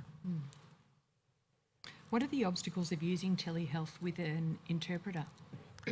It just adds one more layer of complexity, because the Aboriginal interpreting service, the interpreters are trained and they have their qualification, but often if you're doing clinical assessments, you have to explain the concepts that you want first to the interpreter to make sure they understand what you're going to talk about, so that they are then prepared to do the interpreting. So that can like I said, add another layer of complexity. Thank you, Ms Crawford. Now, you mentioned My Aged Care and the role of the remote care coordinators in liaising with My Aged Care on behalf of clients. Yep. I'm interested in understanding what your experience has been of using My Aged Care on behalf of Aboriginal and Torres Strait Islander people. Dreadful. It's a very difficult system to use. It relies on people having the telephone, internet, being at a fixed address and speaking English. And being cognitively intact and not being too frail to not have the energy to deal with the system. So if a referral is made to My Aged Care, then the My Aged Care people will try to contact the client if it's not made by a clinician. They will try to contact the client by telephone. On the My Aged Care system, when you're doing referrals, they have a tick box that you can say the person speaks Aboriginal language, but there's no space to specify which Aboriginal language, and they don't use interpreters, not even Creole interpreters, when they telephone back to clients. So they'll often get people who don't understand what they're talking about, or who, just don't understand English well enough to be able to respond. That is if the person has a phone, and many times our clients have pre-purchased mobile phones that they use till the end of the credit on the phone, and then they'll get a new prepaid credit phone with a different phone number. So the phone number that might have been on their contact details on their referral may not be the same one as they've got in a month's time. Like I said, many of our clients don't speak English, and if they do speak some English, they may not be very literate in English. The letters that come from My Aged Care can be quite difficult to really understand what they're asking and what they want from the person. And the mail delivery in remote communities is sometimes, it's always a little bit difficult. In most communities, there's a pigeon box system that the mail goes into, and if it's not collected by the residents of the community within a certain time frame, it all comes out and goes in a cardboard box, and there it sits until somebody rifles through the box and finds their mail, if they know they're going to get it. So all of those things make it more difficult. Also, we've had experience with some clients who move from community to community, because we have a number of people who do that. And then, of course, because they're not at the address that it says on the referral form, no, you can't do that to My Aged Care. And if they send you a letter and you've actually moved on to your other community that you also live in for part of the year, well, then you never get that letter, so you never know what's happened. The ACAT in the Kimberley tick for everybody, unless somebody says they don't want them to, that the ACAT is contacted when a home care package is allocated, so that the ACAT can then assist the person, regardless of where they live in the Kimberley or their culture, to access that aged care package. Because older people, if they live alone, they may not have family supports, they might just be too frail, even if they do speak English and have a phone. They might just be too frail to actually deal with the process. How accessible is the My Aged Care internet platform for your clients? Not terribly.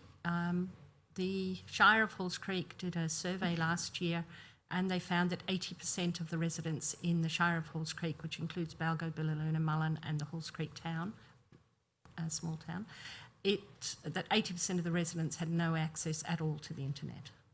And that's fairly typical of the remote communities. And 3 of our remote communities only got mobile phone access last year in July. That was they were the last 3. And there is still patches of areas of the Kimberley with no mobile phone access and therefore no internet at all. Could you describe, I want to move to the topic of grants, which you also deal with in your statement. How important is it to be, firstly, is CACS an approved provider?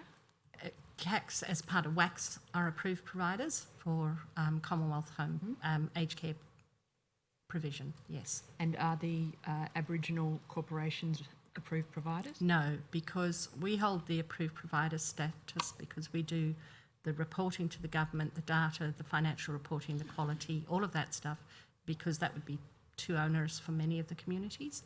So sorry, what did you ask me? I was just asking you about the model because, and the approved provider status. And I then wanted to ask you about what the difference where CACS is the approved provider Yeah, and the and Aboriginal grants. Corporation is not. Yeah. What does that mean for grant applications? Previously, when we had the WA HAC system as our main source of funding for the clients in the remote communities, if the remote community service, and it's the community's building, it's not a CACS building, it's a community's building, if it needed an upgrade, if it needed the kitchen modified or the bathroom upgraded or something done to its roof or something done because it had asbestos, we would apply, or a vehicle for the community to provide services with, we would apply to WA HAC, and through their processes we would most commonly get the grants, and we could then put the improvements into the communities in conjunction with the community. Last year, because of the change to the Commonwealth Home Support Program, we had to apply to the rural and remote aged care grants for money for 3 of the communities for upgrades. And when we did that, we were unsuccessful because we are part of the WA country health system. We were seen as government, so we weren't eligible for the grants. The communities weren't eligible for the grants because they're not actually the approved provider. And that means there's no currently formal way of getting support for those communities if there's anything they need at all to continue to do their services. Now, you mentioned earlier that CACS uses the Kicker tool developed by a number of people, including Professor Flicker, who we heard from yesterday. Operator, could you please bring up tab 73 in the general tender bundle? Is this an example of the Kicker tool? I'll just ask you, Operator, to scroll through it so that Ms Crawford can identify the pages within it. Yep, that's correct. Yeah. Commissioners, I tender the Kicker tool. Well, this is part of the tender bundle, of I course. think, which So it's is already in evidence. I think that this document wasn't in yesterday's general tender bundle. We've added it. Okay. Very good. And similarly, I wanted to take you to tab 79. Yep. MSC. Could you describe to the commissioners the role of the mini mental test and how it's used together with other tools to diagnose conditions in Aboriginal and Torres Strait Islander people? The mini mental state examination has been a tool that's been used for a very long time, at least 40 years that I can remember, by doctors, geriatricians, for assessing the cognitive status of the people they see. Some of the questions in this tool weren't suitable for Aboriginal people because they presuppose that somebody had education and schooling. Things like question 4 that says spell the word world backwards, and there's another question about counting in sevens. And things like the day of the year. And people will know maybe that it's the wet or dry season, but they might not know that it's, June the 18th, for example, because they don't need to know unless they're going somewhere or got an appointment. So this test never had very good results with the Aboriginal people in the Kimberley, and that's why in about 2003 or 4, Dina Logaducha, who's a geriatrician from Melbourne, started her first project at looking at the prevalence of dementia in the Kimberley, and then went on to develop the Kicker tool with Kate Smith, who's now professor at UWA. Yes. How is in assessing whether a client's eligible for a home care package, the Commonwealth have a number of criteria that are included in the assessment? Yep. Which of these tools are valid under the Commonwealth's criteria? The Kicker is. The PAS score, which is a psychological assessment score, is used, and the RUDAS, I can't remember what the letters stand for, but the RUDAS is used for people from non-English speaking backgrounds, usually European type languages. And those 3 tests are used to determine if somebody is eligible for the dementia supplement. The MMSE score that's on the screen is not one of the validated tests that the Commonwealth accept. Okay, thank you, Ms Crawford. You mentioned earlier in your evidence the approach that CACS takes to police checks. Yesterday we heard from, this morning, I think you were present for his evidence, Mr Aitken gave evidence about the approach that they take in the elders' village Yep. to assessing police checks. Would that approach be available at CACS? Not quite sure. We provide the funding for the police check. We take the people to the police station. We assist them with getting Medicare cards or Centrelink information cards or Medicare cards so that they've got some form of identity. We assist them with getting somebody in the community can write a letter to say that this person is known to them and that they are Aboriginal and what their name is. So we'll assist them with all of those steps and quite frequently also take them to the police station if they haven't been able to do it in the community without us. And once the results come back, Yep. Mr Aitken gave evidence about So the the approach. results, because the people are employed by remote Aboriginal communities, the results go to the Chief Executive Officer of the community. If that person has concerns about what's in the results, they contact me. Okay. And they'll usually send a copy to me and say, well, what do I think? And I'll go, oh, no, that's really outside the guidelines. We can't employ that person. Or, no, that one's okay because they haven't done jail time for whatever it is. And Yeah. Thank you, Ms Crawford. We heard this morning evidence from Mr Laverty from the Royal Flying Doctor Service, and he talked about, he gave evidence that the RFDS isn't able to give assistance for people returning to country Yep. after they've received medical attention that was required.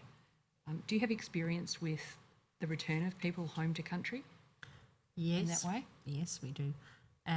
It can be very difficult. It is covered under the Patients Assistant Travel Scheme in terms of airfares and bus fares, and if the person needs accommodation on the way or something like that.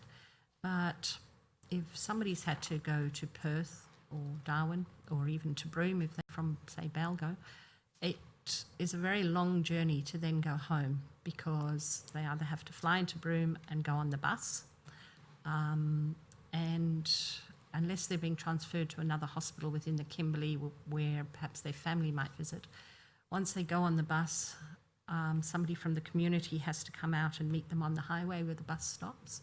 And in some instances, that can be really far, like Balgo, 280 kilometres. Nookambah is about 70 kilometres from the highway. So it all has to be lined up that the person will meet them. And this can pose a lot of difficulties for people travelling. Now, what is talking big picture now, by way of conclusion, what is the end term goal for CACS in the Kimberley? What we've always worked towards is that the communities, I should say, are developed to eventually become able to be self-sufficient in managing their own services. So we work very much on a community development model. We develop the community to employ the staff, to develop the services, to run the services, and to get to be as independent in doing all of that as is possible. To date, the communities have not been directly involved in the quality assessment process, other than by contacting and talking to quality assessors when they come. But we're just about to start involving the coordinators from the remote communities to be involved in training on the new quality standards with us, with our workers, so that they all learn it together. And then in terms of your wish list, Sorry. Could I just ask, does that then mean that they would have to become approved providers? Our eventual aim is that the bigger communities would become approved providers in their own right. Yeah. I think it's still quite a bit off for most of the communities. Some communities now, compared to when I started at CACS in 2002, provide very reliable services. It used to be they might do them one day a week and then people wouldn't be there. But now communities provide the services reliably every day of the week. And they come back after the Christmas break, because that used to be another issue. People would go on their Christmas break and then not come back for a couple of months. But last year, all the communities came back within the time frame of the holiday that they decided they were going to have, which ranged from 2 to 4 weeks, depending on the community, which the long-term people like myself at CACS were really pleased about. We felt like it was a major achievement. That's good. Well, thank you for that. I'm struggling a little bit to hear. Is it possible to just move the machine a bit closer to your mouth? Do you want me to put it?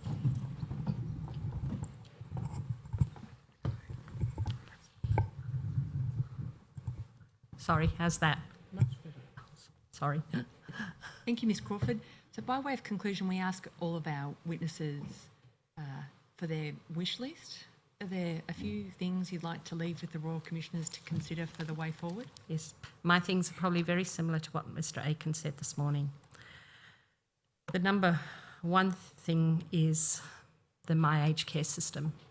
It really needs to be fixed, from all sorts of perspectives. The second thing for me would be that block funding is restored so that we have certainty and we know where we are in terms of what we can plan. I would like the grant system fixed so that just because providers like ourselves who happen to sit under the state government can actually qualify for the grants for the communities we deal with. The hardship application process, which I haven't actually mentioned in this, people on home care packages are supposed to pay $10.77 a day out of their own personal money towards their packages. Most of our clients might pay somewhere between $1 and $5 or nothing at all. And there is a hardship process that they can apply for. It is so onerous. People have to have bank statements and they have to have all sorts of statements about assets and all sorts of things, which is really difficult when you're an Aboriginal person and your only income in the whole world is the age pension and you have no money. So we've tried multiple times to get that through on a satisfactory basis for clients, and we've been successful once, and the person got $2 a day benefit, which by the time we added up all the hours it took to get to that point, it actually cost money to get the $2 a day for the person, so we've not done it again. And the other thing that I think would be really good to see is long-term contracts with the Commonwealth, at least 5 years. 10 would be better, but at least 5 years, so that we stop this rolling 1 year contract and stop the uncertainty of not knowing what's going to happen in the future. That would be the major things I would see. Thank you, Ms It's Crawford. making a difference. Commissioners, that concludes my examination. Thank you, Ms Bergen. Only one question, because you've covered so much ground, but you have explained the problems that your staff confront when they try to assist an elderly person to apply for a Commonwealth benefit.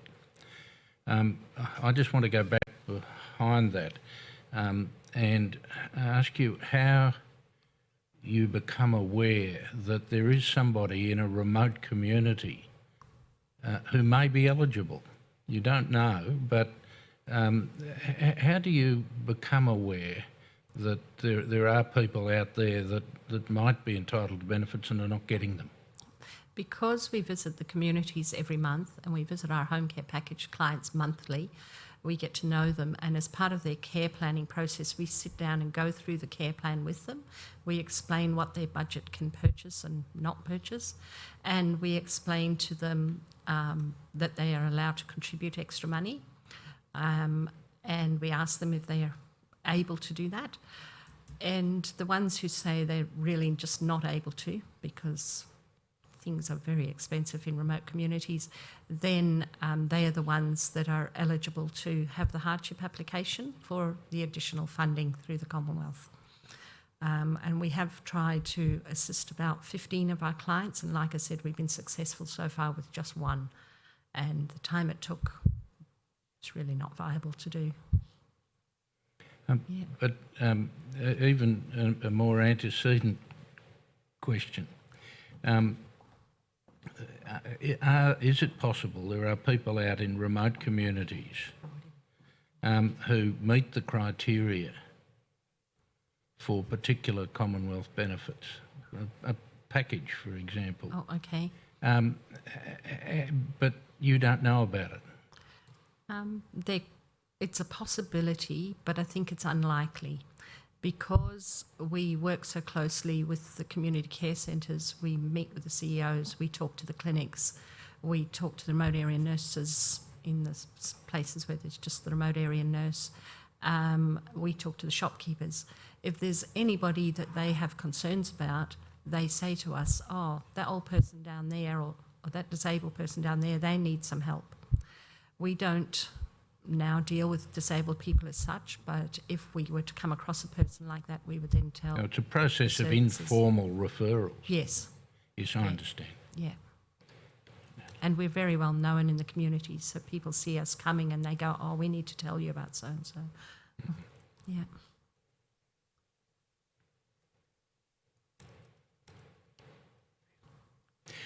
Well, thank you very much for such a detailed account of how health services are provided to the elderly in the Kimberley. It's been a real education to us to learn how it's done, because it's quite unique in the evidence that we've heard, and we're very grateful to you for sharing your knowledge and expertise with us. Thank you very much. Thank you.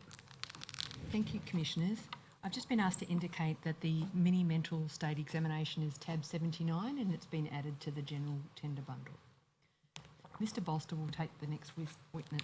Thank you, Ms Bergen. Yes, Mr Bolster. Thank you, Commissioner.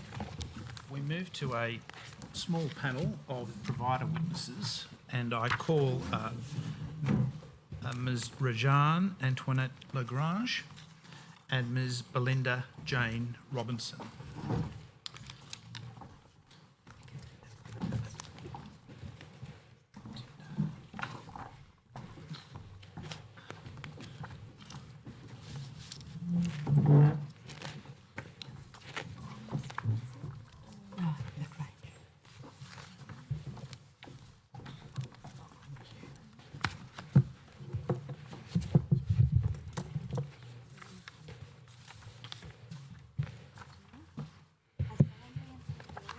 I solemnly and sincerely declare and affirm that the evidence I shall give will be the truth, the whole truth, and nothing but the truth.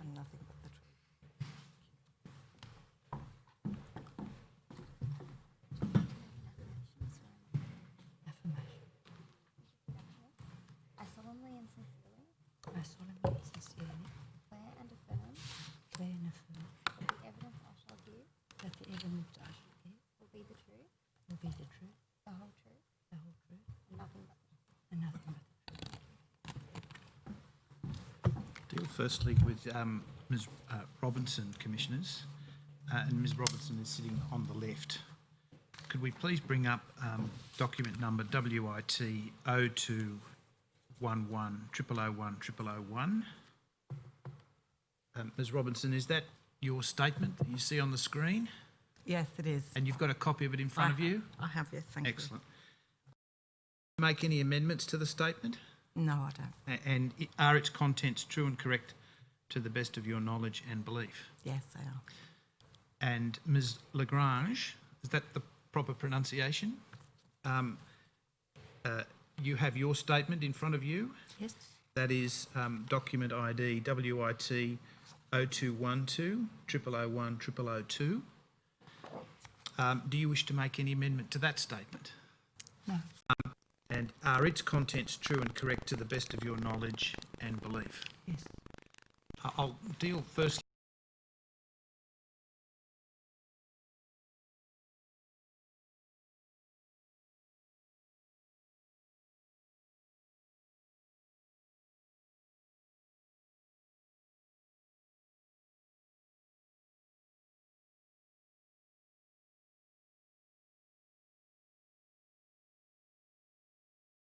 Juniper facility at Fitzroy.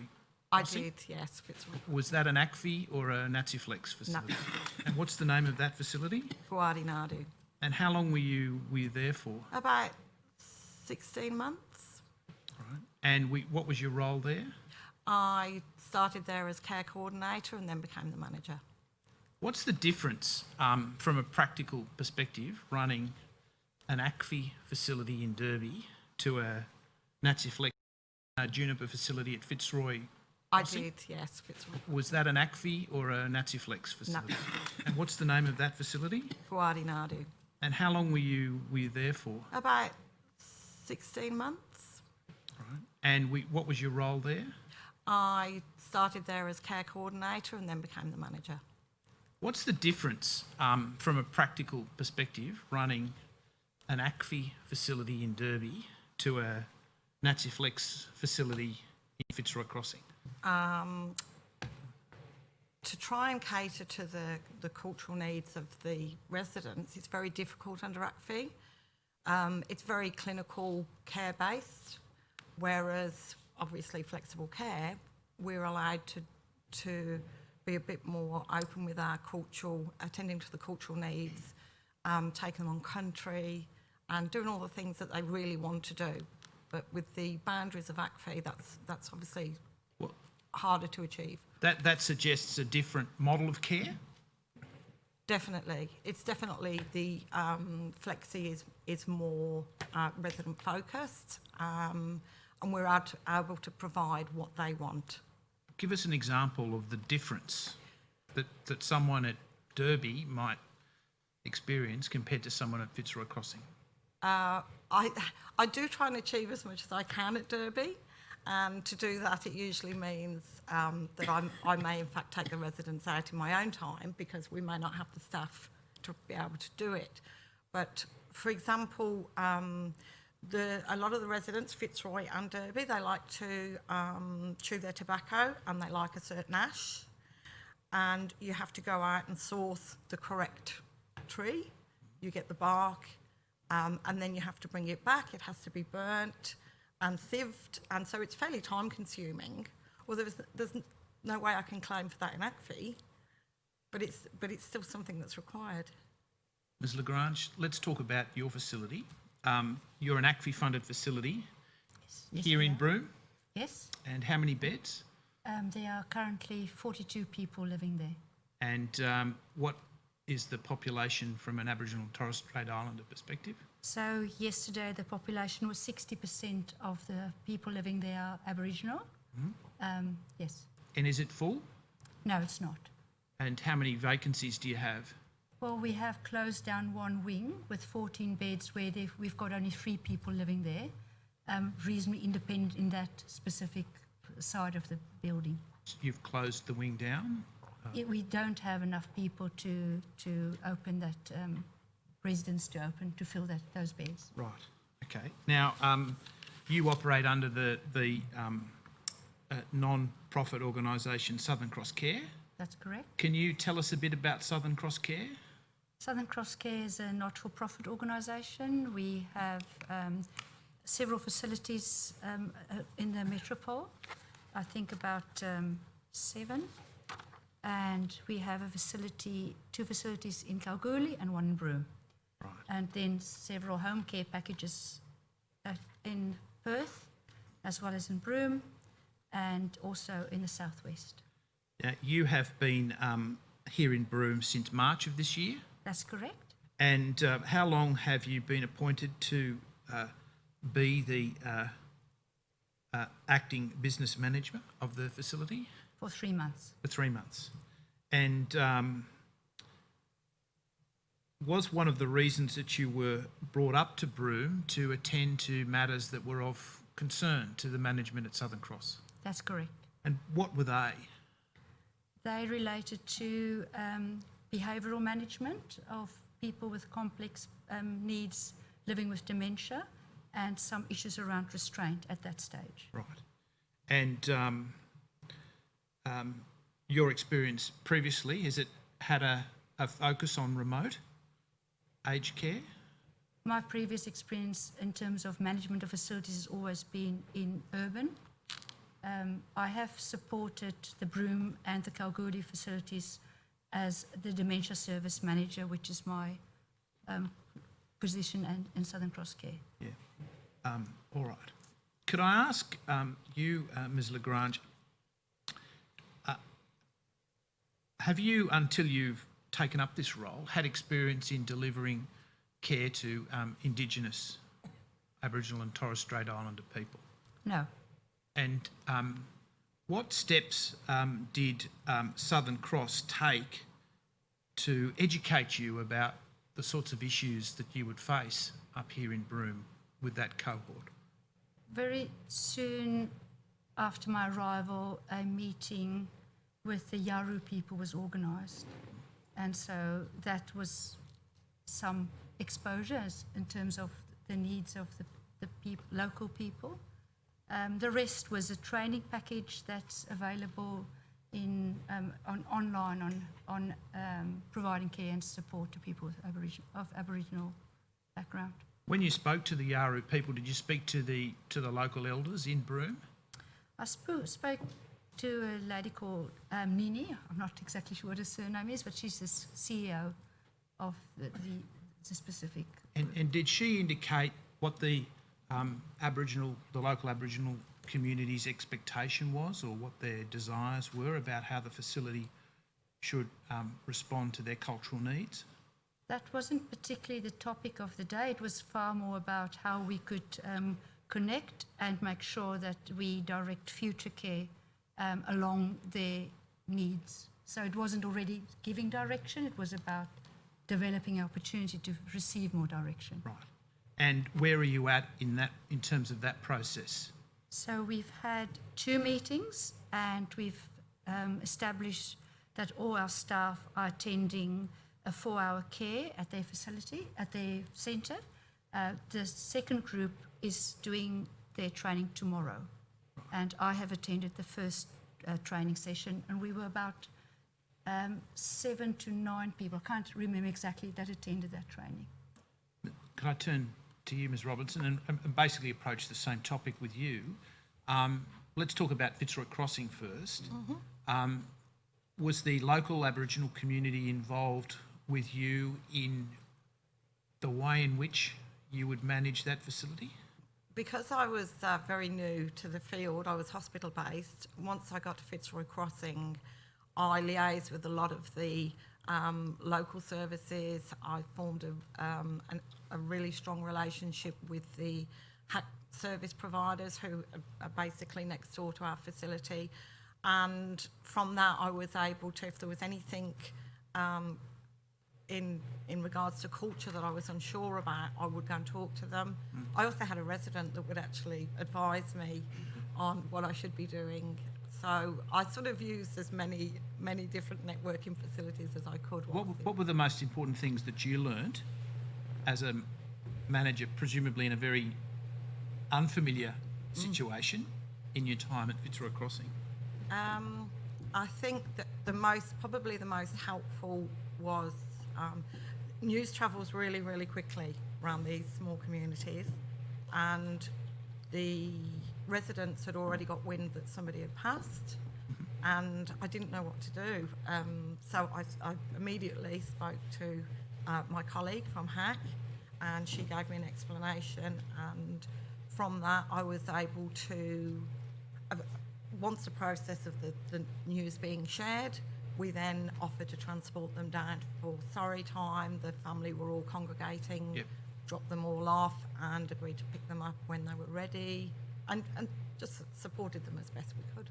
Was there a handover to you from your predecessor or from someone at Juniper about these issues, or were you left to learn it on the job? The previous manager left at short notice, so I hadn't been there long myself, so it was very much a learning curve. And for you, Ms Lagrange? It was the same. I came down to Broome to assist because of the issues around behavioural concerns of how we support people with dementia. Realised that there was a little bit more clinical development that has to happen, and I was back for the second day when the manager resigned, and I had to I was asked to step into that role. Right. Ms Robinson, what's the most important thing you need to do to deliver culturally safe care? I think initially you've just got to show your respect, but gain their trust, because when you're coming from an external area, they don't know you, they don't know anything about you, and it takes time. And it was aware of how much, if a new staff member, once they've gotten used to us, if a new staff member came in, they would choose me to do care over this person because they were familiar with me. Can you give us examples of the things that you did at both at Fitzroy Crossing and at Derby to attempt to do that? As far, other than my job as manager and care coordinator, I also used to work in the kitchen. I was the cook once. I still do actually work on the floor as a carer, as a nurse, kitchen hand, cleaner. Were you the senior clinical person at Fitzroy Crossing, and you're the senior clinical person at? I have a care coordinator at Derby, which is excellent. So Is that person have more experience than you? She's a nurse practitioner, so obviously we've got some really good to have. Right. And Ms. Lagrange, you don't have a clinical nursing background. You're in.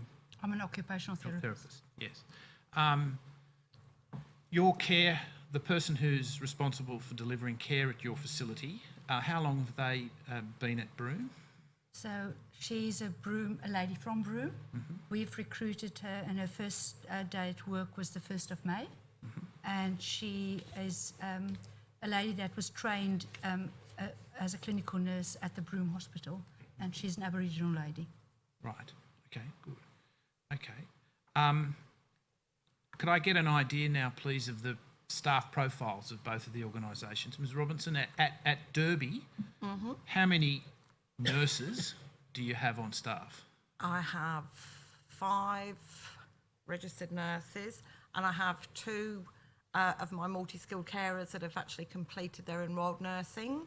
So I actually dual role them as needed to cover shifts if people are sick or that sort of thing. How many of those are Indigenous? We have no Indigenous nursing staff. Right. Is that something that you're trying to change? Ideally, it would be wonderful, but very often our applications, we might get 25 people apply, and maybe 23 of those will be looking for sponsorship and for their visas. So if 25 looking for sponsorship, so they're people who are here on a type of visa that requires them to work in a rural or remote area, That's correct? right, yeah. And from what countries do they generally come from?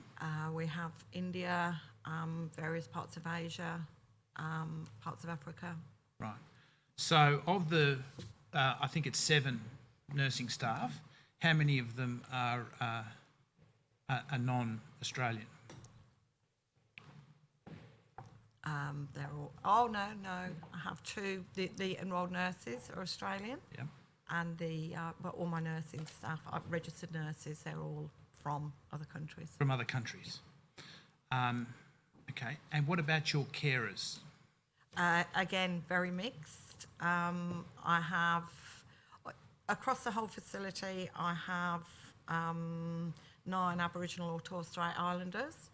But they tend to be in the roles, and actually through choice in some circumstances, housekeeping, kitchen hand. I have 2 that I'm hoping to get to work on the floor, but they need confidence. They haven't got the confidence, so I'm working with them with that. Are you engaged with the local Indigenous organisations in trying to get Indigenous staff on as carers? Absolutely. I'm working with Winangari, who we liaise if there's a position available. I let them know and what the criteria is, and they look out for prospective employees for me. And also now, instead of just advertising online on the internet, I've started putting notices up on the local notices boards at the supermarket, at the post office, that type of thing. Are you familiar with the organisation ANJA? ANJA, no. Right, okay. Now, Ms. Lagrange, your staffing profile? So we have 1 clinical nurse, that's Aboriginal, 6 registered nurses, none of them are Aboriginal, 2 of them are Australian, we have one Aboriginal enrolled nurse and one Australian enrolled nurse. And we are in the process of recruiting another registered nurse who is sponsored and from Africa. She's worked in Alice Springs for some time. What would I withdraw that. What needs to change for you to get more Indigenous staff? I think one thing is the development of the people that live in Broome. So that's one of our goals with the Yaru people, is to draw people in that they're having programs with in terms of joblessness, and looking at how we can expose them to work environments, work ethics, and giving them opportunity to connect with local people. So not only do we help them develop people that are in need, but we have the opportunity to expose our residents to younger people from their own culture, or from Aboriginal culture. Ms. Robinson? As I said, we're trying to advertise locally within the town. We also get a lot of people actually just walk in looking for opportunities, and I always have a little chat with them, see what sort of thing they're looking for, what they would like to do. We can offer the training and support so that they don't have to have an aged care certificate, but then I would encourage them to attend TAFE to actually gain that, because obviously down the track that will benefit them also. When you do employ Aboriginal people, is it difficult retaining them? I have my gardener is he's been with the company a while. He's excellent. I've got another lady that turns up religiously. I've got one or two that don't always turn up, but they are now calling me and letting me know if there's something, if they have to go out of town, if they have to go back to their community. So we sort of work on the fact that they let me know, I can adjust the roster to suit, and then when they're back in town, they let me know they're back, and then I can re-roster. Does Juniper have a policy about responding to customary obligations of staff?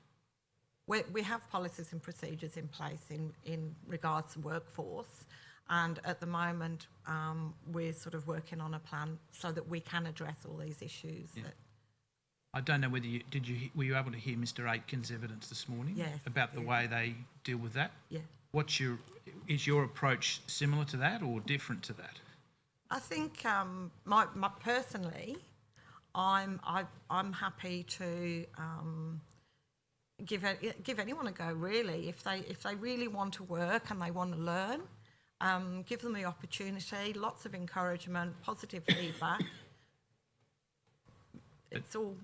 But when they come to you and say, "Look, I have to go back to Alice Springs, there's sorry business, and I'll be away for a month." As long as I know about that, I can plan around it. It's not always easy, it can be challenging, but it's when I don't know. If somebody just doesn't turn up for work and they're gone for a month, it can be difficult to work with that. But as long as I know when they go in, if they give me a call and say I have to go, thank you for letting me know, let me know when you're back in town, and I do the best I can to work with that. Ms. Lagrange, is that an issue that's arisen in your experience at Broome?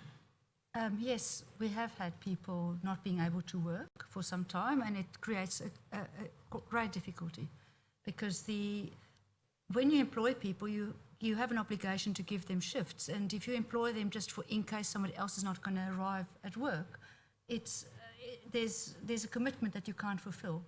So we often find that we're suddenly sitting with a situation where we can't fill a shift at all, after having called every person, even asking the nurses if they'd be happy to step in. And what I find difficult is going back the next day and staff that are very loyal to the facility hearing that there was an open shift that couldn't be filled, and they apologise. And I feel it's not correct that they have to apologise for having a life outside work. But that's how close the community is, and that's the sense of responsibility the regular staff have to the facility. Mm-hmm. All right. Okay. Thank you.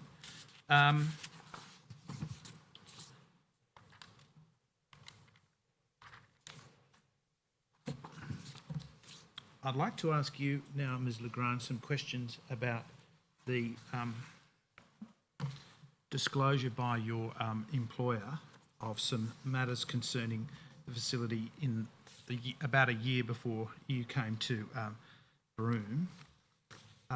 If we could bring up, please, tab 76 of the tender bundle.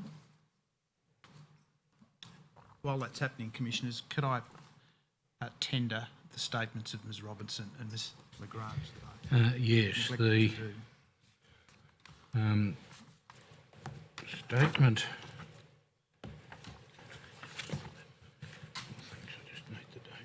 The statement.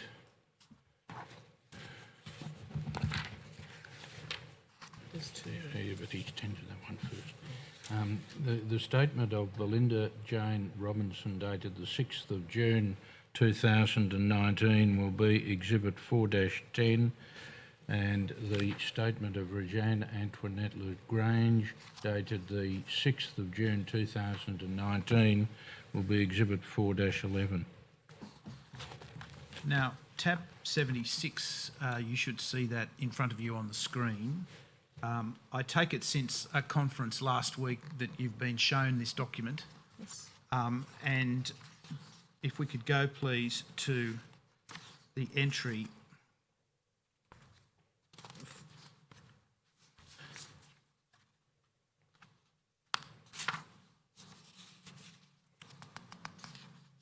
number 6 on page 3600.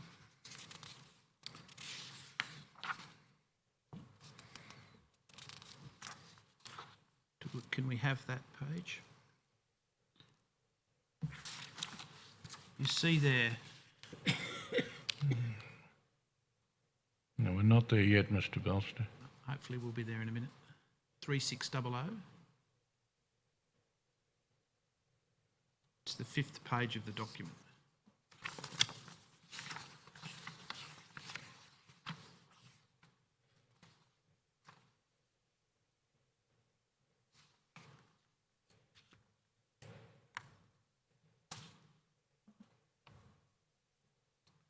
So it's SUB 0001 0012 3600.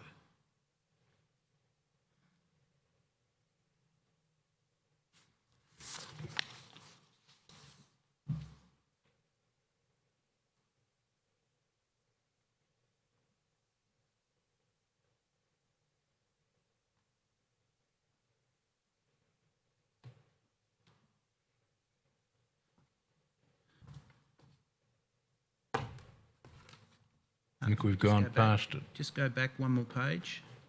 Point 6, box number 6 on the left. See there the date, the 7th of May 2018. That would seem to be an error from documents you've subsequently seen, and the incident occurred in January of last year when you were in Perth. Yes. And you had nothing to do with this. I appreciate the difficulty that you're in. But you'll see that the description of this incident that was disclosed to the Commission in accordance with the request that the Commission made of every provider of any significant size in the country. Family found maggots in wound of respite client. Wound clean, bandage type changed. Was that entirely accurate? No, not to what we found in the end. It Yeah. seems like there's a bit of a misunderstanding of exactly what the situation Yes. was. Yeah. So the incident in question occurred in January of last year, and there was a complaint, an oral complaint, about maggots in the mouth of a palliative care client. That's correct. And if we could please call up tab 80 and tab 81.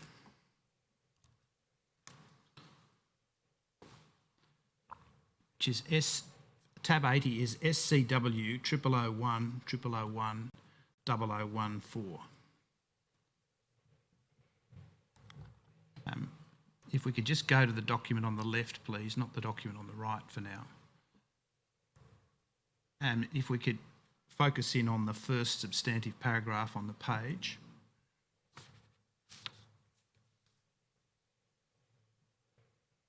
And you've reviewed these papers, I take it? Yes, I've seen it. Were you unaware of the circumstances of this event prior to sometime last week? Yes, I wasn't aware. And this wasn't an example of one of the clinical issues that you were asked to come up and deal with? No. Since being made aware of the circumstances of this event, what have you as the residential manager come to do at Germanus Kent? So I have visited the facility before this event and again after, not knowing what has happened, and noticed that there were fly screens hanging on cables. So that was already in place when I arrived.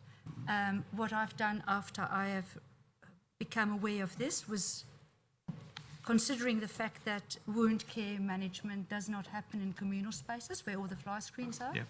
So I've installed ivy drips that you can increase in height and attach a fly screen to that, so the nurse can use that as she moves through to do wound dressing, and ensuring that when she does wound dressing or care, or maybe putting somebody outside to sit outside, sometimes that could be a action for a person in end-of-life care, being pushed in a bed outside if that's what they wish to do or would enjoy, that at least we could cover the person and the person caring for them with a fly screen.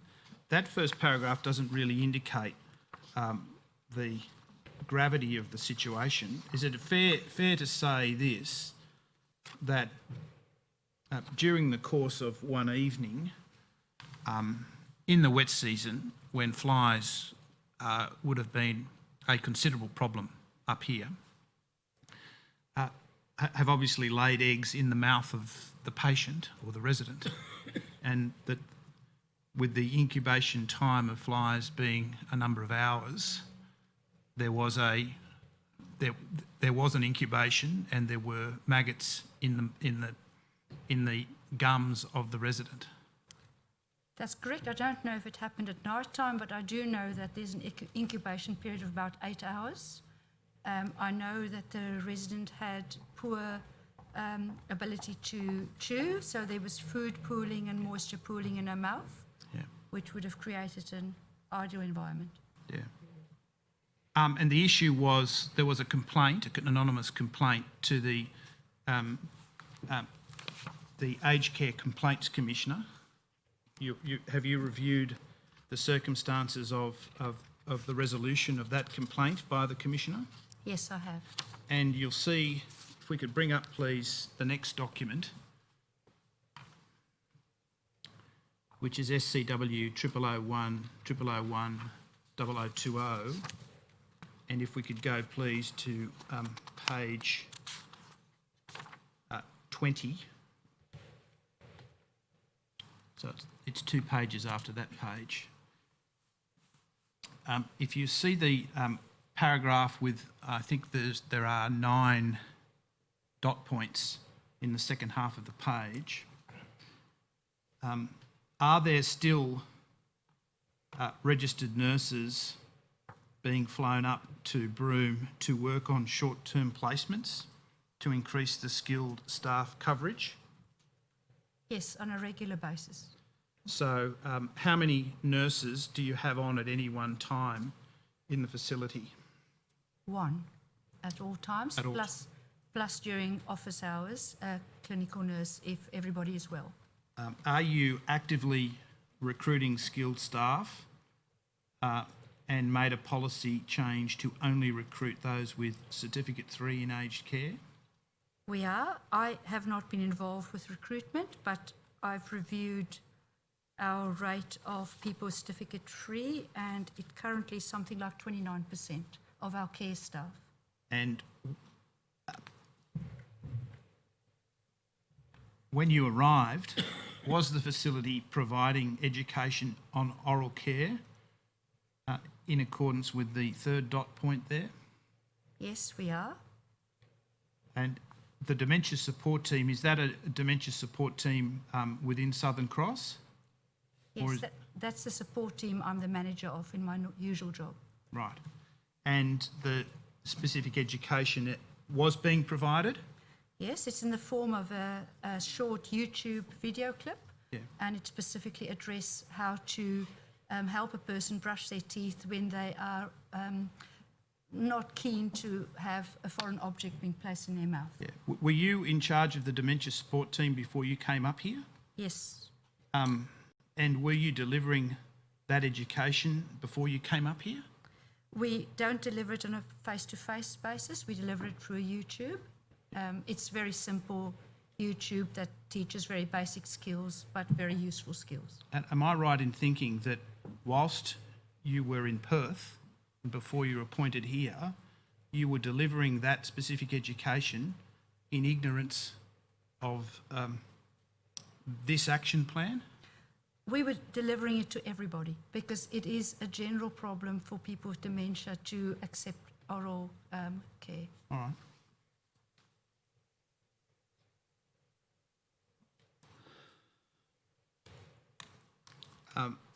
What about the documentation issue raised in the 5th dot point?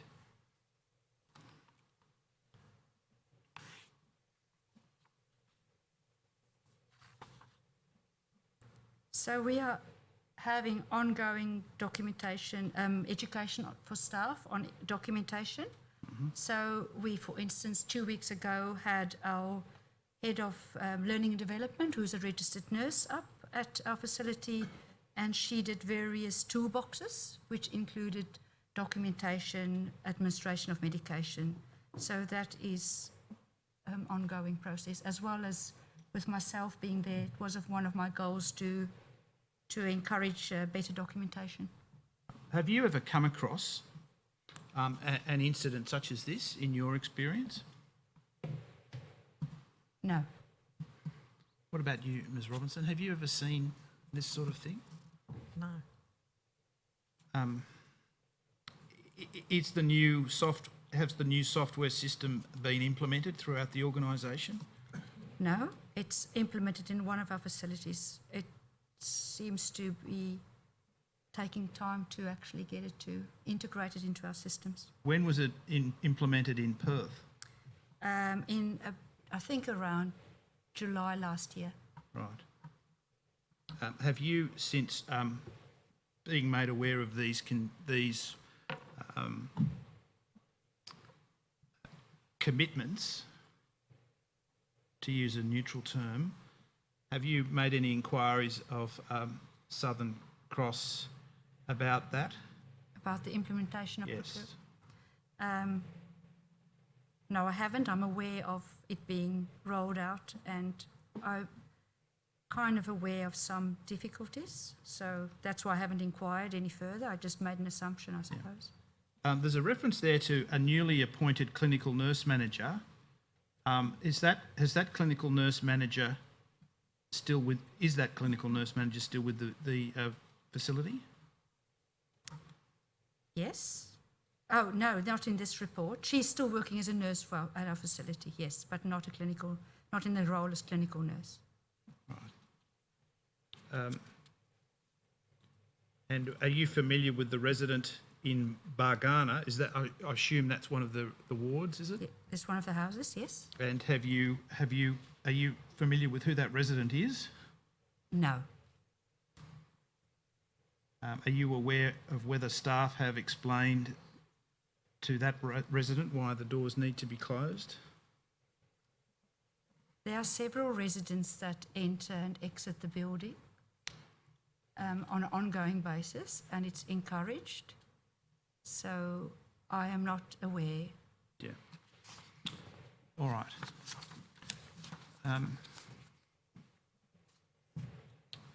Thank you. Commissioners, the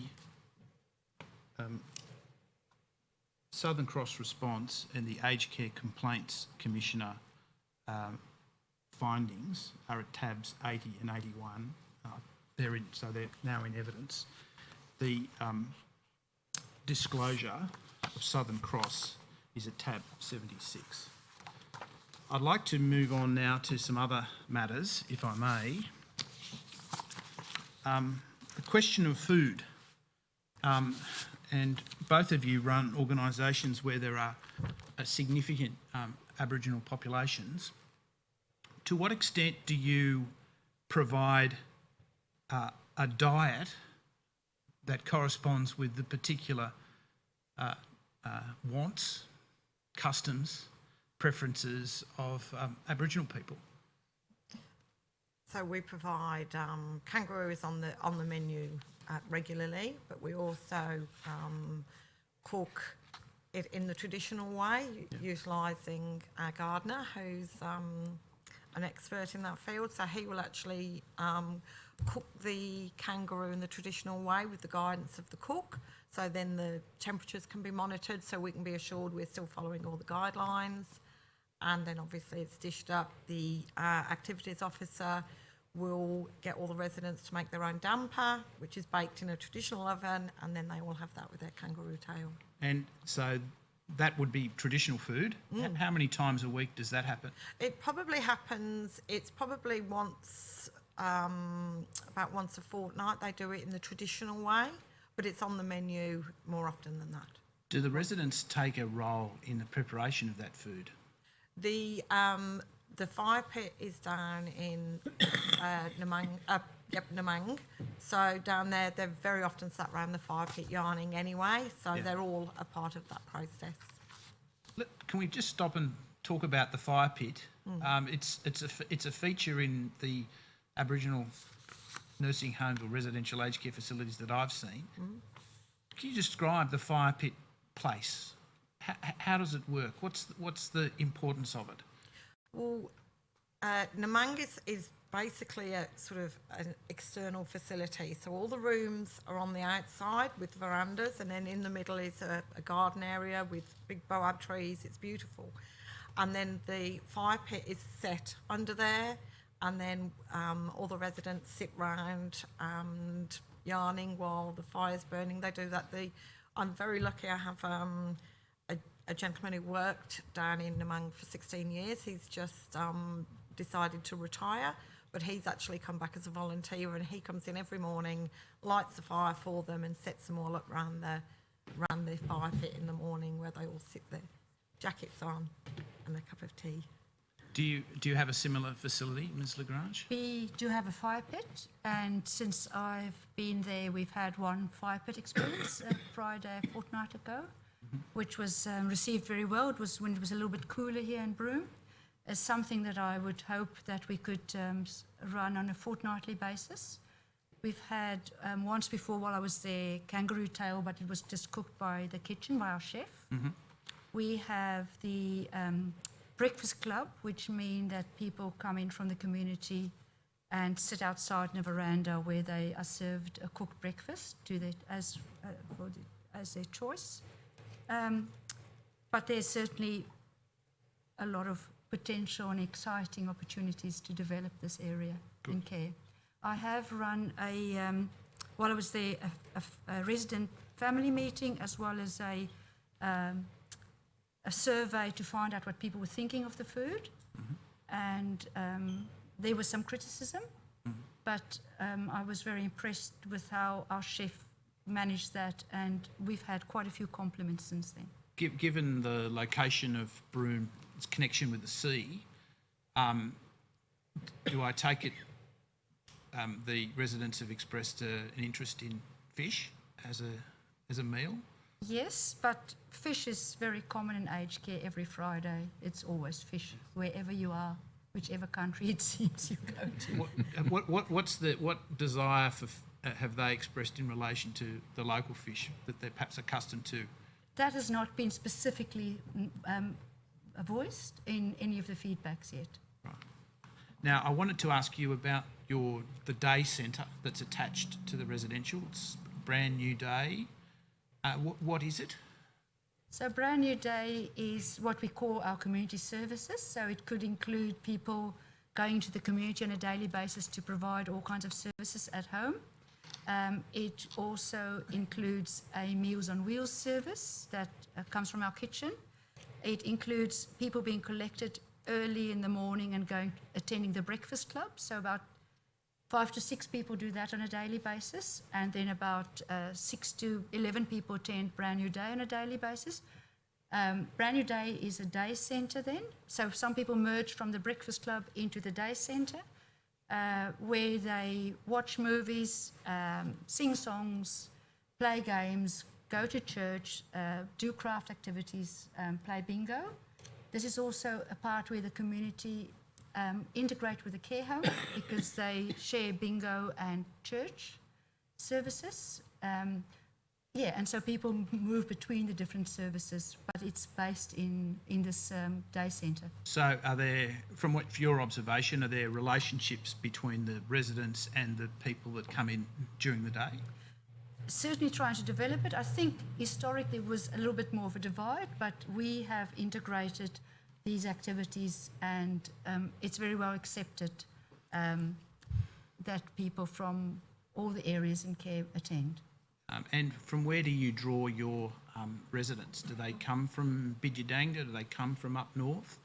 So I've made a list of where we draw our residents from, and we have 17 different cultural groups that our residents come from. Some people, 16% call themselves Broome people. Mm-hmm. Then Bidjadanga is 14%. Halls Creek, Beagle Bay, Wyndham, Arm Point. I won't be able to say all of these names, but yeah. So then it reduces to a 1%, one person from Port Hedland, Kalgoorlie, Geraldton, Fitzroy, Belluna. Yeah, so there's a lot of places that they Ms. come Robinson, your experience? Again, same. Spread Same. from, we've got residents from Wonkajonko, which is about 130 kilometres past Fitzroy Crossing. We've got residents from Fitzroy Crossing, Nookamba, Luma, One Arm Point. I've got one from One Arm. So And quite scattered, as well as the local community. language. How many of your residents struggle with English? There's quite a few that struggle, especially if they've got cognitive decline. It's not unusual for anybody with English as their second language to go back to their original language. So, how do you deal with that from a clinical perspective? it can be challenging. We have, because we do have some Aboriginal staff, we often use those to interpret for us if we need. We can get an interpreting service in, and we have a resident that's also very good at doing that for us, obviously depending on what it's in regard to. Ms. Lagrange, is that? So we have, I think our population is a little bit different because so many of them come from Broome.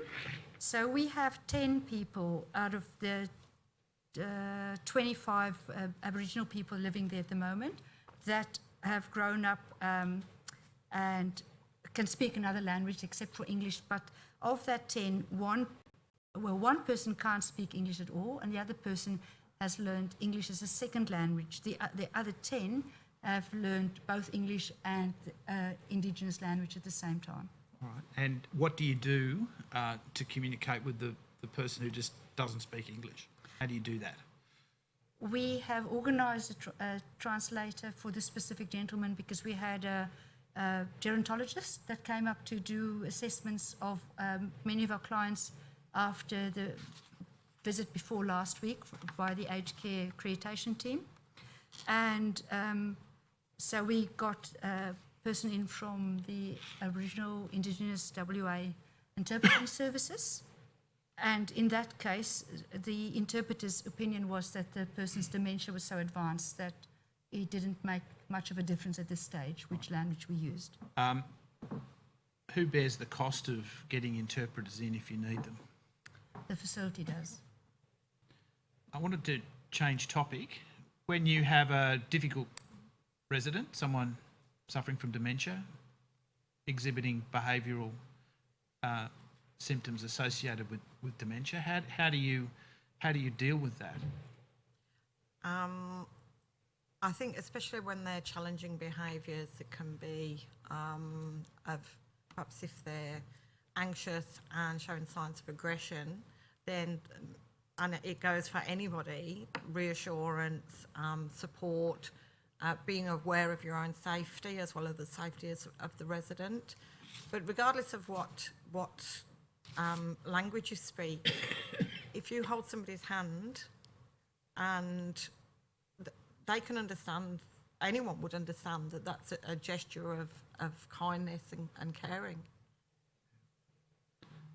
Ms Lagrange, it's your expertise, isn't it? Yes, that's my area. I can talk for too long about it. How do I you will try deal to with it? reduce How have you had to deal with it in Broome from the Aboriginal perspective? Well, understanding a cultural perspective is absolutely crucial. So versing yourself around the person's background, where they come from, where they grew up, and what the values would have been that they were living with is absolutely important. There's a stage in dementia where those things does not matter so much anymore, because the person responds purely to the way you communicate with your body, and language becomes irrelevant. It's really important to teach staff how to approach a person, not to evoke a fight or flight, because what we see as complex behaviour is purely a fight or flight reaction of a misunderstanding of intention and over challenging the person in terms of the speed we use. So if we do that, and I agree with your comment, the appropriate physical contact, often once accepted a hand grip, would make holding the person's hand can make a really big difference. Commissioners, I note the time. Perhaps we might We'll have take a short break. Thank you. Please adjourn the commission.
Yes, Mr Bolster. Ms LeGrange, we were just talking about the responses to troublesome dementia behaviours. Had you finished what you wanted to say there?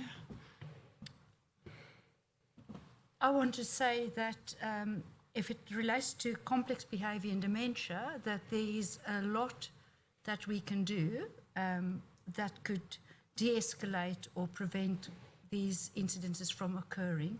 It's a lack of understanding what is triggering it that could be causing complex behaviour. Right. And it's cross-cultural, it's not specific. I'm just wondering whether, in the case of Aboriginal people who express themselves in that way, whether they get the opportunity to visit their country very often in your facilities. Ms Robinson, how often do you take them out to country? As often as we possibly can. We recently took them to Birdwood Station, which a lot of them actually grew up on the stations or worked on the stations, so they went out there for a day trip. We organised bus trips. Some of them are just happy to stay on the bus, just to go out and see the country. So drive up to the jetty, drive back. We do morning teas down at the jetty.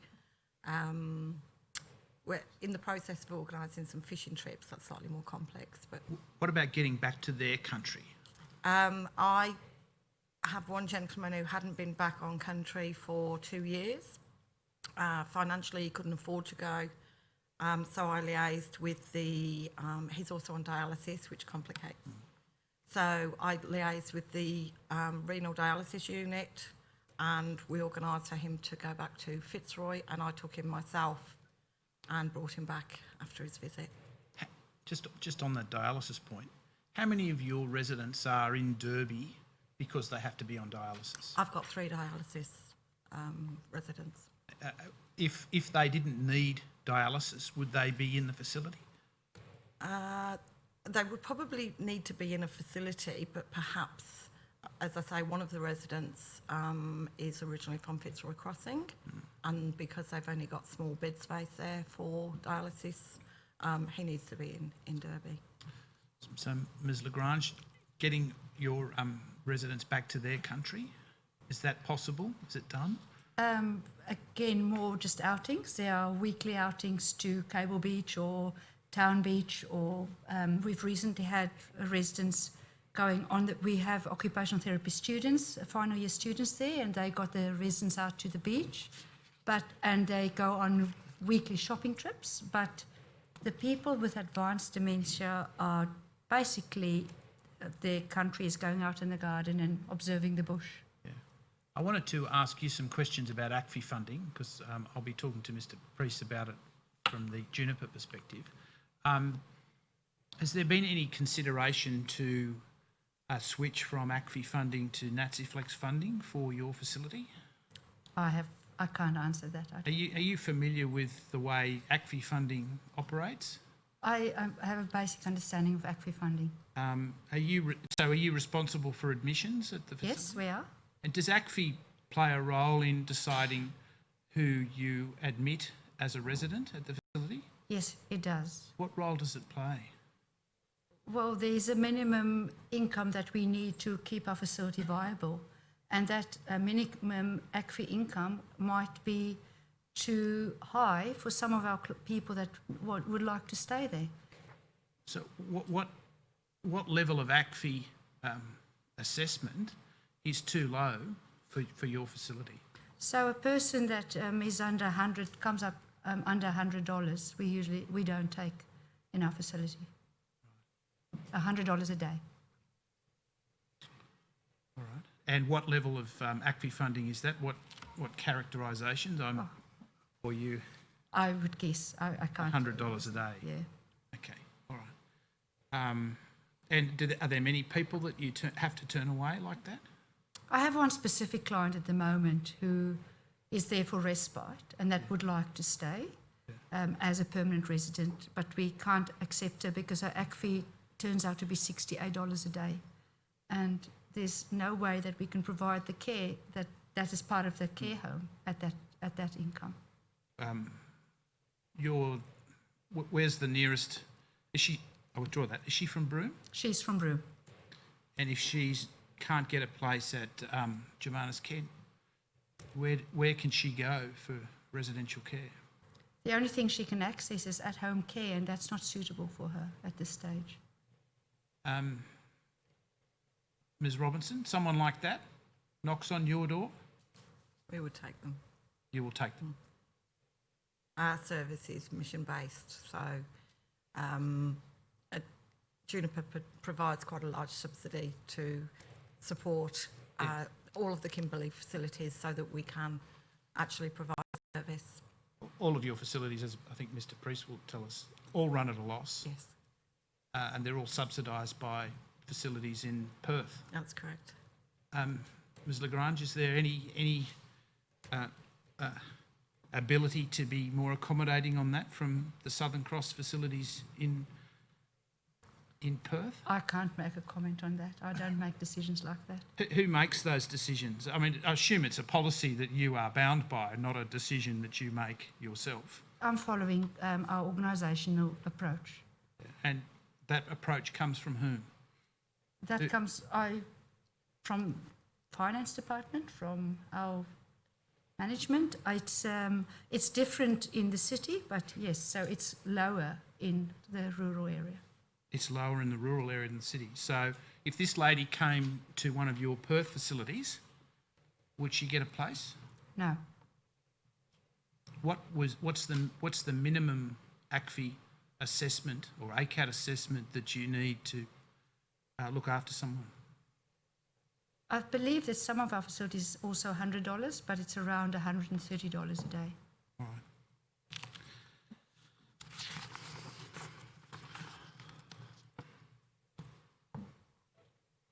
right.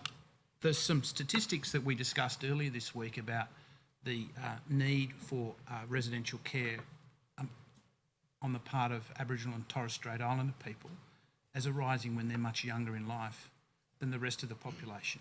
Is that brought out in the cohorts that you care for? My youngest resident is 36. 36. Yes. Ms Lagrange? I believe we have two residents that are in their 40s because they're also there for dialysis.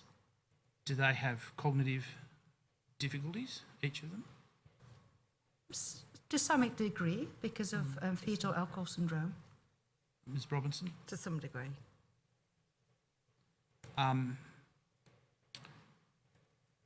Is the NDIS the preferred destination for those people, or are you comfortable with them in residential aged care? It's not ideal, but there is nowhere else. So the younger residents I have would not be able to live in the community. They need to be somewhere, and there is nowhere. How many people do you have under 50? Probably, I know there's about 12 under 65 and probably 6 or 7. I've got a few that are around the 50, 52 mark. Yeah. So there's probably about 7 up to 52 years of age. And you, Ms Lagrange? I have to deduct this from a request from the NDIS to put in information about 6 clients that would qualify for NDIS. So, yeah, I assume there are 6 people that are a bit younger. And your organisations, how have they come to terms with dealing with people so young in what is notionally, or at least termed, aged care? Well, as I said, it was the same in Fitzroy Crossing as well. We've got some young people there, but if there is nowhere else, then they need to be cared for. Somebody has to do it. Ideally, it would be great if there were group homes through NDIS funding that they could actually live as a group rather than have young people in an aged care facility. So what we try to do is get them out as much as we can into the community so they're not spending all day, every day in that environment. Are the people we've been talking about all Aboriginal? Yes. Do you have any non-Aboriginal people under 65 in any of your facilities? I've only got one non-Indigenous person and he's over 65. Over 65. All right. Commissioners, that's the end of my examination. Yes, thank you. Look, thank you both very much for coming and explaining to us exactly how things work up here in the Kimberley compared with other parts of the country. It's obviously a very unique system and one in which you have to take account of variables that you would never encounter in the city, and we, in evidence thus far, have not heard about. So thank you very much for your insights and your assistance. Thank you, Commissioners. The next witness is Dr. Michael Stephen Priest.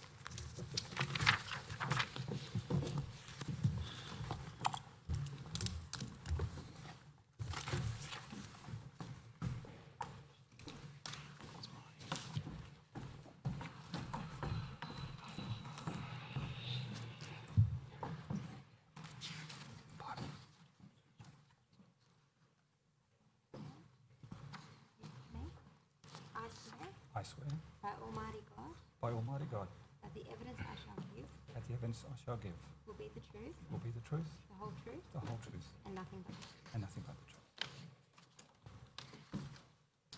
the truth. If we could please bring up document number WIT 0256 0001 0001. You'll see that on the screen in front of you, Dr. Priest, there's a copy of your statement. That is mine. You've got a copy of your I own have statement one here. there. Yes, that is mine. Thank you. Do you wish to make any amendments to that statement? No, I don't. And are its contents true and correct to the best of your knowledge They are. and belief?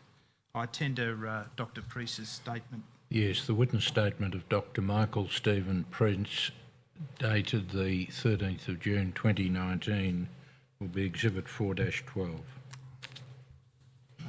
Dr. Priest, you are the CEO, Executive Director. Executive Director of Operations I'm sure Chris won't like to hear that, but yes, Executive Director, Operations. of Juniper. Correct. What is Juniper? Juniper is a part of the Uniting Church under the WA Synod of the Uniting Church. We operate from Wyndham to Albany, a vast area which is further than Perth to Melbourne. We have a total of 27 facilities in that space of aged care, residential aged care facilities, numbering close to 1,400 beds. We have home care packages, CHSP, day therapy, and then close to 1,000 independent living units spread over a number of villages. What's the history of the Uniting Church in delivering aged care in remote?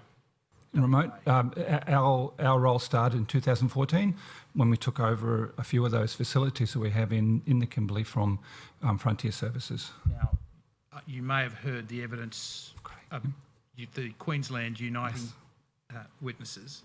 They took over facilities in the Northern Territory from Frontier. What was the problem with Frontier at that time that led all these services to be transferred back to the churches? My understanding was that the environment become too difficult. It become quite complex to operate aged care facilities, residential particularly, and the Frontier Services really took the stance that they needed to step out of that role because of the complexity and needed to hand it over to someone such as a Juniper who had the capacity, the governance, the management, the structure, policies, procedures in order to take that role on. What was the Uniting Church's role in establishing those facilities before Frontier Services took over? That's not something that I'm aware of. Sorry. So, when you took over, are we talking about Girda-Woonham in Kununurra? Girda-Woonham's is a brand new facility, only opened in June of 2018. But in Kununurra, Juniper took on the home care and CHSP services. What's the population of Kununurra, roughly? 25,000. Was there an a residential aged care facility there? No. What was the nearest facility? Wyndham, a small facility in Wyndham, 9-bed, which we operate as well. So that's Mulgoo Village? Malgu Village, and then next closest that would be Halls Creek, which is operated by the People's Church. Gawadu Ngadu in Fitzroy Crossing, that's your Nazi Flex That's correct. facility? Yep. 24-bed facility, yes. and then you have the Wyndham 9-bed. It's a 9-bed residential aged care facility as well as CHSP. And then you've operating. got the 2 facilities in Derby, In Derby, correct. that Ms Robinson Yes. manages for you, and they are ACFI funded. Yes. What's the difference from a practical perspective for your organisation Yes. of ACFI and NaziFlex funding? I'd like to say in the first instance that ACFI the ACFI process is complex, even in the city, and at least there we have the access to specialty people that can assist us to assess the residents and be able to claim for the care that we provide. Even in that environment, we struggle, but we do okay, and we're able to have a small surplus at the end of each year. Up here, you do not have the specialty, the people, the trained staff to do those assessments. So the ACFI scores are very low. As a result of that, the revenue is very low. The flip side to that is your NaziFlex is block funded, and you meet the need of any individual that walks through the door. Whereas ACFI, there is a need to try and get as much revenue as possible. So it's difficult up here particularly. But you don't turn people away. No, we do not. And has that been a decision that's been taken at a board or an organisation-wide level? That decision is one that we live every day. That is part of our mission, and the simple version of that mission is that we're there for people who need us. Has that decision been under pressure? Absolutely not at the slightest. All right. Now, you criticise NaziFlex in terms of the narrowness of its scope. Am I right in thinking that? NaziFlex, by the virtue of that it exists, is recognition that there's a problem. Yeah. So if I have a critique of NaziFlex, is that it doesn't truly reflect the cost of care in this remoteness. So by virtue of its existence, it says there's a need and we need to fund it differently, but it does not. It does not truly reflect the cost of care. And if you reflect on each of our facilities up here, they're all got different needs. And you take it to Docker River that we heard yesterday, and that is the extreme. And those situations that were talked about this morning, the extreme situations. So where NaziFlex falls down is it does not reflect a cost of care. Right. What does it need to do? Or draw that. Yeah. How do you believe that the cost of care should be reflected in a funding instrument such as NaziFlex? Well, you could still apply the regions. So some kind of... it would be too difficult, and I would imagine it would become cumbersome to go into a certain facility and assess it under some criteria. So you could still say that very, very remote areas that need to bring staff in that are cut off for months of the year, the cost of food is, our cost of food is a third higher.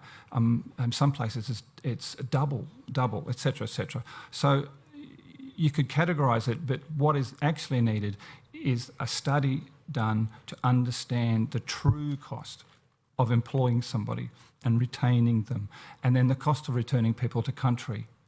You can't put a person on a bus and send them off to country for a week. You've got to send a staff with them. They're in a care facility for a reason. So that comes at a cost. And it's a must. It's a not negotiable. You heard the evidence from Docker River that it's Yeah. $380 Yeah. per bed Yeah, per day. yeah. What is it in Kununurra? In Kununurra, the Gird and Woonan facility today would be close to probably $305 a day. In Fitzroy Crossing? Fitzroy Crossing is, trying to think, cost of care is higher, so it'd be probably $320. In Margoo? Margoo is slightly less. The staffing there is only a 9-bed facility. The staffing's shorter, so it'd be probably closer to $280. And the Derby facility? Derby facilities would be very close to $300 because Derby's is not too bad because it's up the road from Broome, so it's a bit closer to $300 a day. And That's the real cost. That's the everything put together. everything put together. Yeah. What's obviously staff is the biggest? Oh yeah, it's interesting though. The staffing rate, the cost of staffing in in Derby, for instance, is 74% of the cost is in staffing. Yeah. But at Guardi, which is Nancy Flex funded, it's only 62% because of its higher revenue. Is that because you have more Aboriginal staff there? No, it's got nothing to do with that. It's just the level of revenue. Right. Yeah, it's the revenue that you get. That The evidence of Mr Aitken this morning is to the effect that the Aboriginal staff that he employs in remote locations are cheaper to employ than bringing up someone from Adelaide. not only cheaper, they're better. And Yes, and that is because they live in the area. You don't have to provide housing, and but in another sense, the cost of those staff can be equal or higher because you're actually providing a lot of training and a lot of support in order for them to be successful. You never want to take on an Indigenous staff member and it fail. what is your goal in terms of employing Aboriginal staff? We're in the process of. I'll start again if I may, Commissioners. We undertook a major review of the Kimberley services, utilising the services of a consultant group, the Nous group, earlier this year. That has been completed and presented to the board. And within that, we now have developed strategies, major strategic plan and transition plan, which includes 30% minimum staffing of Aboriginal staff. And where are you at now? We would be lucky to say 10% today. Yeah. Have you identified what you need to do to make that number change? Certainly. The first thing to do, well, it's multifactorial, in fact. You can't just go out, you can't just think that you can go out and employ people off the street. You actually have to have a strategy for it to be successful. So the first part is a workforce strategy that we are currently working with, and our executive leads that process. From that, we will respond to that. We're already setting up relationships with training groups, which is the university here in Broome, the TAFEs, the East and West Kimberley TAFEs, and developing pathways. So I want to reiterate that. You don't want to be going into this and fail. You want to give certainty to communities, certainty to young people, that if they go into this, there's employment. There's guaranteed employment.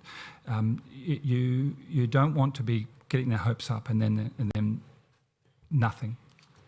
The perspective of Mr Aitken, sorry to keep going back to that, because it seems to be a useful paradigm in which to compare things.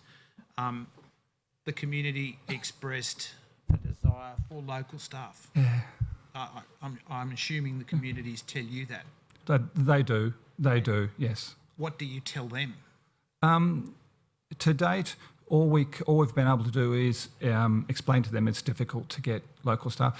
And in fact, many of our elders in our facilities and their families understand that because they know that the young people don't want to necessarily work in aged care because it's not seen as, they're not having that conversation that it's an important part of persons giving back to the community as well as employment, as well as doing well for their elders. So they actually understand that it's difficult.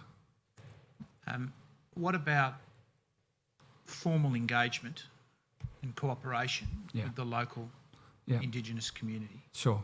Is that how can you work that into your model of care and your business structure? One of the other, well, I would say the major aspect to our transition stroke action plan is that we have a strong desire and outcome to hand our facilities over to communities. Now, that will take 5, 10, 15, 20 years, but that is a strong desire. So within that context, we have to have solid relationships, trusting relationships, long-term relationships to make that happen. What about consultative committees with the locals? What about board participation Yeah. inside your organisation? We're about to, we're in the process of employing a mission executive at the moment, and that'll be within their role. Mission in this context isn't religious, but as in our role in the provision of care. Plus, I've got the approval to employ an Aboriginal liaison in Perth and in the Kimberley. So we're taking the step of embedding ourselves within those communities through people of action rather than trying to control it. Where will that person be based? Or both Perth and up here, and wherever they live up here. Yeah. All right. Commissioners, that's my examination.